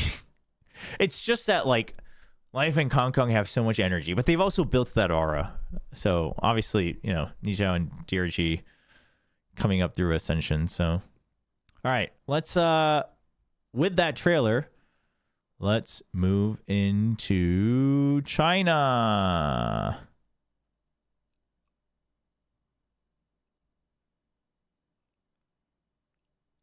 Life has the swag and drip a bit more than Kong Kong, yes, but that's why. Like Kong Kong's the main character, right? He's just like he's the main character, not because he oozes like drip, but it's just his skill. He's just better, right?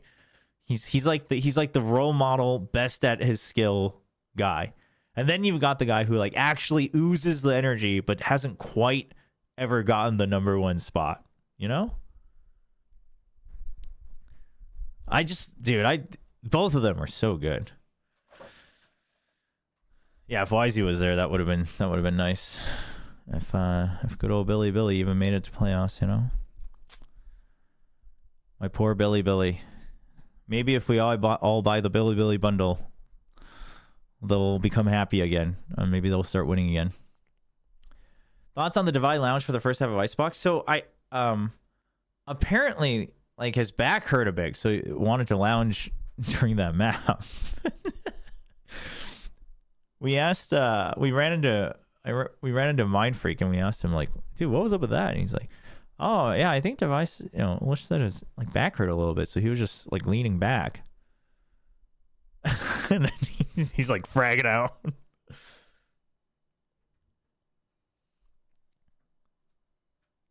BLG really just peached it, and dude, I mean, what a legacy, but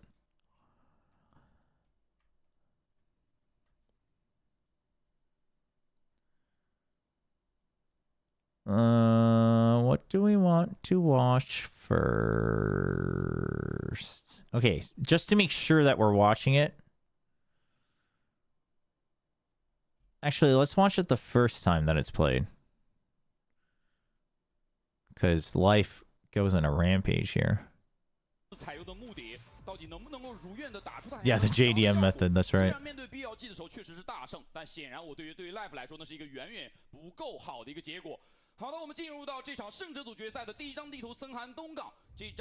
So for those who missed it and you're wondering what's going on, FPX plays a no duelist triple controller composition here on Icebox. Just right off the bat, no duelist on Icebox. Usually, you're really looking at your defensive side. Obviously, on any map in general, if you're not playing duelist, but I would say on Icebox much more so, unless you're playing like Triple Sentinel. So, but even then, obviously your defense is supposed to be stronger, and it kind of only works because you're looking to get that lead. But Life plays Clove. Alright, this we'll watch in 1.5 so it doesn't get too crazy since I haven't actually fully watched it. Dude, what the? How does he die? Oh, there's a small crack next to the turret. No way. Holy. And then they immediately put up the poison cloud after you got the kill in mid, so you have to watch for undertube and kitchen.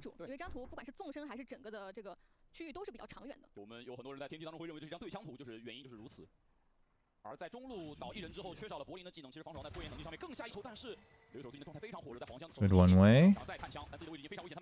Good hold. No exit though. So the smoke comes in from Clove. That gives him the exit. 2 people tagged. The Clove smoke came down, but you don't get the tag, so you gotta imagine that they might have been mid. They are in Snowman though. We can see that.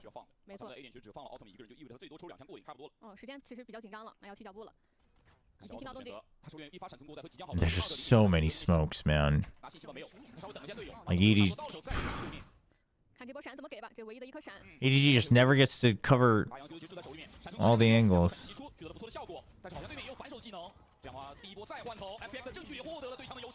哇，非常漂亮的一波，两边同时协同的补枪啊！那其实第一时间有看到，虽然说方 plus 准备好了自己手上的一波反清技能，但 EDG 也有所应对。因为这波你是放点的，其实两边技能储备相对来说是一个持平的状态。但在这个回防的角度上面，方 plus 是更加开阔的，两侧同时拉出 EDG 的站位明显被压缩了。而且他们对于手上的资源利用的非常好，手里面仅有的丢丢加闪光都在打一个配合，背也不是，不背也不是。 而在初期留一手，其实掰回来的这颗头也很要命，让场面变成了一个4打4的这个少一人的局面。对，因为其实开局柏林倒在中路，还是让必须短暂。I mean, I honestly, when I saw that they won with this comp when this match happened, I was impressed, and I think it has legs. I mean, is it gonna be? Do I think it's like, oh, this is absolutely the golden standard in the future? Probably not, but I mean, maybe, I don't know, but probably not. But I think it has legs. I mean, it's one of those things where it's like, as wonky as it is, the moment you see it, you can kind of see it, right? I'm not sitting there thinking like, oh, I thought of this comp too, but the moment you see it, I'm like, ooh, okay, yeah, like I can see how it works. And what you have to watch out for when you're, you know, like if you like theory crafting or you like thinking about why teams use certain comps, it can't just be about like, oh, well, they can do this cool set play, right? So it can't just, for instance, KO Gecko. KO Gecko is great, and one of the greatest things KO Gecko can do is the double flash. But like, the double flash alone is not the comp, right? That's very good. It's very powerful, but that's a very specific scenario. Like, executes are very specific scenarios, and there has to be more for the comp to be valuable, and that can always be a boost, right? Obviously, that's how you find like synergy, but.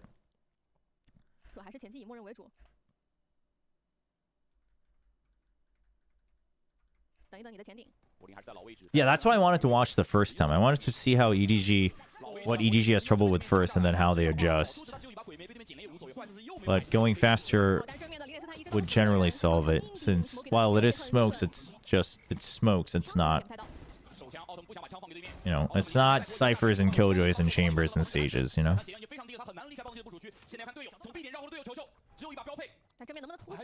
Oh, dude, that smoke was good.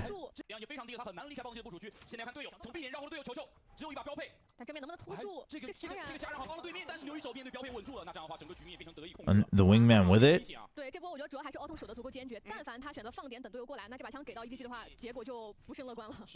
So that if they peeked him close from the smoke, the wingman would have got him on the wraparound. 但我觉得今天上来两队的这个对枪状态都还挺不错的，特别是 EDG 吧，标配的2枪头啊，是对方 plus 的枪械进行了很多的这个杀伤吧，应该掉了2把。对。护甲其实最后也只留下了阿阳的一个人的完整护甲。Dude, is G2 gonna win? 补枪啊，也是没有太多经济，只能选择补了手枪进来，正义加上鬼魅。但我觉得对于柏林来说，加了中路这个位置变成了一个烫手山芋啊，我守还是不守呢？想守的，这波柏林是补了狂徒回来的，手上只留了900的存款。 啊，但位置有所调整，这分没有选择在比较激进的在这个通风管道下面去对枪了。把指甲会放掉的。啊，其实我感觉他前面2波的动向还是想要去打掉这个射击炮台。Make sure they can't take advantage of that pocket, not too easily at least. One ways are still good. Dude, they're so tagged up. 啊，但队友还好是能够护住一侧，所以他只要看右手边的情况。柏林过来穿板，哦哟，这个还挺。但是留一手倒了。 刚刚是帮助队友在 B 大打出了缺口，这样的话防守方在 B 大感受到了压力。现在整个防守的重心已经非常倾向于 B 点了。哎，但是 B 通道其实有留人哦 ，Nobody 是一直蹲在 B 通道的木箱后面去听你的回防脚步声。EDG 今天打得很有耐心，想通过这种。Just looking at the mini map, just the refreshes on all these smokes, man, just never ends. 而且战术上来说，虽然还是一个双人的 B 点，但黄香处其实不太能够帮到队友。It's already so suffocating just to watch the mini map. Oh, I mean, it's just smokes for days, man.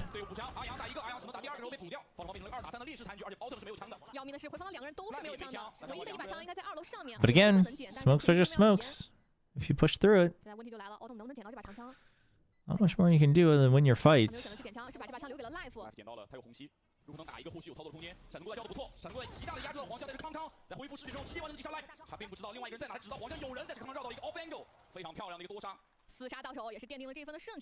Oh, dude, the coaching table is so close. I think I've seen, I mean, obviously I've watched their matches before, so I think it's like crossed my vision before, but it never really registered to me. Odin would be a good counter, yes. But it's not so much that they're like hiding in smokes all the time. It's just that it forces you to have to use your util all the time. It basically forces you to play scared, especially the first time you see it, right? Because you're like, well, are they hiding in it? Like, which angle are they holding? Like that, dude. Like one way's like that. Like, what the heck? 而目的在给烟的时候也容易被自己被抓 timing， 就像之前鱼一样。还是要在队友架枪的范围内再去补烟才行。是要找一个安全的位置。哇 ，EDG 今天真的是打得非常有耐心啊！因为这张图出来，防守方在 H， 如果你想要抢手点内的话，是一定有前顶的这种反清的技能的。奥特曼在前点手里面还有一发闪，一颗雷加一个零点修探，持续的狭闪在。And one way again. Oh, and then you, dude, you hide the 0.2. Has the ult, so the trade's ready.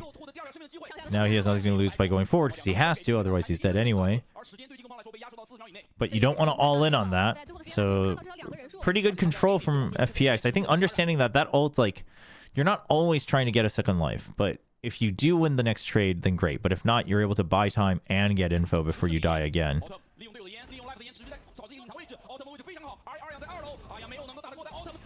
Oh, whoa, dude, Autumn.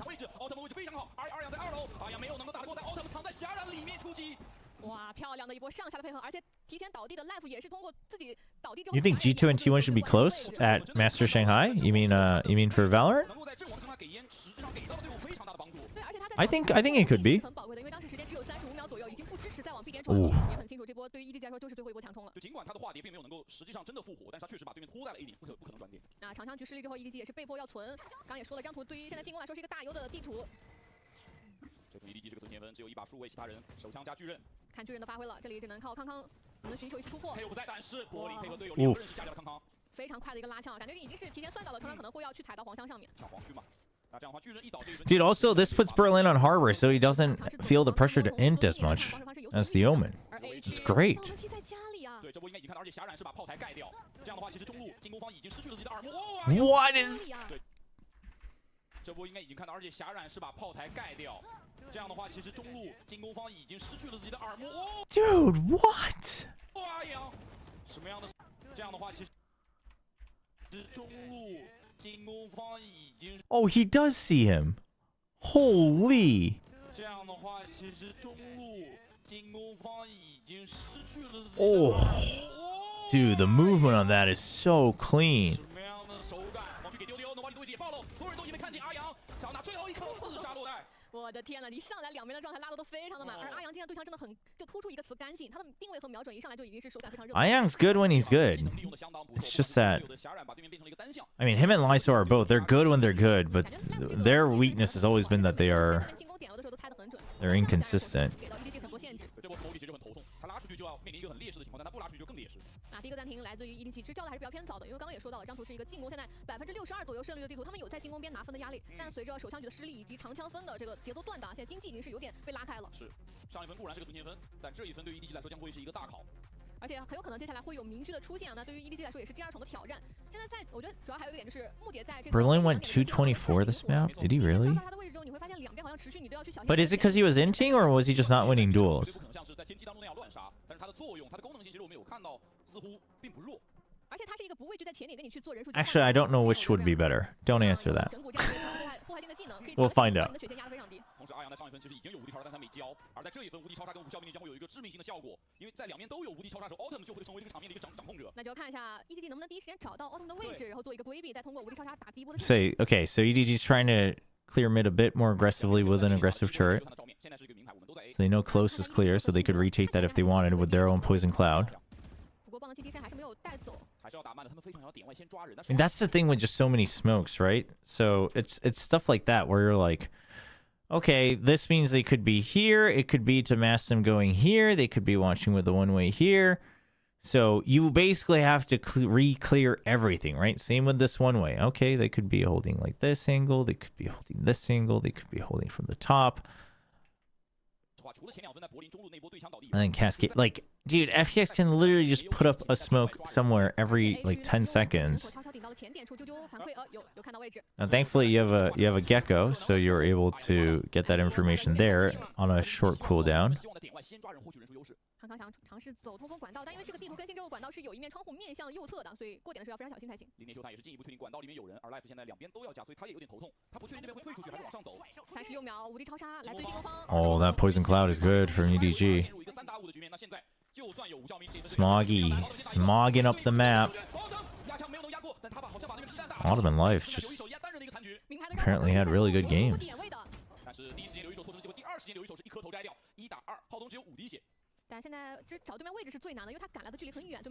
Leave Berlin alone. I love Berlin. One of the reasons I'm a fan of FPX is because of Berlin, actually. And T. Chat, I'll be right back. I'm gonna go to the bathroom.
I should really run ads when I go to like grab a snack or go to the bathroom so that the ads don't play all the time for you guys either.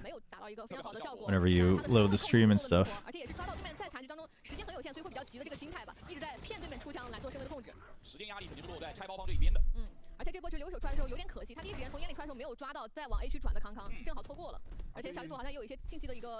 Lockdown, no command. No command thrashed. Counter. 又是开局的零点秀探的互换啊，但 EDG 的规避做的还是挺好的。前面管道上面 live 也爆了，两边对分有不错的冲击技能。戛然暴露位置的 live 抬枪反杀。Oh, dude, he was about to put up a smoke too. Oh, Kong's just a bit high. 而且无效命令展开之后，没有办法再去强行往外顶。Dude, punishing the lockdown, mega. Dude, that smoke is. It was always intended. This smoke. So it was intended for it to allow him to just pop out.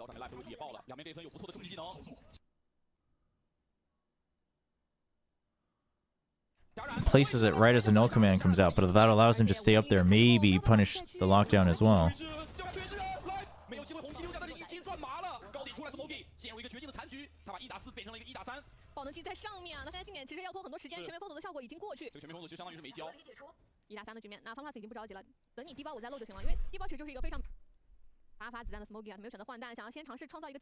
Yeah, you have to clear out the numbers. And he does not. Not much you can do about that. So now they're trying to pressure mid because it's the easier spot. Because it's just a high tide. So they're learning. All right, disrespect the smokes a little bit. But then there's just too many more smokes. Right? You get through. They've already put up one here to stop you in case you want to haven't all gotten through yet.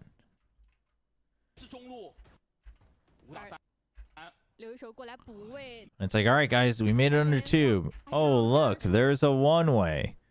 There's another smoke here. This is a choke point. I mean, And it's like, oh, now we're stuck on 2. I mean, thank goodness he wins that. But then it's like, oh, wait, they're back, though. So you haven't quite gone through. But now you're like, well, I don't know. Would they have rotated? I mean, I'm going to hope that they win this round. 1打2，而且离魂会对球球的位置判断形成很大的干扰，他不确定 No 是不是有人，尝试往 B 区走。又是球球的残局1打2，但这一分以 FPA 甚至可以找非常只有8。处理要拉吗？知道蜜蜂群去，但是被拆开了。对，补不到枪啊！暗野很重要，暗野命中，直接拉。第2时间球球 one tap。 I mean, first. 暗野命中，直接拉。第2时间球球。 Holy. Okay, so first of all, the moment they were able to take life down a second time, EDG should have won this map. But then Autumn basically says no, and now they should have lost this round. Oh, dude, Chichu. Dude, how does he jiggle through a full paranoia? What in the world? Holy.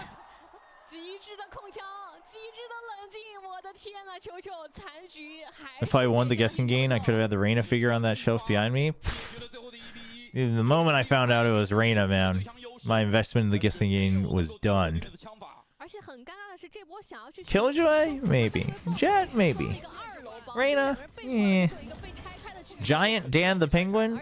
For sure. Reyna figure, I sleep.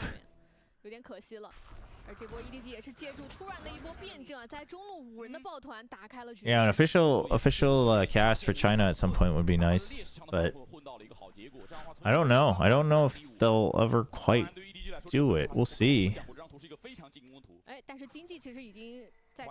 I mean, because the thing is, especially with watch parties, it's like, I don't know if you ever quite feel the need for it.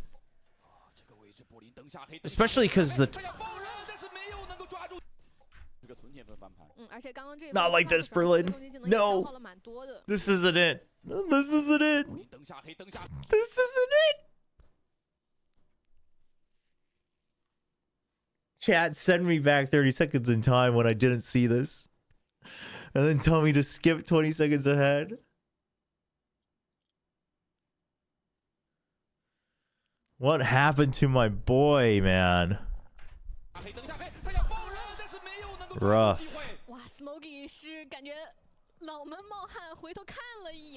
Rough, rough, rough.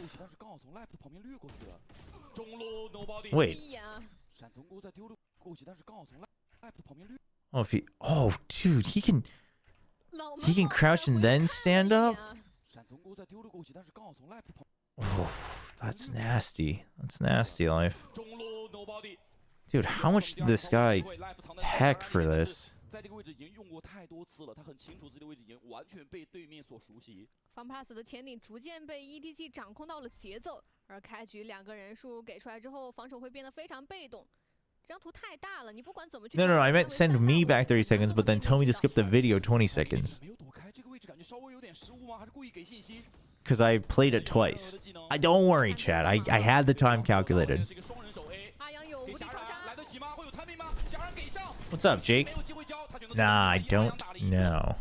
但是皮蛋好像打断不了，这样的话皮蛋会完成爆能器的安置。阿岩推了之后效果也很不理想。有无敌超杀这一分，阿阳要做决策，要不要拼这一分？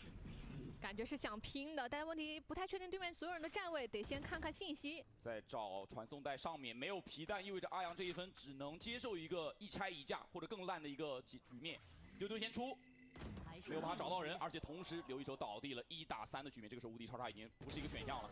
3个不同的方向。But EDG's learning a bit, right? They're just restricting mid for the pre-fire on the right.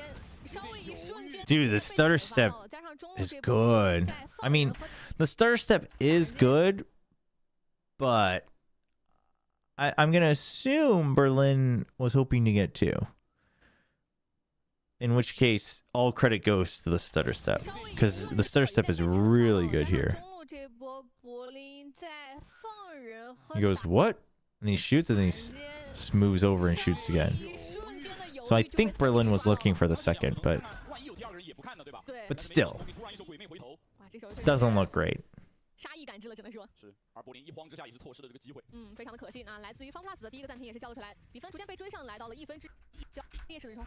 我觉得现在博指的问题，对，最大的问题其实是中路这个点一旦丢了之后，两边都会随时面临被绕后的风险，那就导致阿阳一直要锁在中路厨房，可能要看两边的位 Opt 置。 for Kong Kong. 裸皇途经已经不支持了，没有办法买护甲，他这一分甚至技能都没给我买。 Oof. 开局是直接撕掉了康康， Ooh. 感觉应该是从竞技慢慢有预判到康康会怎么样的一个走位和起枪。 但是留一手这个位置其实要看的角度也 Yeah, they've never actually quite made Lysor uncomfortable out here. 带有单向黑枪的掩护，哇！ Well, now they have. 也非常的在线。 主要是留一手一般在防守的时候，只要给这个单向烟都在这个位置，跳上来是一个提前枪。 这样的话，黄区失守，现在对 FPX 整个防守的 Dude, poor Tui's, man. 而由于你没有骑勒，现在 He will forever be remembered as the Tui's Ascent 下窗户 incident. 走是看不见的有，机会能够躲过去。没错。 点秀摊两个，但是在哪里？头是看到了，哦，错过第一个，他没有错过第二个，他知道有 Okay. Yeah, yeah, yeah. Good 这 adjustment. 样 B 区正面虽然说有无敌叉叉能够进来，但手点不是很好手啊。 Not in playoffs. No mercy. Holy no mercy. 无敌叉叉能够进来，但手点不是很好手啊。 上不去楼，那当然他只能在1楼隐恨了。但是后头来保利之后，在对面直接开刀，还有人活着的看到丢丢，打相信，哎呀，一气呵成，裸狂徒的一分，借助丢丢跟无敌超杀拿下胜利。哇，这分打完之后，阿阳也是很开心啊。感觉这一上来，你做一种比较干的拼枪，他很有自信自己的这个角色能够抓到你。 What? How do you forget about the Tui's Ascent incident, man? It's like the 我觉得这也是明军你 it's like the Som Cove incident. 能够跳上去的高。 上来第一真无威胁的推向你的脚步，而且两边教练的暂停，你在上一分，Nobody 已经起不了枪了，队友应该只能发到一把数位。有巨人，刚刚是挤了口奶出来。啊，那这样的话，刚刚是巨人出门牺牲了。 Yeah, I can't believe he did that with two guys up. Well, I think his teammate had already spotted the KO and he was holding him off at bay with a covering fire, but still. 没有能够获得回馈，防守方直接在 A 区压出去了。那 B 点，有可能选择保守一点吗？没有，有一手的 B 点打的也非常的激进，他一直非常想要去在绿区去施压。这分开就是直接把单向的铺流以及这个狂潮都给画出来了。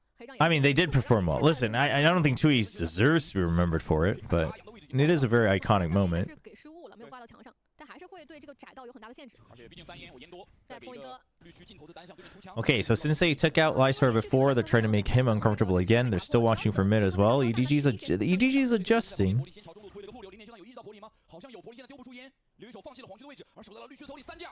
Smoke refreshes on mid are just they're brutal. Okay, the Reckoning just shoved them back as well. A little early, considering you didn't really know if there were too many other people. I guess you get the information that there wasn't, but now you're stuck. Dude, Life, don't tell me Life's holding on to this. Okay, he's not. 来福被清理掉了，时间13秒，爆能器是足够安装的，但留一手这个角度有预警，不过不够，康康倒地。但中路球球已经变成了一个鬼魂，没有人知道球球到底在什么地方，而下一个目标要指向谁？阿阳他明牌中路有一个球球，但是现在没有办法去处理，只能先清点内，点内的两人推的也很靠后，给阿阳的搜点。可能考虑失去了悬念，依然是球。这个单向也在通过 5 6 B 点人多的信息一波转 A 点只有一个目的，他是接感觉刚才这个区场的是他们也都时间了，每一天都在背靠背的在神或者斗的。而且我觉得这调度到中路来再去打 A。 So once again, B pressure. 劣势的情况下 ，FPX 有做变化吗？有中路在压出 ，B 大留一手还在踉跄，想要赶对面走，他希望对面能够在中路遇到自己己方的3人组。中路3个人如果能够有 Yep, you're using the Dizzy on the refresh to clear bit by bit. 这分是 That's good. 判官加正义，他有建 You 议 have the lockdown. 但是这也就意味着他要把 B 区的掌控权是拱手让人。柏林甚至只有一把飞将，但在这个距离飞将还是有一定的对枪优势的。在苗绿区的上沿 Still too many smokes to go through. 正好有一条缝。 They'll send the wingman. 在这关键这个阶段应该是打断不了的，点上没有杀人技能，回复好像是覆盖到了爆能器的边上。哎，那这样的话是不是会把这把判官放到近点来啊？但还好 EDG 的整体站位是比较靠后的。我在想他是不是 Ooh, it's right outside. 占了一半，只占了一半。在爆能器是在边缘的一个很暧昧的位置。 And he's behind the corner. Okay, the lineups for now. 判官在哪里？留一手的判官在拆包，判官拆了一半，有海盾，第2半有没有进找皮蛋出来？ But he's still sticking it. 这波瞒天过海，拆了，留一手，回复不要盖到爆能器。占了一半。哎呀，但还好 EDG 的 They still have double snake bite and mosh. 靠后的。我在想他们是不是有意控制这个回复不要盖到爆能器？占了一半，占了一半。是在边缘的一个很暧昧的位置。再拆了，再。 Oh, and fragment as well. 拆了，留一手，拆了一半，好像是被打断。有伤害类的技能可以暂时拖一下。 Mosh to send him back at a snake bite. Oh, but it doesn't. I think it just lands on this side. That's why. 这波瞒天过海 ，FPX 在枪械极其劣势情况下拿到了这一分。哇！是要手里皮蛋分的优势，这种信息战里面是拿到更也是一个非常这样一套阵容，你的信号一来到防守突其他点在了方拉。预判柏林或者留一手会在前点做动静。哦，留一手标配拉鬼妹。 I mean, Lyser had a good game. 手底打掉，做了一个优势的护航 Life 在前点，可以看到康康非常漂亮，应该是一发头一发身体解决了 Life。哇，防守边康康是买的，其实打了一个很准，能守住吗？这也是脚压一下，最后因为守住阿阳，最后只打个1v1。 Ooh, Ayang wins that as well. Dude, if Ayang and Lysor can play well, then FPX could be dangerous, but consistency, haven't seen it yet. Now, obviously, the problem now technically the problem arises on attack for FPX's comp because they basically have to cut up vision and then take contact. But here's the thing: the reason this is somewhat balanced is you still have Gecko KO, right? So you can cut up angles, take contact initially, and then you can double flash in. So I think those are the parts where you're like, okay, this comp is honestly not bad. To a certain extent, it's pretty good. I mean, you can smoke off the top of screens there. 一枪收走，但捡不到枪，这是最大的问题。远距离打枪是捡不到的，打得掉捡不到。而且奥特曼的枪法今天太热了，但最后确实给对面造成会掉一把数位的损失。但我觉得对进攻方来说，有这个爆能器的安装，而且只掉一把，完全可以接受。是，丢掉将会导致自己陷入一个巨大的。好，打的H 分成了3个小块，我一段一段的来清。哦，直接起到了民居进攻民居。哇！哦，这是什么？一段一段的来清。哦，直接起到了民居进攻民居。He just spams it. 哦，这是什么？哇，两边民居同样的情况。Dude, Berlin just can't catch a break, man. 预判到了柏林出来的身位。这枪好像奥特曼还不是特别好捡。啊，捡是捡回来了，但是从危险又看到了。Nobody 这波晃神应该有看到民居被拾起来的信息，不敢漏了。那这一分陷入一个两难角色，如果你不进点，这一分显然是赢不了的。但如果你进点，这把民居就有可能会赠人玫瑰，手有余香。而且给到 EDG 民居这个后果代价有多大，输的队伍都知道。我觉得对 FPX 现在这个4打5变成了一个。 有可能是潘多拉的魔盒，而且最大的问题是爆能器是 Autumn 在带的。中路留一手的高点，剑影上去之后打掉一人。啊，这分可能要尝试了。来了，但 A 区全是齐乐的技能，过点，自动照边先触发，纳米风卷展开。爆能器在 Autumn 手上，他是一把狙啊，为什么不给阿阳去装呢？有皮弹啊。I mean, they're so. The thing is you can't respect the smokes because they will never end. And I think EDG kind of realized that in the first half. They're kind of forgetting it now again. They probably lose. They probably remember it in the rematch. 5滴血，只有5滴血。有点没法解了这个残局，对面选择跳打，解决了这个残局。EDG 在赛前的有好的机会队伍个点有巨刃啊，这分就算面临回防，可能也不会有太大的难题。就看一下方 plus 怎么去应对自己给出的这把民居了。前点我也不敢漏的很多，直接给烟。刚刚不想放第一枪位，看到了，但是 Oof, dude, smokes never end. Oh my gosh. I mean, just look at how much of the site is covered in smokes, man.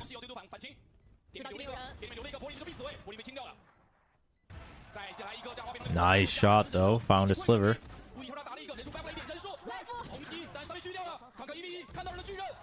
Ooh. Pick me up. You know what's funny? The first time I mentioned this stage, I wasn't talking about the Bind Cove. I was talking about the one on Pearl, but I forget who I was casting with, but they misunderstood me. They thought I was talking about the Mist Coves. I was talking about Sob the first time, but me and whoever was casting that day, we weren't in sync. But this weekend, we were talking about the Mist Coves on Bind.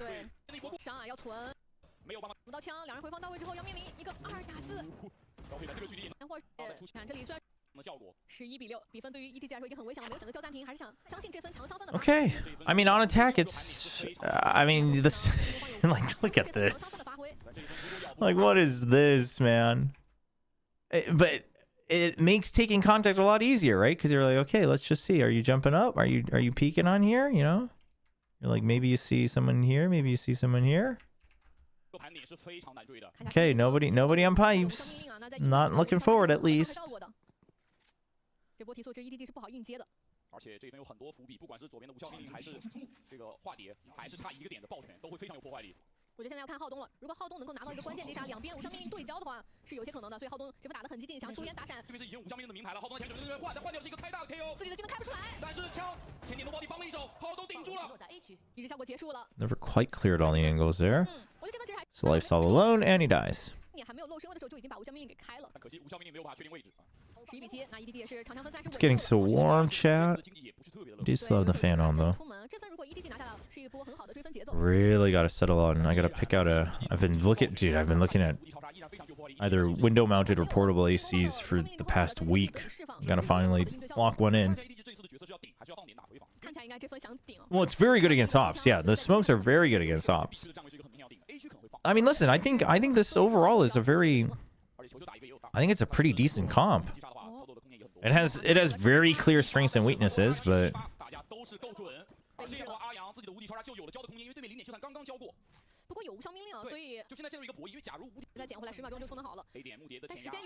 I mean, look at this. You can solo creep up, right? And you're still only clearing one angle at a time.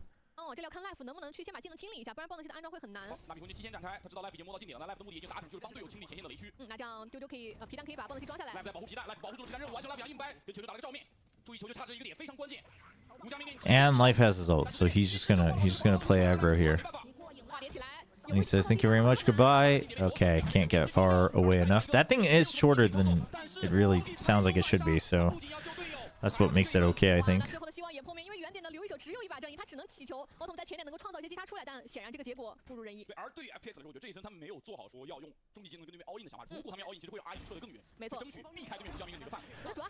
You know why they need a clove? Because the clove is basically playing like Arena normally would.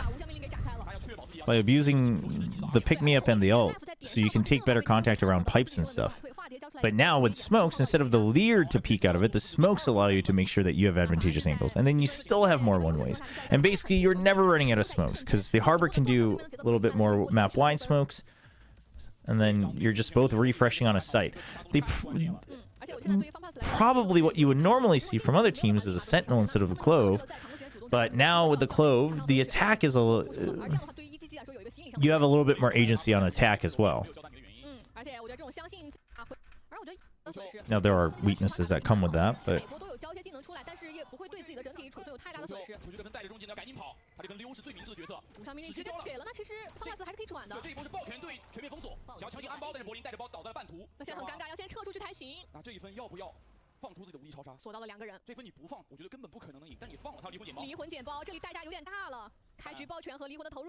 look at that early without clearing the other site. I mean, I guess it's your eco, you know? You just want to see if there's a reaction.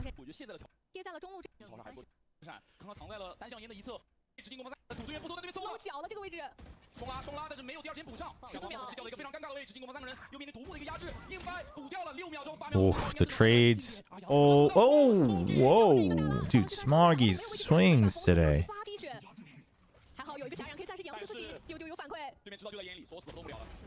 No. Oh. Close. I mean, basically lets you take priority on the early spaces as well, right? Like all these smokes. So you can really creep up bit by bit, except you can all do it across every part of the map, even alone. But it's still relatively safe. Did you do power rankings yet for Pacific? We're going to do Shanghai power rankings on the weekend, after we kind of go through a couple VODs. Couple extra VODs from all the regions. So today we're doing China and Pacific. We're not going to watch like every single map, but we'll skip around. And then on Wednesday, or not Wednesday, today's Tuesday, yeah? On Thursday we will do Americas and EMEA.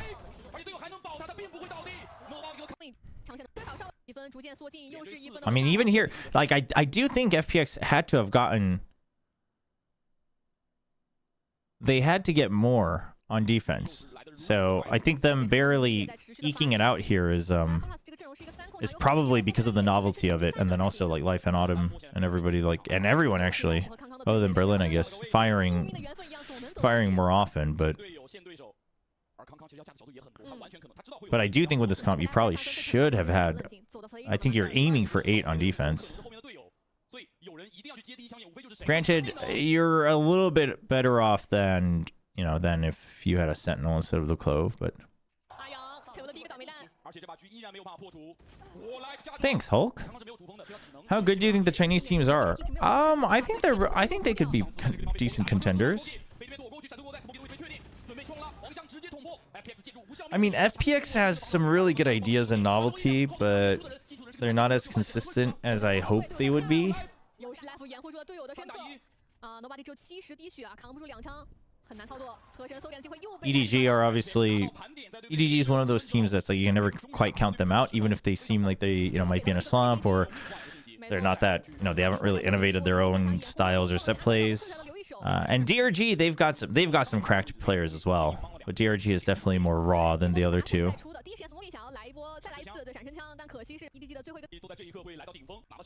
I don't know about plat chat. I don't think there is one today, but I'm not quite sure. Normally they're pretty good about posting out of time though, right? I think he caught a glimpse of the leg before the smoke blooms. Still, just look at how much space these smokes give you, man. You've already taken priority in mid. You've already taken priority in green. Try to pull a sneaky on A. You get punished for it. But you're still pushing towards yellow, so you're making it look like you're gonna go mid to A. Now the alarm bot kind of ruins that fake, so Kong should be fine here. See if he hits the shot. Normally he's good for it. But the flash is mega good.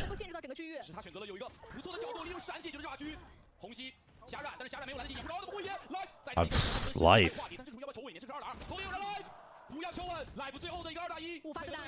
而今年有霞染 ，Nobody 也不敢相信出现手上没有任何的技能 ，Life 趁机上到了2楼。5发子弹，只有5发子弹。两边在绕，两边都在绕，两边都在绕 ，Life 还没有看到人，队友要看到了，结束了13比10，第一波4杀 Life game from Life. Okay. So now that we have that, let's watch real quick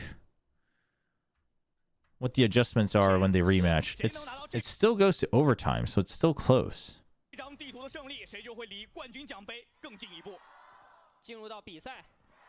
Funnily enough, FPX actually gets 8 on the attack. 持平的情况下，谁能够拿到这张地图的胜利，谁将会拿到Really? 队伍的主动权。好的，光幕拉开，比赛开始，开局方法进攻端直接提速，0点就看劝退对手的防守权啊，已经看到了，看到了康康的站位，来到一个高点。方法是选择控图吗 ？A 点感觉已经是选择后撤了。攻击枪非常准啊，撤退这还点了对手留一手影响头部。光剑来了，这波进攻必须应该是板上钉钉，但是有一个自动哨兵的侦测，而且 Life 还在 A 点来断对手的绕后。想去抓，知道 Life 的点位，把技能要给先给出来，稍微掩护一下自己，去拖延时间。一个人牵制对面3个人是可以接受的。想撤，能撤掉吗？能撤掉吗？好像还给他跑了。但是队友也来了。 这是支援，随后就到康康已经压到了一个 A2 楼比较靠外的位置，但他自己的位置不太好退，还没有主峰啊。刘一手已经过来了，刘一手血量非常低，康康在撤退途中先找一人啊，踩起来找我只能笑纳了。现在对于方来说有点尴尬，反而在来回 A、B 2个点的拉扯过程当中，把自己的人数给打得变成劣势了。而且大脚步是被隔挡的 Smokey 给听到了。Okay. EDG 现在也是 Quiet lurks in. 这个暴气你是阻止不了，只能插一场了。但对于 Nobody 来说， Is the visa thing sorted for the Korean players? Did they say that they were having problems? Shouldn't. Well, I don't know. I guess it's for a tournament, so I'm not really sure. But shouldn't be too hard for the Korean players to get visas.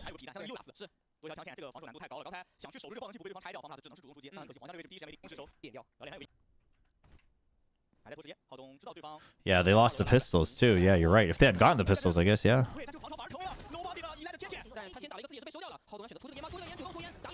Well, I mean, normally it's usually more so for any teams and players that normally have visa issues. It's much more about a timing thing than a, well, some countries obviously it's really hard, but more so than a they got denied type of thing. But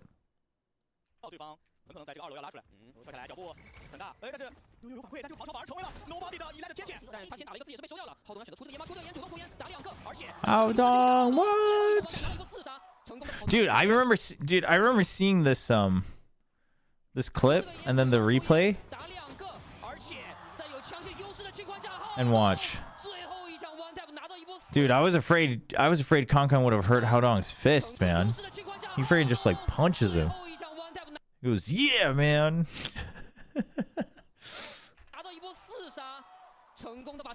There was word on the street that some Koreans were having visa issues? Really? Huh.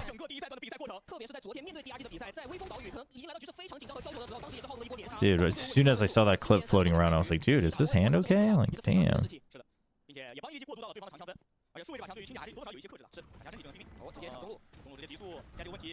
That's it, dude. This high tide is all about taking tube control.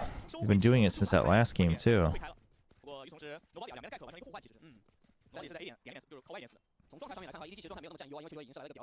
But EDG's being much more fluid, that's for sure, right? They're basically clearing each smoke as a group. Like they're not respecting any of these. They're trying to disrespect them as much as possible. They're just still too many.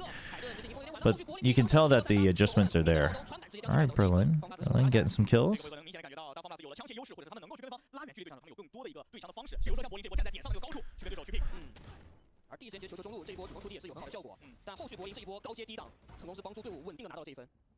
Did you see what happened with the Apex Legends team? No. Did they get denied?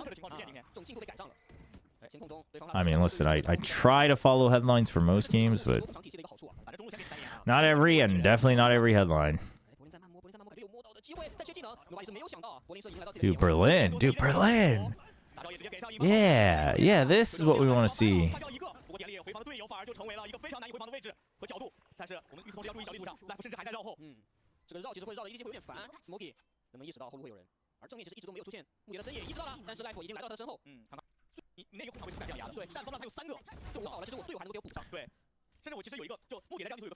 It was Australians trying to get into America?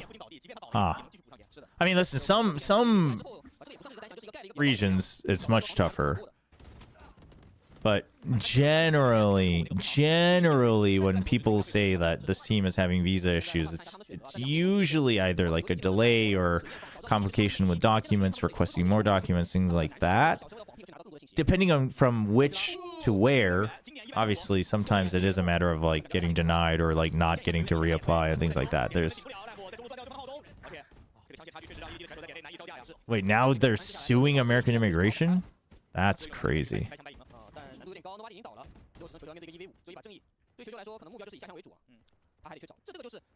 I think Genji will be fine.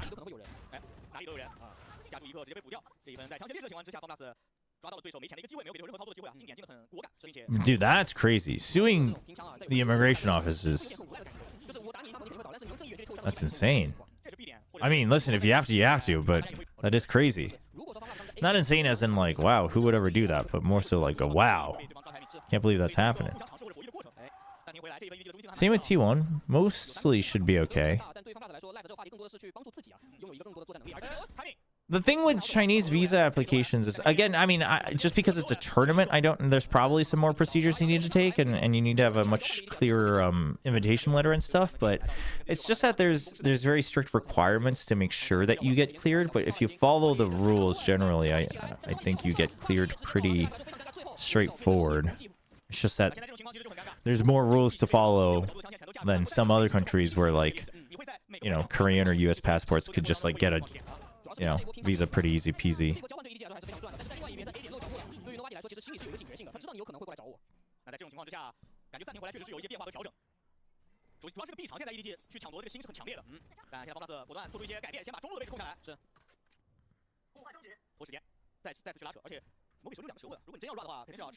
And even like Russia and stuff, they should all be able to process it from the same office here in Korea. Because I think there's just one office for like Chinese visa applications. It's not each embassy doing it separately. Because I remember going to the same one that other Koreans were going to when I had to get my Chinese visa application.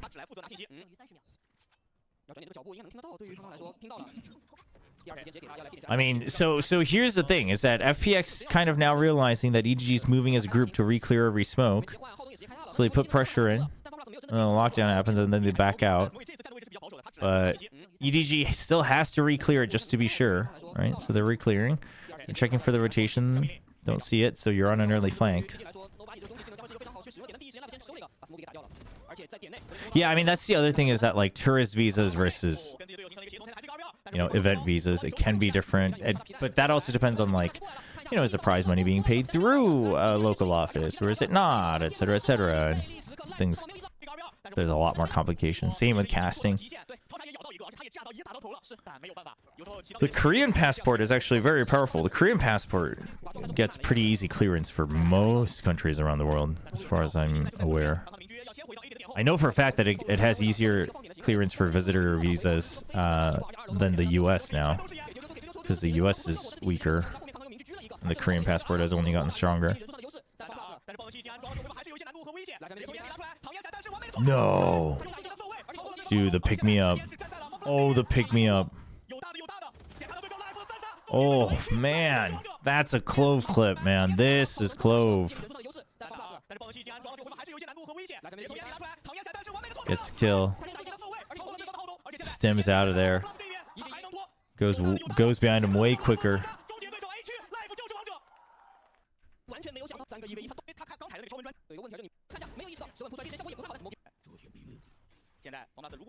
Where's the second half?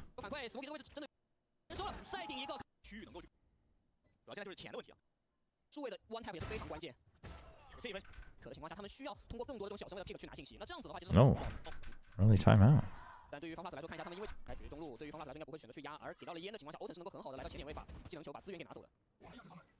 Okay, so off the timeout, they're still respecting it. Concon with an early op again. They'll start to re-clear bit by bit. Lysor gets an easy kill. And now you're all dying. Young, jeez.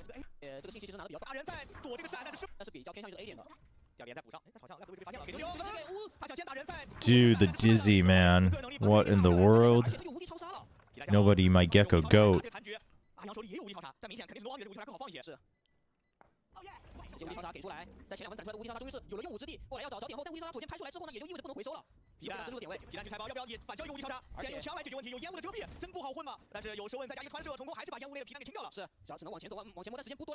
Time. Dude, 4K.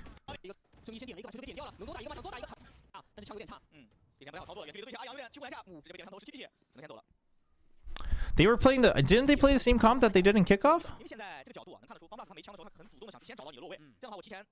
I remember watching it. I don't... in the first couple weeks, I don't think they made a change. I don't know if they did in the later parts of Stage 1, but... It's pretty... If it's the same comp, it's pretty good. I mean, if they changed anything, it's probably just improvements. Honestly, they play the Euro pretty decently on Ascent. Master Shanghai will be post Viper nerfs.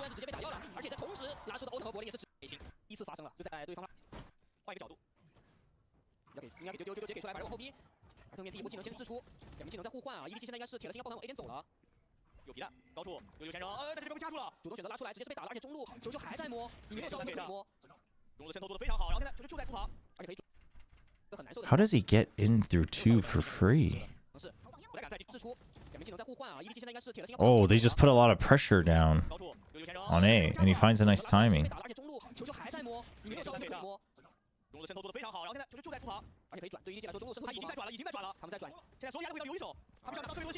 Oh, man.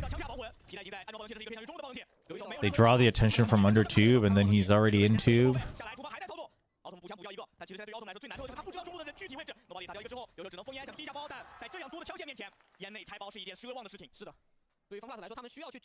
Yeah, FPX should be okay with it as well. There should be another team that's okay with it. I think EDG should be okay with it as well.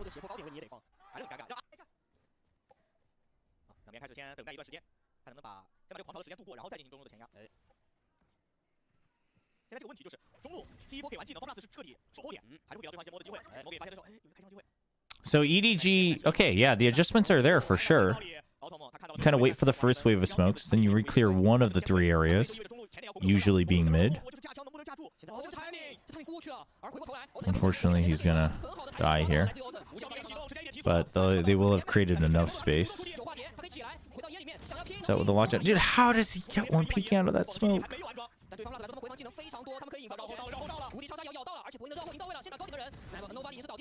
Dude, huge lurk in from Berlin.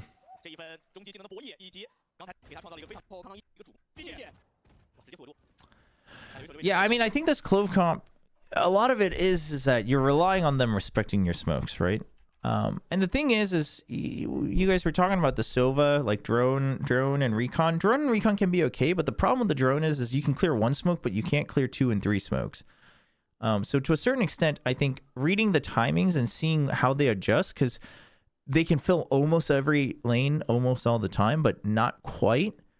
So waiting for the first cycle, then abusing the side that doesn't have the second cycle, And then you can use one of the flashes. And then also you've got a Gecko. So even with the Gecko KO, you can still check like the first smoke with the Dizzy.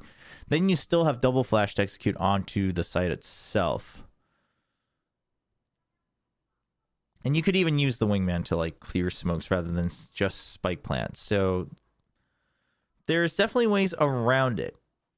And EDG is eventually able to close out this map. But I still think, like, even then, I still think FPX's comp has legs. Because here's the thing, there's so many variations of the timing cycles that you can do. So I don't think it's bad. And then Life on Clove, I think, is a pretty good match. So I'm okay with it. Well, you would hope that they're not silly enough to just throw four smokes down at once. Let's check out a little bit of DRG, shall we?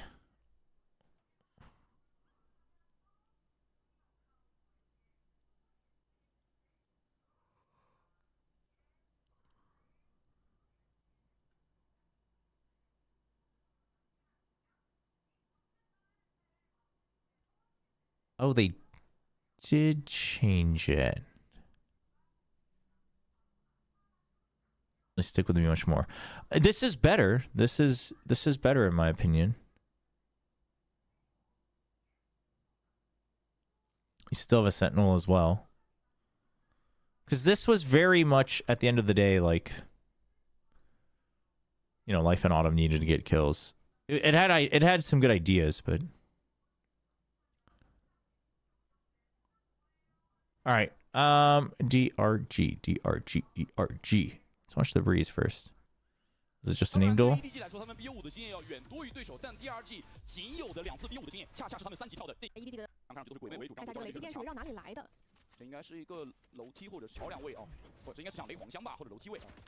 DRG is on defense, EDG on attack. EDG is just pushing all the way through. And got a little far away from them. Hong Kong's too low, but now nobody's chipped as well.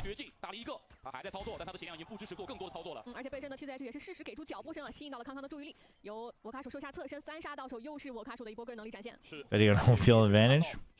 It's real. It's pretty real. I mean, also, like, not having to travel for the Chinese teams, not having to travel, not having to adjust to cuisine. Like, these things all matter. They all do. You know, for the Swiss stage, they're playing here, right? In this arena? So, like, being already used to the stage, the atmosphere.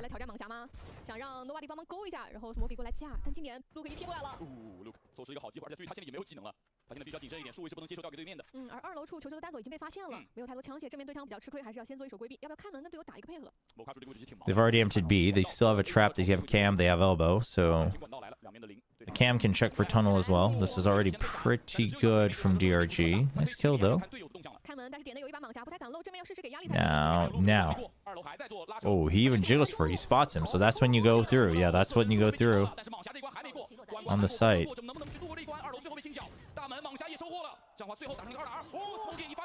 Huge round from EDG, but they will die.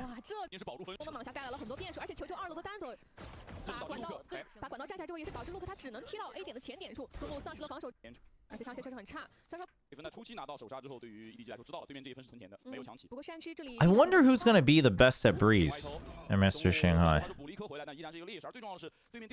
Any takers?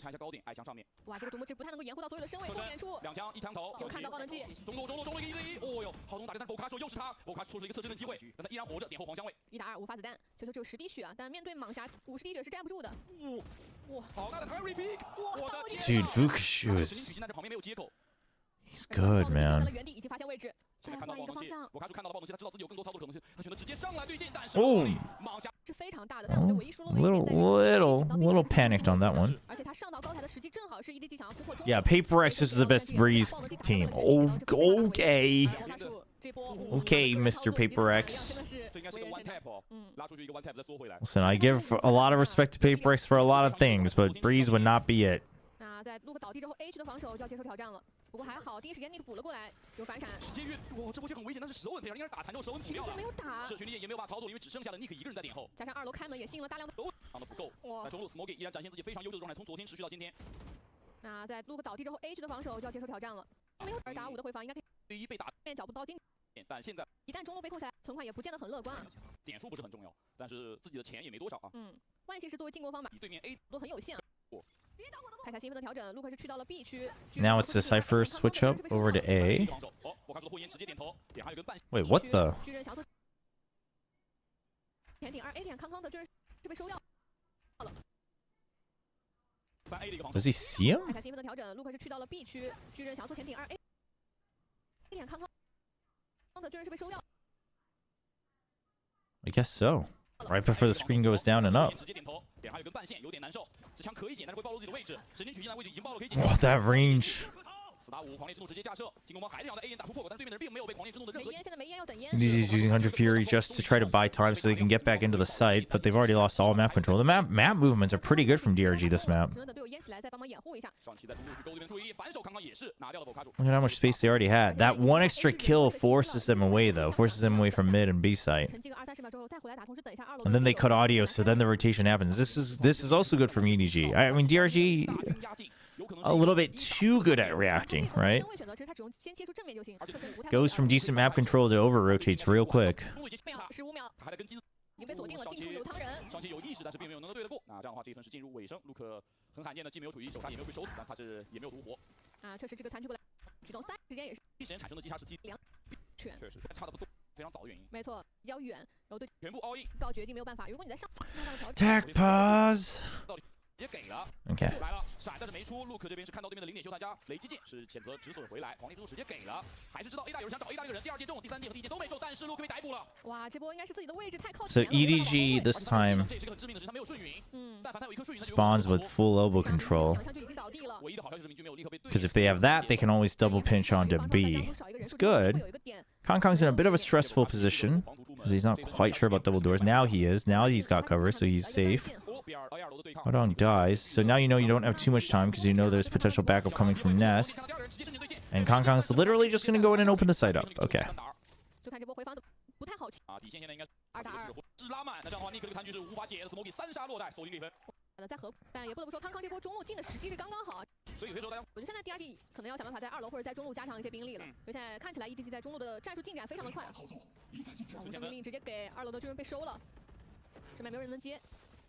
所有的短枪都被压制到了非常后面的位置。就看 TZH 了 ，TZH 是守在了 A 点的进口。但是我们看进攻方安包的位置，注意。 Where is he getting? Oh. 就看 TZH 干净，是他故意安了一个 A 大根本管不到的暴风器。而且重生点这一侧也被清理了干净。我看出正义赶过来，能捡到枪吗？问题来了。有机会，无人机过来看你的信息。消炎无人机给博卡就很难受了。对。不就把分也是不可能起明居的，一把狂徒。 Luke shoots 10, 5, and 0. Jeez. 是，而且是被对面连续的得分，首枪分其实 DRG 自己拿下，但是接下来大枪分是全部由 EDG 带走。哦，开局巡击舰有找到 EDG 一定的进攻方向，刚是2人同时都抢枪了。来看一下 B 点2个人怎么去做。DRG 的选择是跷跷板原则 ，B 点不出事 ，A 点多做事。A 点其实压到了 A 大非常前面的位置啊，而且包括管道也是直架。现在其实最大的 DRG's pretty spread out because of the pit, so they're basically accepting that double doors into A is a real possibility. You just want to hold on to nests and halls, which does make Nick's position very tough, but 非常的稳啊。而且2楼这个点一旦被打掉人数之后，就是自己的进攻。 find the tail end trying to come up through halls, so now he's sitting on bridge until they get contact. The adjustments on the map from DRG are not bad for Breeze. Like, a lot of teams are pretty late at their decisions on Breeze. But, or they, you know, they let positions go and kind of forget about him a little too easily. But overall, it's not bad from DRG.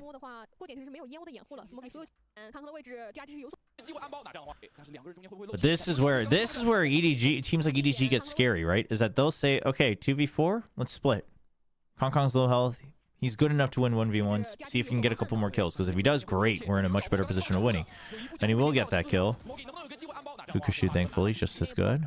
我觉得主要还是 DRG 对于 EDG 的打法足够了解了。当他们看到正面战场没有球球的出现的时候 ，B 区2个人是几乎没有动的，完全都在等球台中路已经是进退。这一分守住了。那这样的话拿回一个关键分，3比5，现在比分是咬住。看一下新一轮 ，EDG 好像想要来尝试一下 B 区开局的雷击剑，效果还不错。非常漂亮，电掉拐角半线，想法直接直冲连空。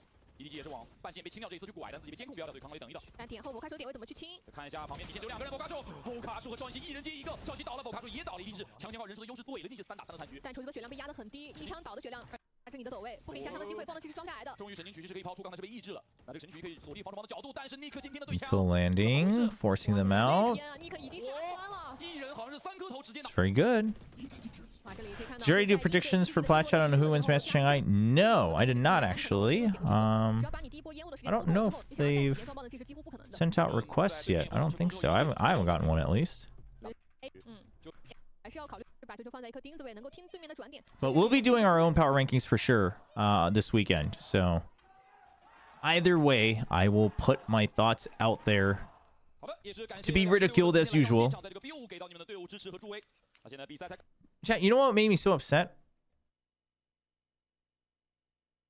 Is that I had a terrible prediction rate on the main broadcast, but on Plat Chat, I was 11 for 22.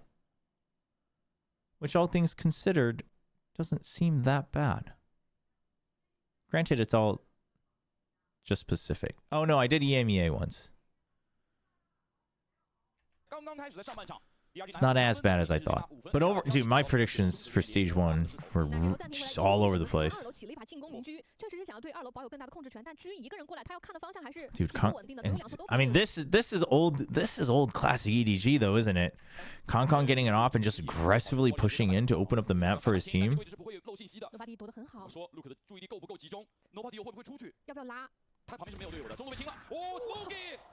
It might be Blue Jay. I'm not sure. They don't expect a thing from this op. He drops it, but it doesn't matter because the entire map was opened up simply by having Hall's control. I mean, this stage overall, I think for all regions was pretty interesting to say the least, right? I think it subverted expectations quite a bit. 给了一个主动交闪，我先假设你这里有人我就清掉啊，没人我就算这个交技能交买路钱了。EDG 上一波中路和2楼的同时推进做得很漂亮，而 DRG 也是立马做出了应对，把我卡手调度到了 A 点。就刚才我卡手在犹豫，我是买甲还是买技能，他最后是把甲退了，然后买点技能出来。因为他觉得 A 点，我觉得 B 点你没有技能少一点就算了 ，A 点没有技能真的会非常难受。I mean, I can see why. Smoggy's probably a bit more flexible, and also I think more cool-headed. The way he plays the game. I don't know about personality, but.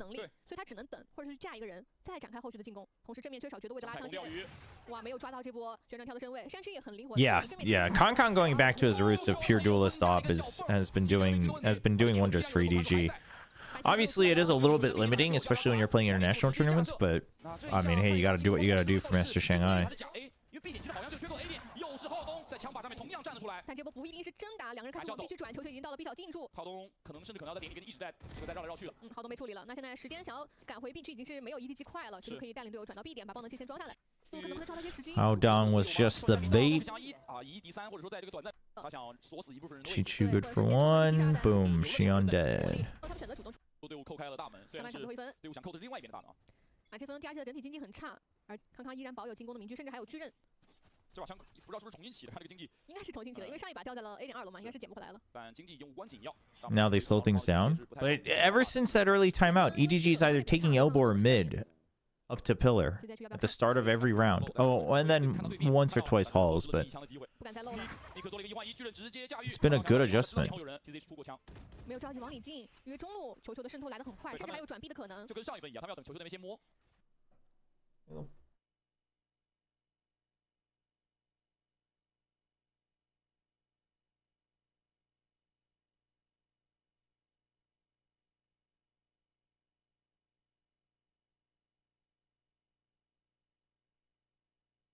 Give me 1 second. I gotta take out one of my chargers for my wife. 1 second.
但楼梯处陆克的补位也很快到了，五项命令直接给了，那要急了。球球跟队友汇合同双扇，两人中两人 A 大，直但接没有烟啊。直接找人，直接找人。陆克打了一个，陆克并没有能够打第二个，那这个1换1是完全不够的。同时，WillChobra的正义是掰了一个145，但是并没有打掉。狂力之路想找这两个残血，两个血量都非常低，都是被敲剩5滴血，但是都没有倒地。Oh, 而 force. 在正面展开的回复，在拖时间等浩东的绕后。浩东这个绕后将是一个绝杀。 Dude, this pit is so crucial. 浩东只有5滴血，球球也只 Look 有 at how low they are. 36滴血，所有的血量都非常低。Smoggy 断炮，在回复当中拯救自己。 Dude, Smoggy 没有 is. 办法，这波虽然说我卡数也很快，好通过神经局确定了对面的绕后，但魁父在点上并不是很好处理。 Looking at the stats for the teams going to Shanghai for Breeze, and T1 has 100% win rate, but I feel like Fnatic looked the best and is completely improving and beating good teams. Fnatic has 71%. Actually, T1's Breeze is pretty good, but T1's Breeze is pretty good mostly thanks to Izu IMO. 对于 EDG 来说，这个进攻的展开还是挺顺利的。对，而且这是在他们没有拿到首枪分 Like Izu goes big every time they play Breeze. 没错，哦，正好是。 Holy, that's sick. Reina cosplay for the Reina sticker. 对于这张地图来说，你能看到 EDG 没有受昨天可能输给都是其实昨天没有拿了首枪分的情况下，仅拿4分是一个 It was so unfortunate that the Koreans didn't understand this game 对面的回防都是其实昨天没有太多去用到的一个战术。对。 边之后，EDG 把首枪分拿到 during playoffs for Pacific. 丢到4比10，怎么去应对？我在激进第一线的那个选手，但同时他的状态又是他们前也没有那么依赖。卢克进攻是打不掉，所以拿到了大量的进攻方人信息，3人被抑制到。 那开局的部署已经是被对面探 So 知到了。 DRG, I mean 4-8, it's Breeze. Yeah, it's okay. 没有做太多去 It's 转进攻 doable. 尽管已经有看到3个人在 B 小附近了。 A 大的巡击舰应该是被 But they would have to. They would really want to win the pistol. 这个位置其实也不太好理解，他是把鬼，他是把标配加上 Take early elbow control again. So DRG generally always really prioritizing elbow control. 被渗透。 对，巢穴的位置现在是无人看守的。 It's already not looking great though. 这个通道就是一览无余了，所以现在知道。 Now, so 那第二时间 because the Cypher dies, they lose all semblance of elbow control. 他们补了一个。 So then they're just shifting towards A, and they will force their way in through. 但山区只有10滴血的血量，在爆能器状态之后，位置比较受考验。Nobody 很快踢到了近点。 Isn't that texture sticker sick? The Valorant esports KR Instagram account is always they'll every time they make a new one, they'll post it and then they'll tell you like to leave a comment on what other moments from Pacific you would want to see. So follow that account, and 先确定黄香没人 the。next one you can suggest something from any of the Pacific teams. I like the Lakia Silva ult. 对面大量的技能是开始拖延回防的时间。这3人的站位差不多已经是拿捏清楚了，但 Smoggy 没有任何的烟雾能够给到正面处，只能靠通过拼将。 Oh, that's true. The Gen G game, Saya hard carried. You're right. Saya actually like mega hard carried that one. 哇，尼克这个思路啊，他的残局的处理真的是很灵活。他不是说我守到一个枪位，我只要拖时间就行了。他想的是，哪怕在自己优势的人数情况下，他也要尽量的去扩大这个优势。而且是找最优势的对象的。山区，因为那个时候的话 ，EDG 相当于是有两边的角度可以去应对对面中门的进攻。然后上下半场首枪局第2局都拿下，但他们需要在大枪局有建树。那这一分能不能把雪球滚大就很重要了。可以，对，转了一圈。 Oh, when they both got up, yeah, to do the Hunter's Fury against EDG at Madrid. Oh, that was rough, man. Like even as someone who's obviously cheering for the Pacific squads, that was I was like, oh, that hurts. Ooh, oh, clean and dude, this is just textbook Jet entry. I mean, yes, it's against an eco, but just dash in, get vision of one, use the cloudburst to cover one angle, get the guy you spotted first, and he bounces out.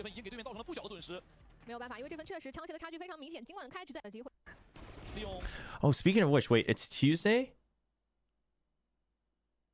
Okay.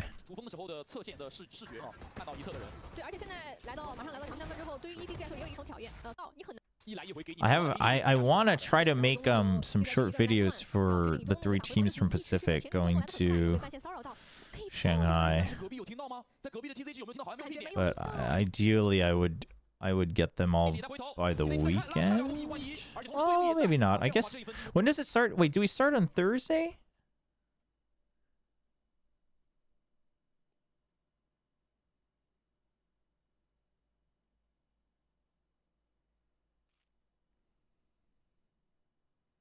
Master Shanghai starts on Thursday. Okay, so I guess I could do like up to Tuesday latest. Make sure I Try to set those up ahead of time. I mean, if you watch Pacific, then it's not too much. But just like, you know, a little background on some of the stories of the teams, their styles, etc., etc. 马上面临一波进攻，但最近出的也就是球球，没有在点后，只是起飞带走了球球。甚至陆克都好完全不省，他这一分绝对能赢，他就一定要用各种方法去赢。因为这一分其实对于 EZ 来说是下半场第一个节奏点，这是最关键的一分，下半场。现在面临一个1打4的回防 ，Nobody 这分是一定要拼的。 而且继续深入对面的复活地，因为现在其实 Nick 跟 Luke 都还是聊拳，他们是有更多去缴枪的空间的。毕竟都有留下一分的钱，所以给你换张，哪怕4人。 Can nobody survive? 这个位置，那保利盘掉一个，他怀疑管道后来缴他，但实际上 Luke 是在避小，准备上逃穴。操作的时间，但对面不想让他把 Luke 来了。Nobody 换到进攻之后 will survive. 这一分其实是很明显是有警觉的。 Get it? 哈哈。这波半线2个暂停，0分。选图，对，而且你发现，对我觉得其实 DRG 一路走来都是这样的，从最开始的不被看好，面临 Do you guys also have media days like the players do, or just like meetings or nothing at all? For Pacific? We don't have media days. Although, both last year and this year, we were offered to join the photo shoot day so we can get like new profile photos. And I did, but the photographer was terrible, so I really don't like that picture this year. I gave them another picture of mine that I took separately, but they're like not using it. But other than that, nothing official. I mean, we have rehearsal. We have rehearsal day. You know?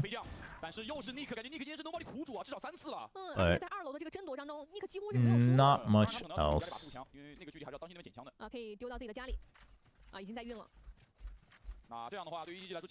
Yeah, we talked. Someone posted that earlier from Twitter. 放得越远越安全，而金块把自己的矛头慢慢的指向 B 点，在点里面的 Smoky 是一无所知，但他同样手里面有一把轻甲飞将，还有2颗蛇吻，前点处应该有张云的存在，第一波只要自己不倒是能够拖的。Which is smart. 双先锋都在 B 知道了。这波蛇吻给的有点慢，对面是踩图全部进来了。是，对面本来就是有非常充裕的护甲，再申请对线 ，TCH 在奎蛇的对位上拿下也是。I mean, it's good. It's good against the No Sentinel. 正义的回防也缺少了烟雾的帮助。然后先漏做拉扯，但是 TCH。 很干净的一发 one tap， 只剩下康康1打4，一把正义，这个距离敲头也不致死啊。是的，这个距离，除非你敲到那种刚好不是150的人。但 TCH 是连续的打头，轮流4杀 ，TCH 这一分也是在远距离对象上面。也是逐渐。 It is funny though. I mean, that's one way to do it. 连拿8分结束掉了比赛。那今天这个 Dude, Kong glass cannon off. Yes, it is on defense.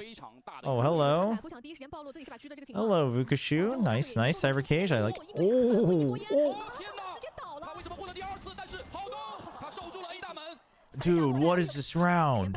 名狙吧，这是来自于防守方，也是一把裸甲的狙。这是下半场非常大的一颗分数。没有选择穿板，不想第一时间暴露自己是把狙的这个情况。但我觉得我卡手也 Wait, what? Where is he? 不想第一时间暴裸甲的狙要被复刻了吗？看康康的名狙吧，这是来输掉了比赛。那今天这个结局难道要被复刻了吗？看康康的 Silva shoots the cam. Then he shoots Zero. He gets tagged still. 情况。但我觉得 Sets up his second tripwire, and then he's just spamming. 从经济面板有所应对，反混一波烟，天哪，直接倒了。Spams him out, and then Haodong's like, haha, I can do you one better. 3杀落袋，而且有看到爆能器，我看场第一时间过来捡包，4杀。 What the heck? 拿下了对面的侧身，那这样的话，这一分浩东的个人发挥在上，一定要守住2楼。觉得对面都有长枪用是最关键的。而且刚刚差2个人有巨人，还有巨人的话，可能会有更多的机会在后面去起狙。康康前顶了，这一侧正好是对面的强侧，有点现在已经有确定至少2人的站位。康康这时候是不太敢主动动的，但是这块也是2次确定康康前顶的点位，身后没有队友可以去帮忙打技能，所以康康只能在原地等。他也是缩回到点内来，而在 A 点其实还是顺其一个单挂，我发现第2点很喜欢在 A 区让顺其这个猎招一个人挂的。而且还有很多在 A 点可以给到 B 点支援的点位，这也是他改单挂的原因。对，像雷击剑和徐宁剑都能够在远处支援到队友。 再看一下这波集结，第2时间把山区给撬了回来，可能要打一波中路夹壁。这样的话要撞上康康喽，康康会是一个横向的加强。而且也补了过来。Nice swing, but good adjustment from Kong Kong. And Smoggy's there. Good trade from Smoggy. Timing was a little off on the pinch from DRG. 很快的话就从 A 区赶防了过来，形成3人的重壁，再加上对，我觉得B 小的位置。对，立即有所应对。这2分一滴拿回，瞬间让石头得到 after 的暂停。 I mean, dear. 打到一个刚刚这一分对于 DRG 非常大，输掉有可能直接落入8比12的局面。对，上来看起来节奏是比较快的，想要通过自己的无下命令强行进吗 Like DRG. The thing is like overall, their interpretation of the map itself is fine. but the consistency of winning their fights, it's not very deep. It is, and I think that's the thing, is that anytime you see either like mixed language rosters, newer rosters, etc., generally the problem becomes their diversity and depth of their understanding rather than their initial understanding being like wrong per se. You know, so there's just not as much flexibility. The mid rounding isn't as varied and things like that.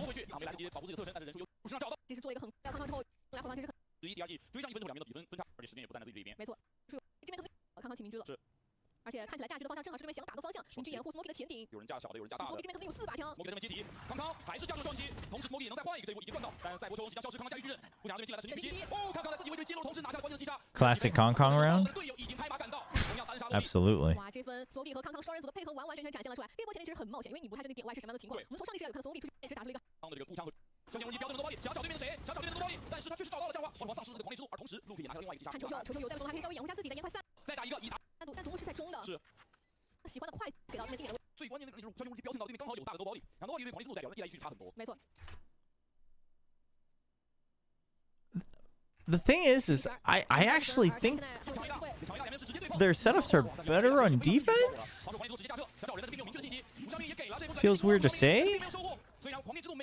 I feel like they should have gotten more on defense, which is a weird thing to say on Breeze when, you know, it was okay score-wise.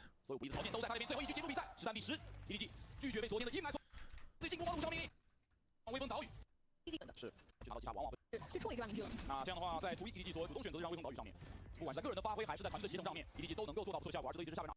决斗者的考验是很大的。是，但是3次。Split was a bit of a wash, if I'm not mistaken. 只打3次是因为很多时候对面会把这张图送上班，在1对1 EDG 的时候，我们也是给到 13-3. What have we got? Hong Kong alone. How down the cipher. Mirror comps. Dude, how do they get dismantled here? 好，那马上来到。打了比赛13比4，但又话又说回来，在上一轮。回到比赛，现在对。所以要给我们带来就看比赛。应该被精确锁定。而且回防怪兽也是人数的劣势，虽然没有烟雾的掩护可供 EDG 安装放冷气，但枪架还是很稳的。会很伤害下一轮的经济。但是直接小风打到，康康补裂，没有给对面就。 回到了 A 小，压力给到 Nick， 加了很小。 It's just a creep up. Flood onto the site. Oh, they don't even smoke tree, they just alarm bot it. That's crazy. 没有办法，队友支援战术来得很快，但点内的人员已经被排空了。2楼已经到了，炮都不知道人来了，但是球就把人补掉，1打2卡住了 A 小被打残，球传满。虽然说对。第2分来到 EDG 的一个优势，抢解分。哇，看一下现在的起张。 DRG 是在防守方的第2回合起了4把阵，也不很多。 4 buys for EDG. Dude, Gen G going for the 2 rifle buys. I actually really like. I like that adjustment on the old FPX buy, but just going for 2 rifles and then 3 pistols. Big fan. I think that only works. I think that's a very Gen G specific thing, though. I mean, not that it only works for them, but I think it only works because you're going trade heavy almost every round.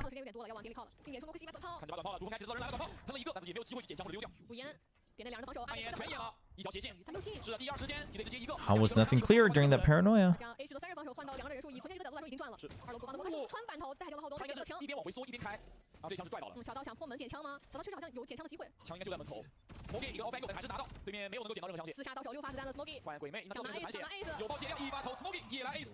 Ace, wow. Yeah, I mean, it's again, it's other teams. You'd almost be the way you play. You'd almost be better off with the FPX buy. The FPX buy is always going to be like a higher risk, higher reward. But with Gen G, you like know that you're intentionally going to sacrifice some of your teammates to win trades. So then, like, why risk losing a weapon at the end of the round, right? So it's an interesting adjustment to it, but it's one that works for them. But if you're like looking to get picks and then go for like a site execute that really covers every angle, etc., then like 3 rifles or like, you know, 2 rifles, 2 SMGs, things like that could work even better. But if you know you're going to trade, if you know basically a couple of your teammates are just going to be the bait, then just 2 rifles. For sure.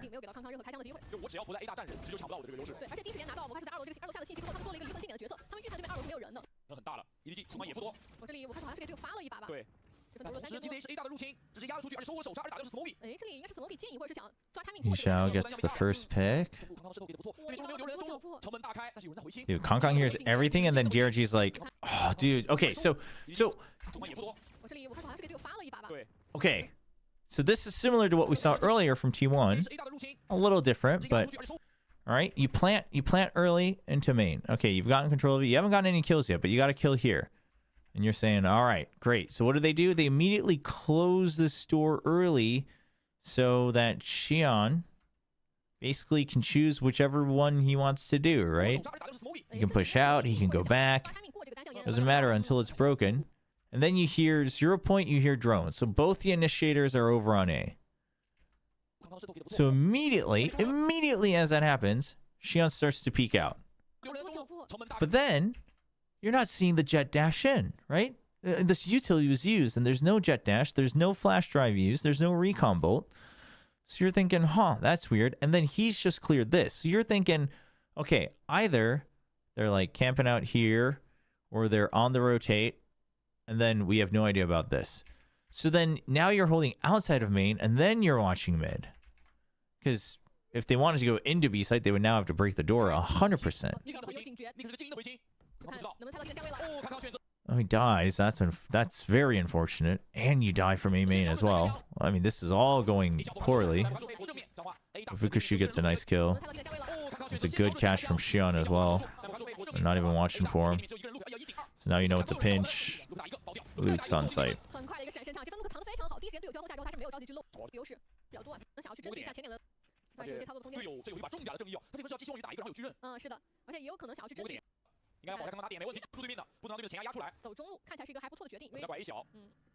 Once again, you took B main, you closed the door. Less to worry about. Why? Because you're stacking Sentinel Util on one side.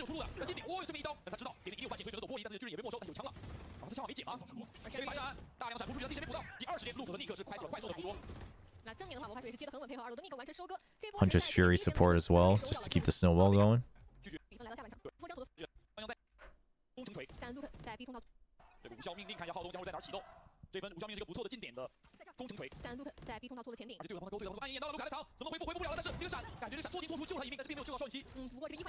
Decent escape.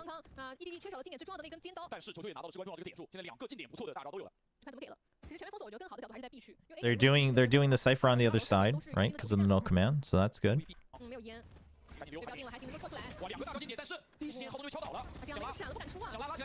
And they've taken out the KO, and the tripwires are still there. It's a good setup.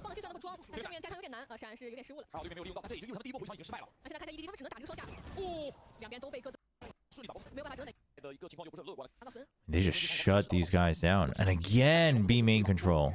Like, B main control is just free for DRG at this point.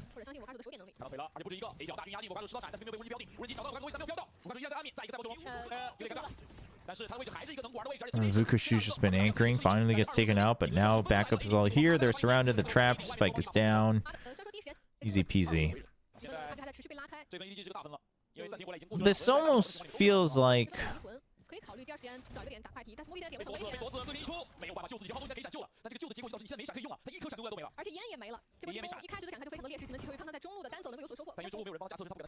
EDG's not taking... They're not challenging for B main until they lose A main, right? At which point it gets a little obvious. So while DRG's playing very well with what they are given, I think they are being given a lot by EDG.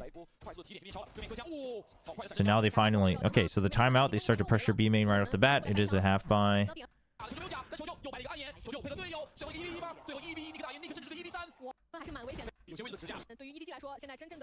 And they're going to look to do it again in the next round. Okay, so this is the adjustment, right? Let the one-way sit there for a little bit in the beginning of the round anyway. On A main. And you start to cover up mid a little bit. But this op should get a kill. Yep, that's easy peasy. He's actually going to go out the far way so he can still cover mid. And then they're immediately trying to push and reclaim B main.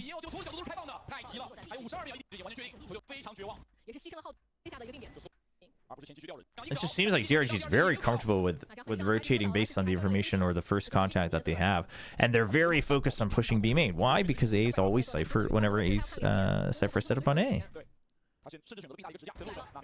他也知道，如果自己在点内，在这个连接处守的话，这两边都要看，不如顶死一边。漏脚了。 It's good. It's good from DRG.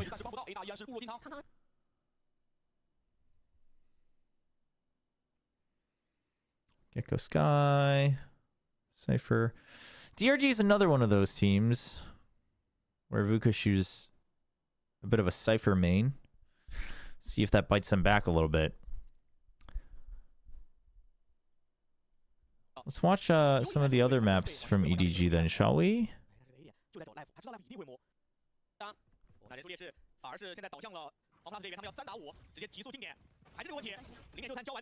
怎么样去限制刚刚的晚焰火，成为了方老师需要立刻攻克的难题。刚直接反正率先收了一个，这波对强国力。Oh, they play they're playing Harbor Berlin or Harbor Astronaut.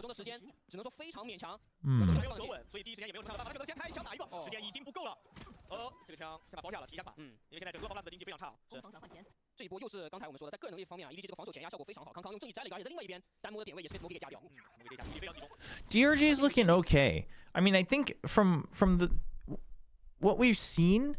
It seems like they have a basic understanding. It seems like they always have like one part of the map that they're always going to say is like #1 priority, and all their movements revolve around that. And that flowchart itself is fine, but the depth of that, if you don't win the challenge or if you don't get priority on that spot, then their adjustments are a little bit weaker, and then it devolves a little bit into aim duels.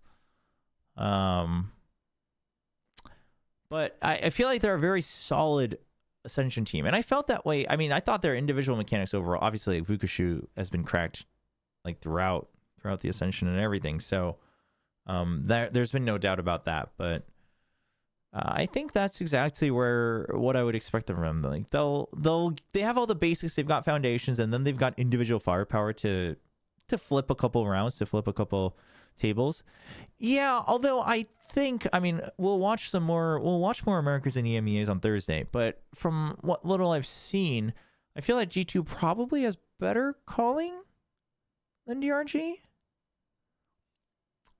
But yeah, I think DRG is okay. I think they're looking okay. You know, not multi-dimensional, not super deep, but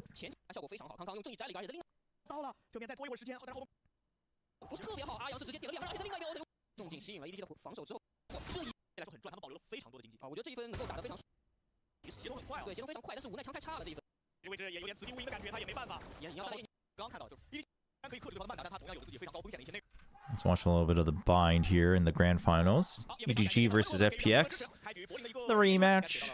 EDG starting on defense. This is EDG's pick. FPX barreling through hookah with the frenzies. Massive. 这一波直接是打了一波提速，对于明显都是被动叠加，这对于发起出到 B2的是，看下起枪情况 ，Live 的蟒侠，EDG 只有康康是起了一把正义，而刘一手也是起到了一把数位，这2把枪对于 EDG 目前没有全甲的 KO versus Sky difference as well. 方法应该会来到 A 小的点位去进行一个慢渗透，就看一下 Live 这把蟒侠能不能够有先完成击杀的机会啊。 我也还是要消耗对方空投烟幕的时间，这对于方大来说是现在需要做的事情。因为空投烟幕这个技能一旦混起来，那谁赢谁输真不好说。是 EDG 要尽可能跟对方拉近交火距离，然后从站的位置虽然奔放，但确实是有机会能够直接打出其他的位置。对，而且这个点位标配右键3连发是蛮有说法的，你真的是没有能看到他的点位，凯特已经给了过来了。有人要进吗？要进，但丢丢直接给到了，奥伦威是没有机会发挥的，而且感觉也被隔绝开了。他的点位凯特已经给了过来了。Dude, they just straight ignore that smoke. And then they all go through close to the box so that they're not short range other than Berlin. Still a lot of casualties though. 球发子弹6发子弹，他有2枚右键的机会，球左键去刀，但是枪太差了，没有办法，留一手用自己的数位，也是协同到了最后一刻。对，要知道，什么伤都没有。而且 Life 这把蟒侠感觉不太好发挥哦，他只能够打头，才能够完成一击毙命。 Okay, early shower control from FPX. EDG kind of gives it up, considering it's their buy round. No reason to greet it. 速度放得非常慢啊，想要去看一下 Life 和博赢的这2把狙击枪能不能够给到自己一些打开突破口的机会。你看到了，但是康康这一枪头部命中带掉了 Life， 但 Life 这狙也狙出来了，实地血的康康。 Deep Poison Cloud on showers. So FPX. So Autumn now has a lot of fake pressure on the A side, both short and showers. But they did lose life, so that's a bit devastating. So now, because you're already digging in through short, you'll just take the TP. You're kind of just barreling through. The molly's going to stop you. You've only got 12 seconds. It's not looking good. Okay, you should be able to stick it. And he's dead. I know, right? Springing Autumn. Would have been nice. But now we have potentially Autumn v Autumn. T1's head coach versus FPX. So DG reacts with some more shower control this time. Trying to punish the half armor as well.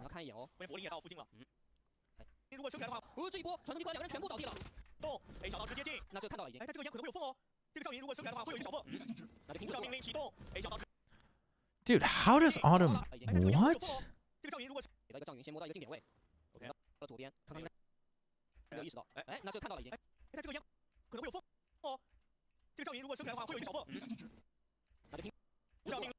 Oh, the Trailblazer opens the door for him. I think he might have been... Nope, he's not stunned. It just goes right past him. That's crazy.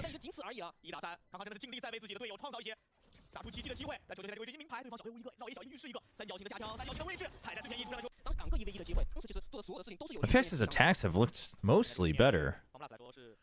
They don't look as kind of like tunnel vision as they used to on some maps and some rounds. Like their comms seem a lot cleaner.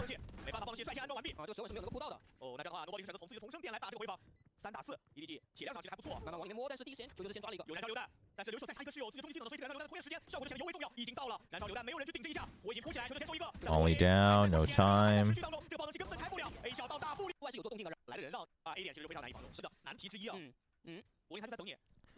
Heads up on short.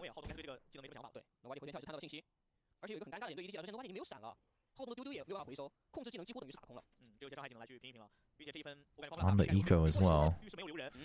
So they say we're going in, all is one. Neutral dumped. Double flash. Wingman check close. They go step by step, but Kong Kong showstopper. Just a little bit too good. Didn't really account for that. No one really could have. No, Thrifty. Is that how it all begins?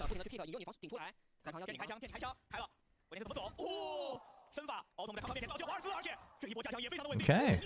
Suddenly, mega value from the Viper.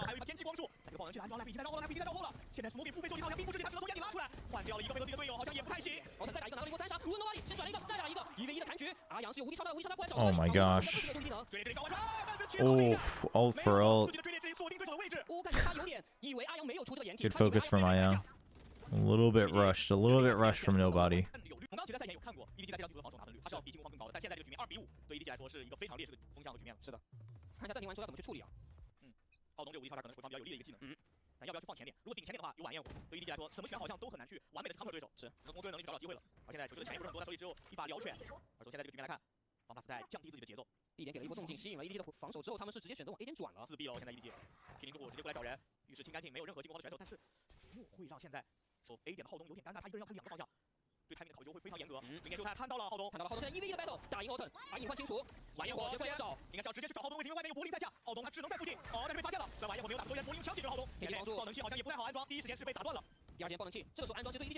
Detail saved until later.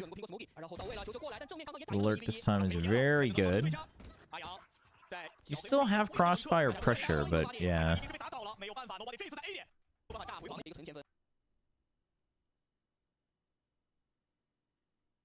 Oh.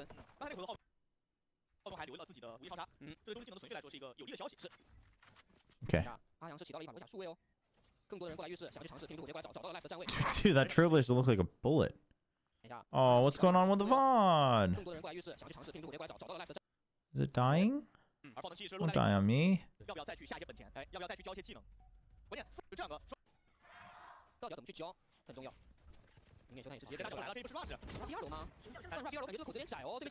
Dude, FPX and their hookah floods, man.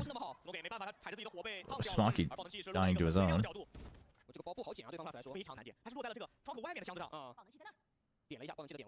OK， 直接跳，直接跳，回旋跳，球在另外一边进行直降。这回旋跳点爆太难了，哎，这个燃烧效果非常好。刚刚很尴尬，因为他没有进去反走走不掉。 Baits him out with the 如果要捡爆 Molly. 的话，其实后面放 This is a 2v2, but the timing. Haodong is waiting for them to drop in so that he has a guaranteed kill. 还是这个问题，爆能器谁来捡？闪身看了一眼，爆能器没捡到，听到了，看到了，17秒，按照爆能器吗？这个爆能器安装在哪？安装在这里吗？对后来说是有一个直下的机会的，只看到半个身体，想对，但是没有能够找到机会被反杀掉了。正面球球，一起打一个1v1，柏林是把爆能器成功安置了下来，球球要加的点非常多，他猜柏林会从哪个方向拉出来对枪？柏林还是对应了这波1v1的残局，掉进了非常多。Nice 1v1. 今天方大其实赢了蛮多的残局拿分的。而 EDG 也需要把这个浴室控下来，如果控下来的话，刚刚是可以吸球，然后有大。明显就看，但是看到了。 Raze and Gecko, so you know you don't have too much to contend with in terms of pushing out on the B side. So FPX is looking at that. The smokes are going to dissuade them a bit. Put up the toxic screen, draw their attention to A short, and during that, Autumn's going to push showers. Now during all of this, EDG hears all the Mahuka, so they put some more focus on B main.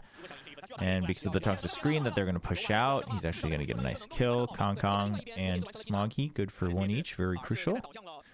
Gives him a rifle, and he's got Showstopper. 这个1v3爆能器比较靠远。64滴血，皮蛋也是找到了柏林的位置，要不要贴？贴完10秒钟的时间，只能说非常勉强。能够没有舌吻，所以第一时间也没有什么太大的选择，先开一枪打一个，时间已经不够了。这个枪先把包下了，提一下款。因为现在整个方 plus 的经济非常差。是。这一波又是刚才我们说的，在个人能力方面啊 ，EDG 这个防守前压效果非常好。康康用正义摘了一个，而且在另外一边，弹幕的点位也是被 Smokey 给夹掉。Smokey 这一下力非常集中，漫场的最后会有一点优势。因为他们攻击技能很多，但是眼里有人，这个塔米，晚上我找人，但没有想到只有B场2人。 看一下林野就在往回扎，刚刚的晚一会也没了，要了，能传走吗？没有传走。而在另外一边刘一手在等，康康过来，康康有走点吗？没有走点，刘一手。 I mean, FPX, they do a lot of things that catches EDG just to beat off guard. Which, on all honesty, I think is good, because EDG's like they are the standard team of China, right? Obviously, China generally more aggressive, but 找到人，犯任何失误。 先抢浴室的掌控权，我烟已经交了啊，这个烟落得非常的密啊。 though in theory that should be 现在站在帐云里面，血量在持续的损耗。我这个血量只剩1滴血了。 easier for them with on the defense, even if it's bind. 为了柏林再收掉对方一人，现在这个2打2，进攻方现在球球有一个上后的机会，而 Smokey 的火 ，Smokey 这一分其实没有买2条榴弹的。而正面方法需要收点很 It's giving you flashbacks of Fnatic's 5-man save. 皮蛋过来，再抬出爆能器，再加枪 ，Smokey 顶过来，面对阿阳没有打过，在另外一边柏林打。当局拿下人的 B2 流前压，柏林这位置很稳防单一体，警觉性很高。 B 场加 B 小的一个夹击上，第一时间压在柏林有点回不去了。是，再控球，差3个点，有资源玩烟火，康康现在是有机会更进一步，感觉被烟交了，直接给进来可以转点，对 EDG 来说可以转。但是我们注意踢了3个，哎，海宝直接毒掉一个留一手。Oh, dude, on an anti-eco? Man, EDG really pulled out all the stops. A split fake through the TP? That's a call. That's a call and a half. 直接给出来，这个非常经典的高处窗口烟，但是这个闪刚打完，Life 正面直接拉出去把康康给抓了一个 timing。对 ，Life 就在等这个闪啊，很明显，在掩体之后就等你闪过来。这个过点被抽到一枪身体，很痛。而且方法赢的是半甲，半甲在面对数位其实是有点小。来站住浴室，正好给到 EDG 一个从 B 场转点的机会，但前提是 B 场要给到压力以及浴室能守得住。那我以前打了一个dry peeking that with no util on a anti-bonus on your buy round. 完成了对浴室的破局。非常精彩的一个近距离的爆发，而且诺里还有机会打下一个。有一手这个位置，他知道浴室里肯定是有人，而且有人位置已经被暴露了，被对方暴露了。但是皮蛋进来抢安包，但是安保在2楼，有人救了他一手，但后续自己也是被打掉。Sword trying his best. They're still evened up, 2-2. Oh, got spotted.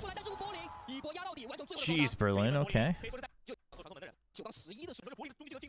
That's kind of big. 对你开晚烟火，我直接开大了。无效命令直接可以把晚烟火给没收掉的。 非常经典的一个终极技能抗射效果。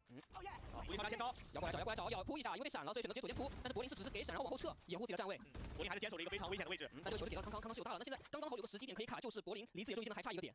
关键现在浴室外还有的。He's gonna wait to see. Yep, they've cleared out the entrance of showers, and then they'll just clear showers with Thrash. So that way they don't have to risk solo lurking into showers. That's smart. 现在这个爆能器安装会有一点点拖沓，关键要看交终极技能。还是选择求稳，把爆能器丢给自己队友，安装一个车旁边的常规点位爆能器。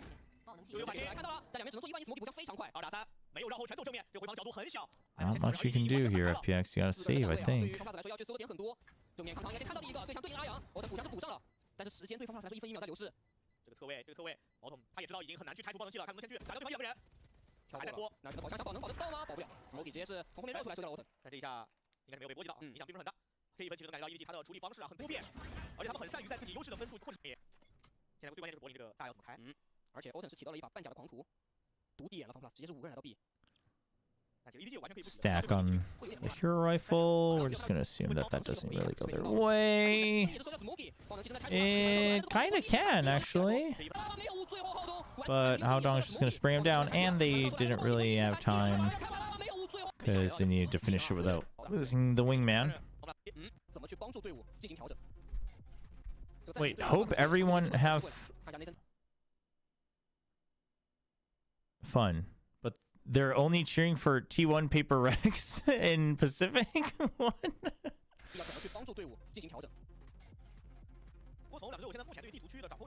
Man, the hate for Gen G. Just wanted to ask, I mean, it's, you know, it's fans in China, so, I mean, not really expecting much else.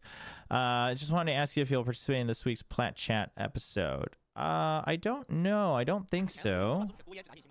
Haven't gotten a request yet, but we'll see.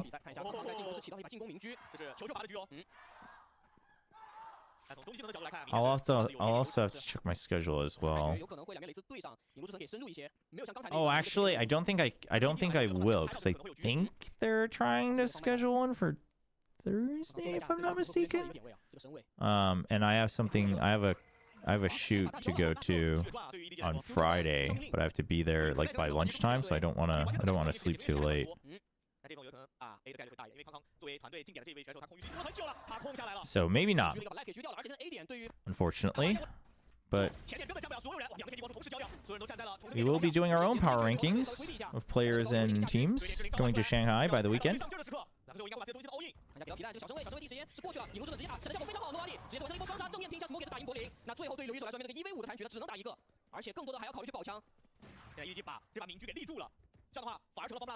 EDG on the hunt.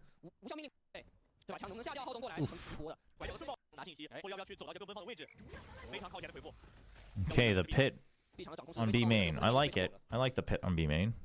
Kind of a big fan. Not the best shape for broadcast, but you know. G2 just 3-0 TES at MSI? Really? Holy cow.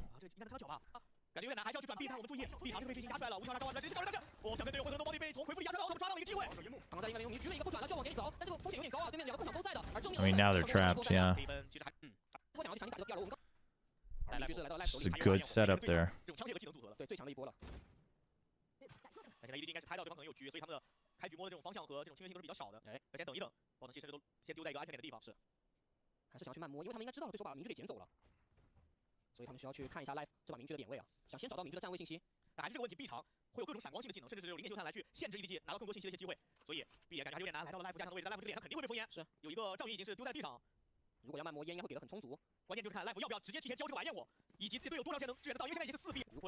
Where did the stack come from? You're the util, then you think you're going to over-rotate. You decide, let's not over-rotate. We don't want to overreact. So you go back, and then you just hear nothing, so you put the smoke down. Wait, but is that their smoke? It has to be. But they basically deny themselves any... They're basically giving up shower control with that brimstone smoke. And then they stack B. That's Rufferino. That's not the call you would have wanted to see. Now ATP, you're looking for the post plant. They did hear it, so just even seeing it live is important, and he dies.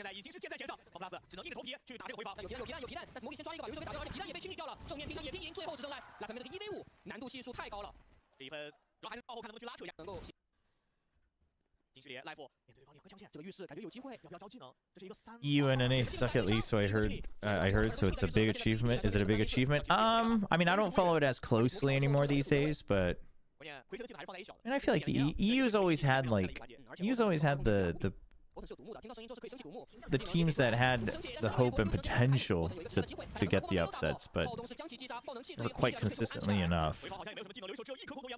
But it's still a pretty darn good achievement, I would say, for this year from what it sounds like.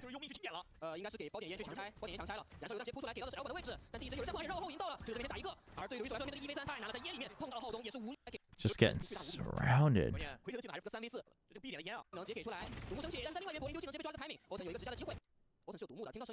So FPX decides they over-rotated a bit last time, so now we're just going to play 1v1 angles and spread out, and then they lose that.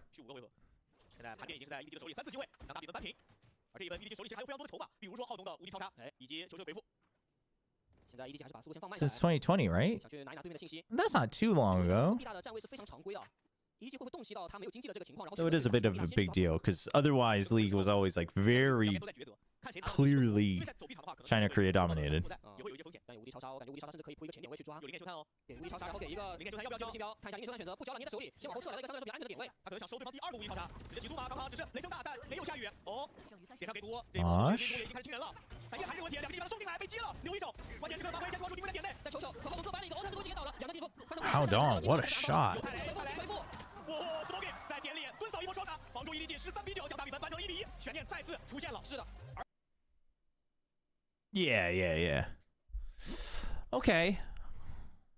I mean, EDG seems very aggressive, but also like they leave the most options open, it feels, right? And it seems like they've got some decent adjustments as well. I think DRG they're decent, but their flowchart is good, but they have like one flowchart. And then FPX, I mean, FPX is the problem with the FPX is honestly, FPX is kind of like T1. I would say currently they look better than T1, I would say, but like they've got a couple of their own neat ideas and they know how to play around it, but some of their players are a little bit inconsistent. And I would say their mid-rounding is a bit less grounded compared to EDG. So there is that. Again, which probably lends to the inconsistency a little bit for FPX. I mean, I think EDG could do okay.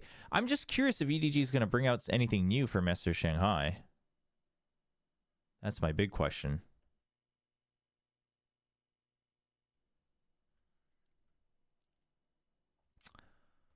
Overall looks pretty decent though. Yeah, I mean, I guess between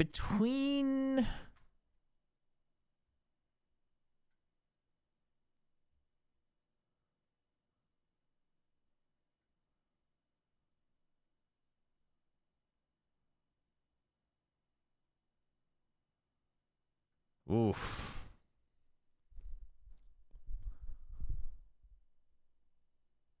I mean, I guess probably one and then like tied for second. That's how I would rank them. It's not anything revolutionary. I don't know. EDG versus Shen. I mean, from what we've seen, I think Gen is favored, in which case I guess everything, goes down one, but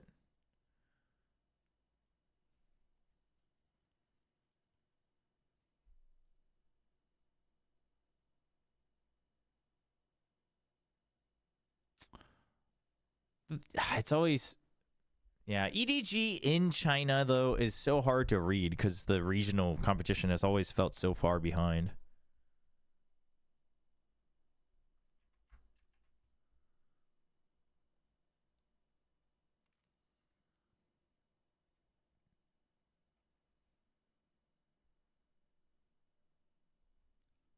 Anyone but G2. 6 wins, 63 losses. Holy crap. Holy. That's insane. Yeah, the thing with EDG that I'm seeing right now is just, I mean, to a certain extent, they kind of feel like Gen G, right? Their comps and such are, it's nothing like revolution. It's not like they're like really paving the way too much in terms of defining. But they have decent mid rounding. And then they've got great aimers, right? So, and I think their players seem a bit more consistent than in the past on the average. So, obviously they've always been like at the top of China, but so there's that. But I think Gen G is like willing to take the initiative a bit more, willing to take the risks a bit more, etc. To that extent, I would almost say like FPX's calling is maybe a bit more similar to Gen G's, but theirs is a little bit less grounded. They don't cover their bases as much.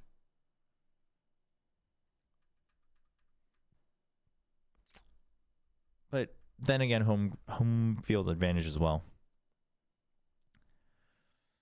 Should be good. Should be good. I mean, I think the Chinese teams will do some damage, though, for sure. I think so. I mean, I think they should.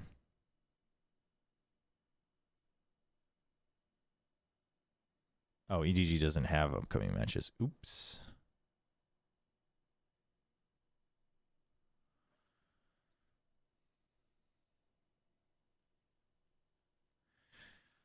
Unfortunately, TRG versus Heretics. I think Heretics should win that. Foot FPX. I mean, it's a tough comp. It's tough, man. It's tough. If DRG had matched G2, maybe? I actually think if FPX has matched either T1 or Lev, they might have had a better shot. And that's nothing against Lev, but it's just like the core strengths of each of these teams, stylistically. The Swiss stage might be a little brutal for them. But if FPX plays like at their best, well, not at their best, but on the better half, then I think they should still be able to try to eke out a 2-1. I guess only 4 teams move up. I mean, you gotta imagine these two. Oof. Man, on paper, technically, I think it should be this 4, but you know, where is there space for these two, I guess? I mean, FPX versus Foot, there is a decent chance, right? If they come in with some good ante, if they come in with some creative ideas that throws Foot off and makes them overextend a little bit, if they figure out how to punish CNED, then that could be good. But the problem is if FPX also devolves into a little bit of like over rotating, overreacting, things like that, Foot's firepower is strong, man. Foot's firepower is giga strong. So, yeah, it's hard. It's hard.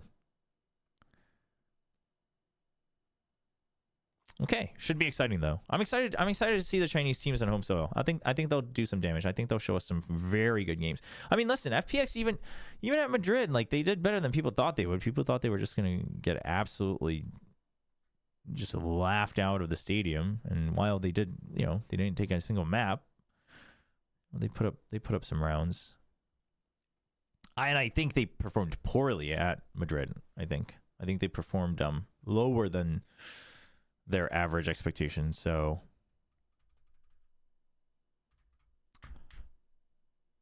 I think FPX has got a good chance. I don't think DRG is going to make it through of the Swiss stage. DRG is fine. Like they're a good Ascension team in my opinion, right? They've got some solid foundations and they've got a couple cracked aimers. the derp dragon. Alrighty, that's gonna be it for today though, chat. Thanks for joining me on this little journey. We did our end of stage 1 power rankings of Pacific earlier. So if you missed it, you can either catch the VODs over on YouTube under the live tab, or I will put those up. I should be able to put those up by sometime tomorrow. So that'll go up. And then Thursday we'll hop around a couple of Americas and EMEA games in the lower finals and finals of the playoffs. Kind of check out what the last looks of each team looked like. And then after all of that information is gathered, on Saturday, we will do our Master Shanghai power rankings and top 10 expected players. So that is the plan. Hope you guys enjoyed it. Thank you so much for the new followers, and thank you so much for the new subs today.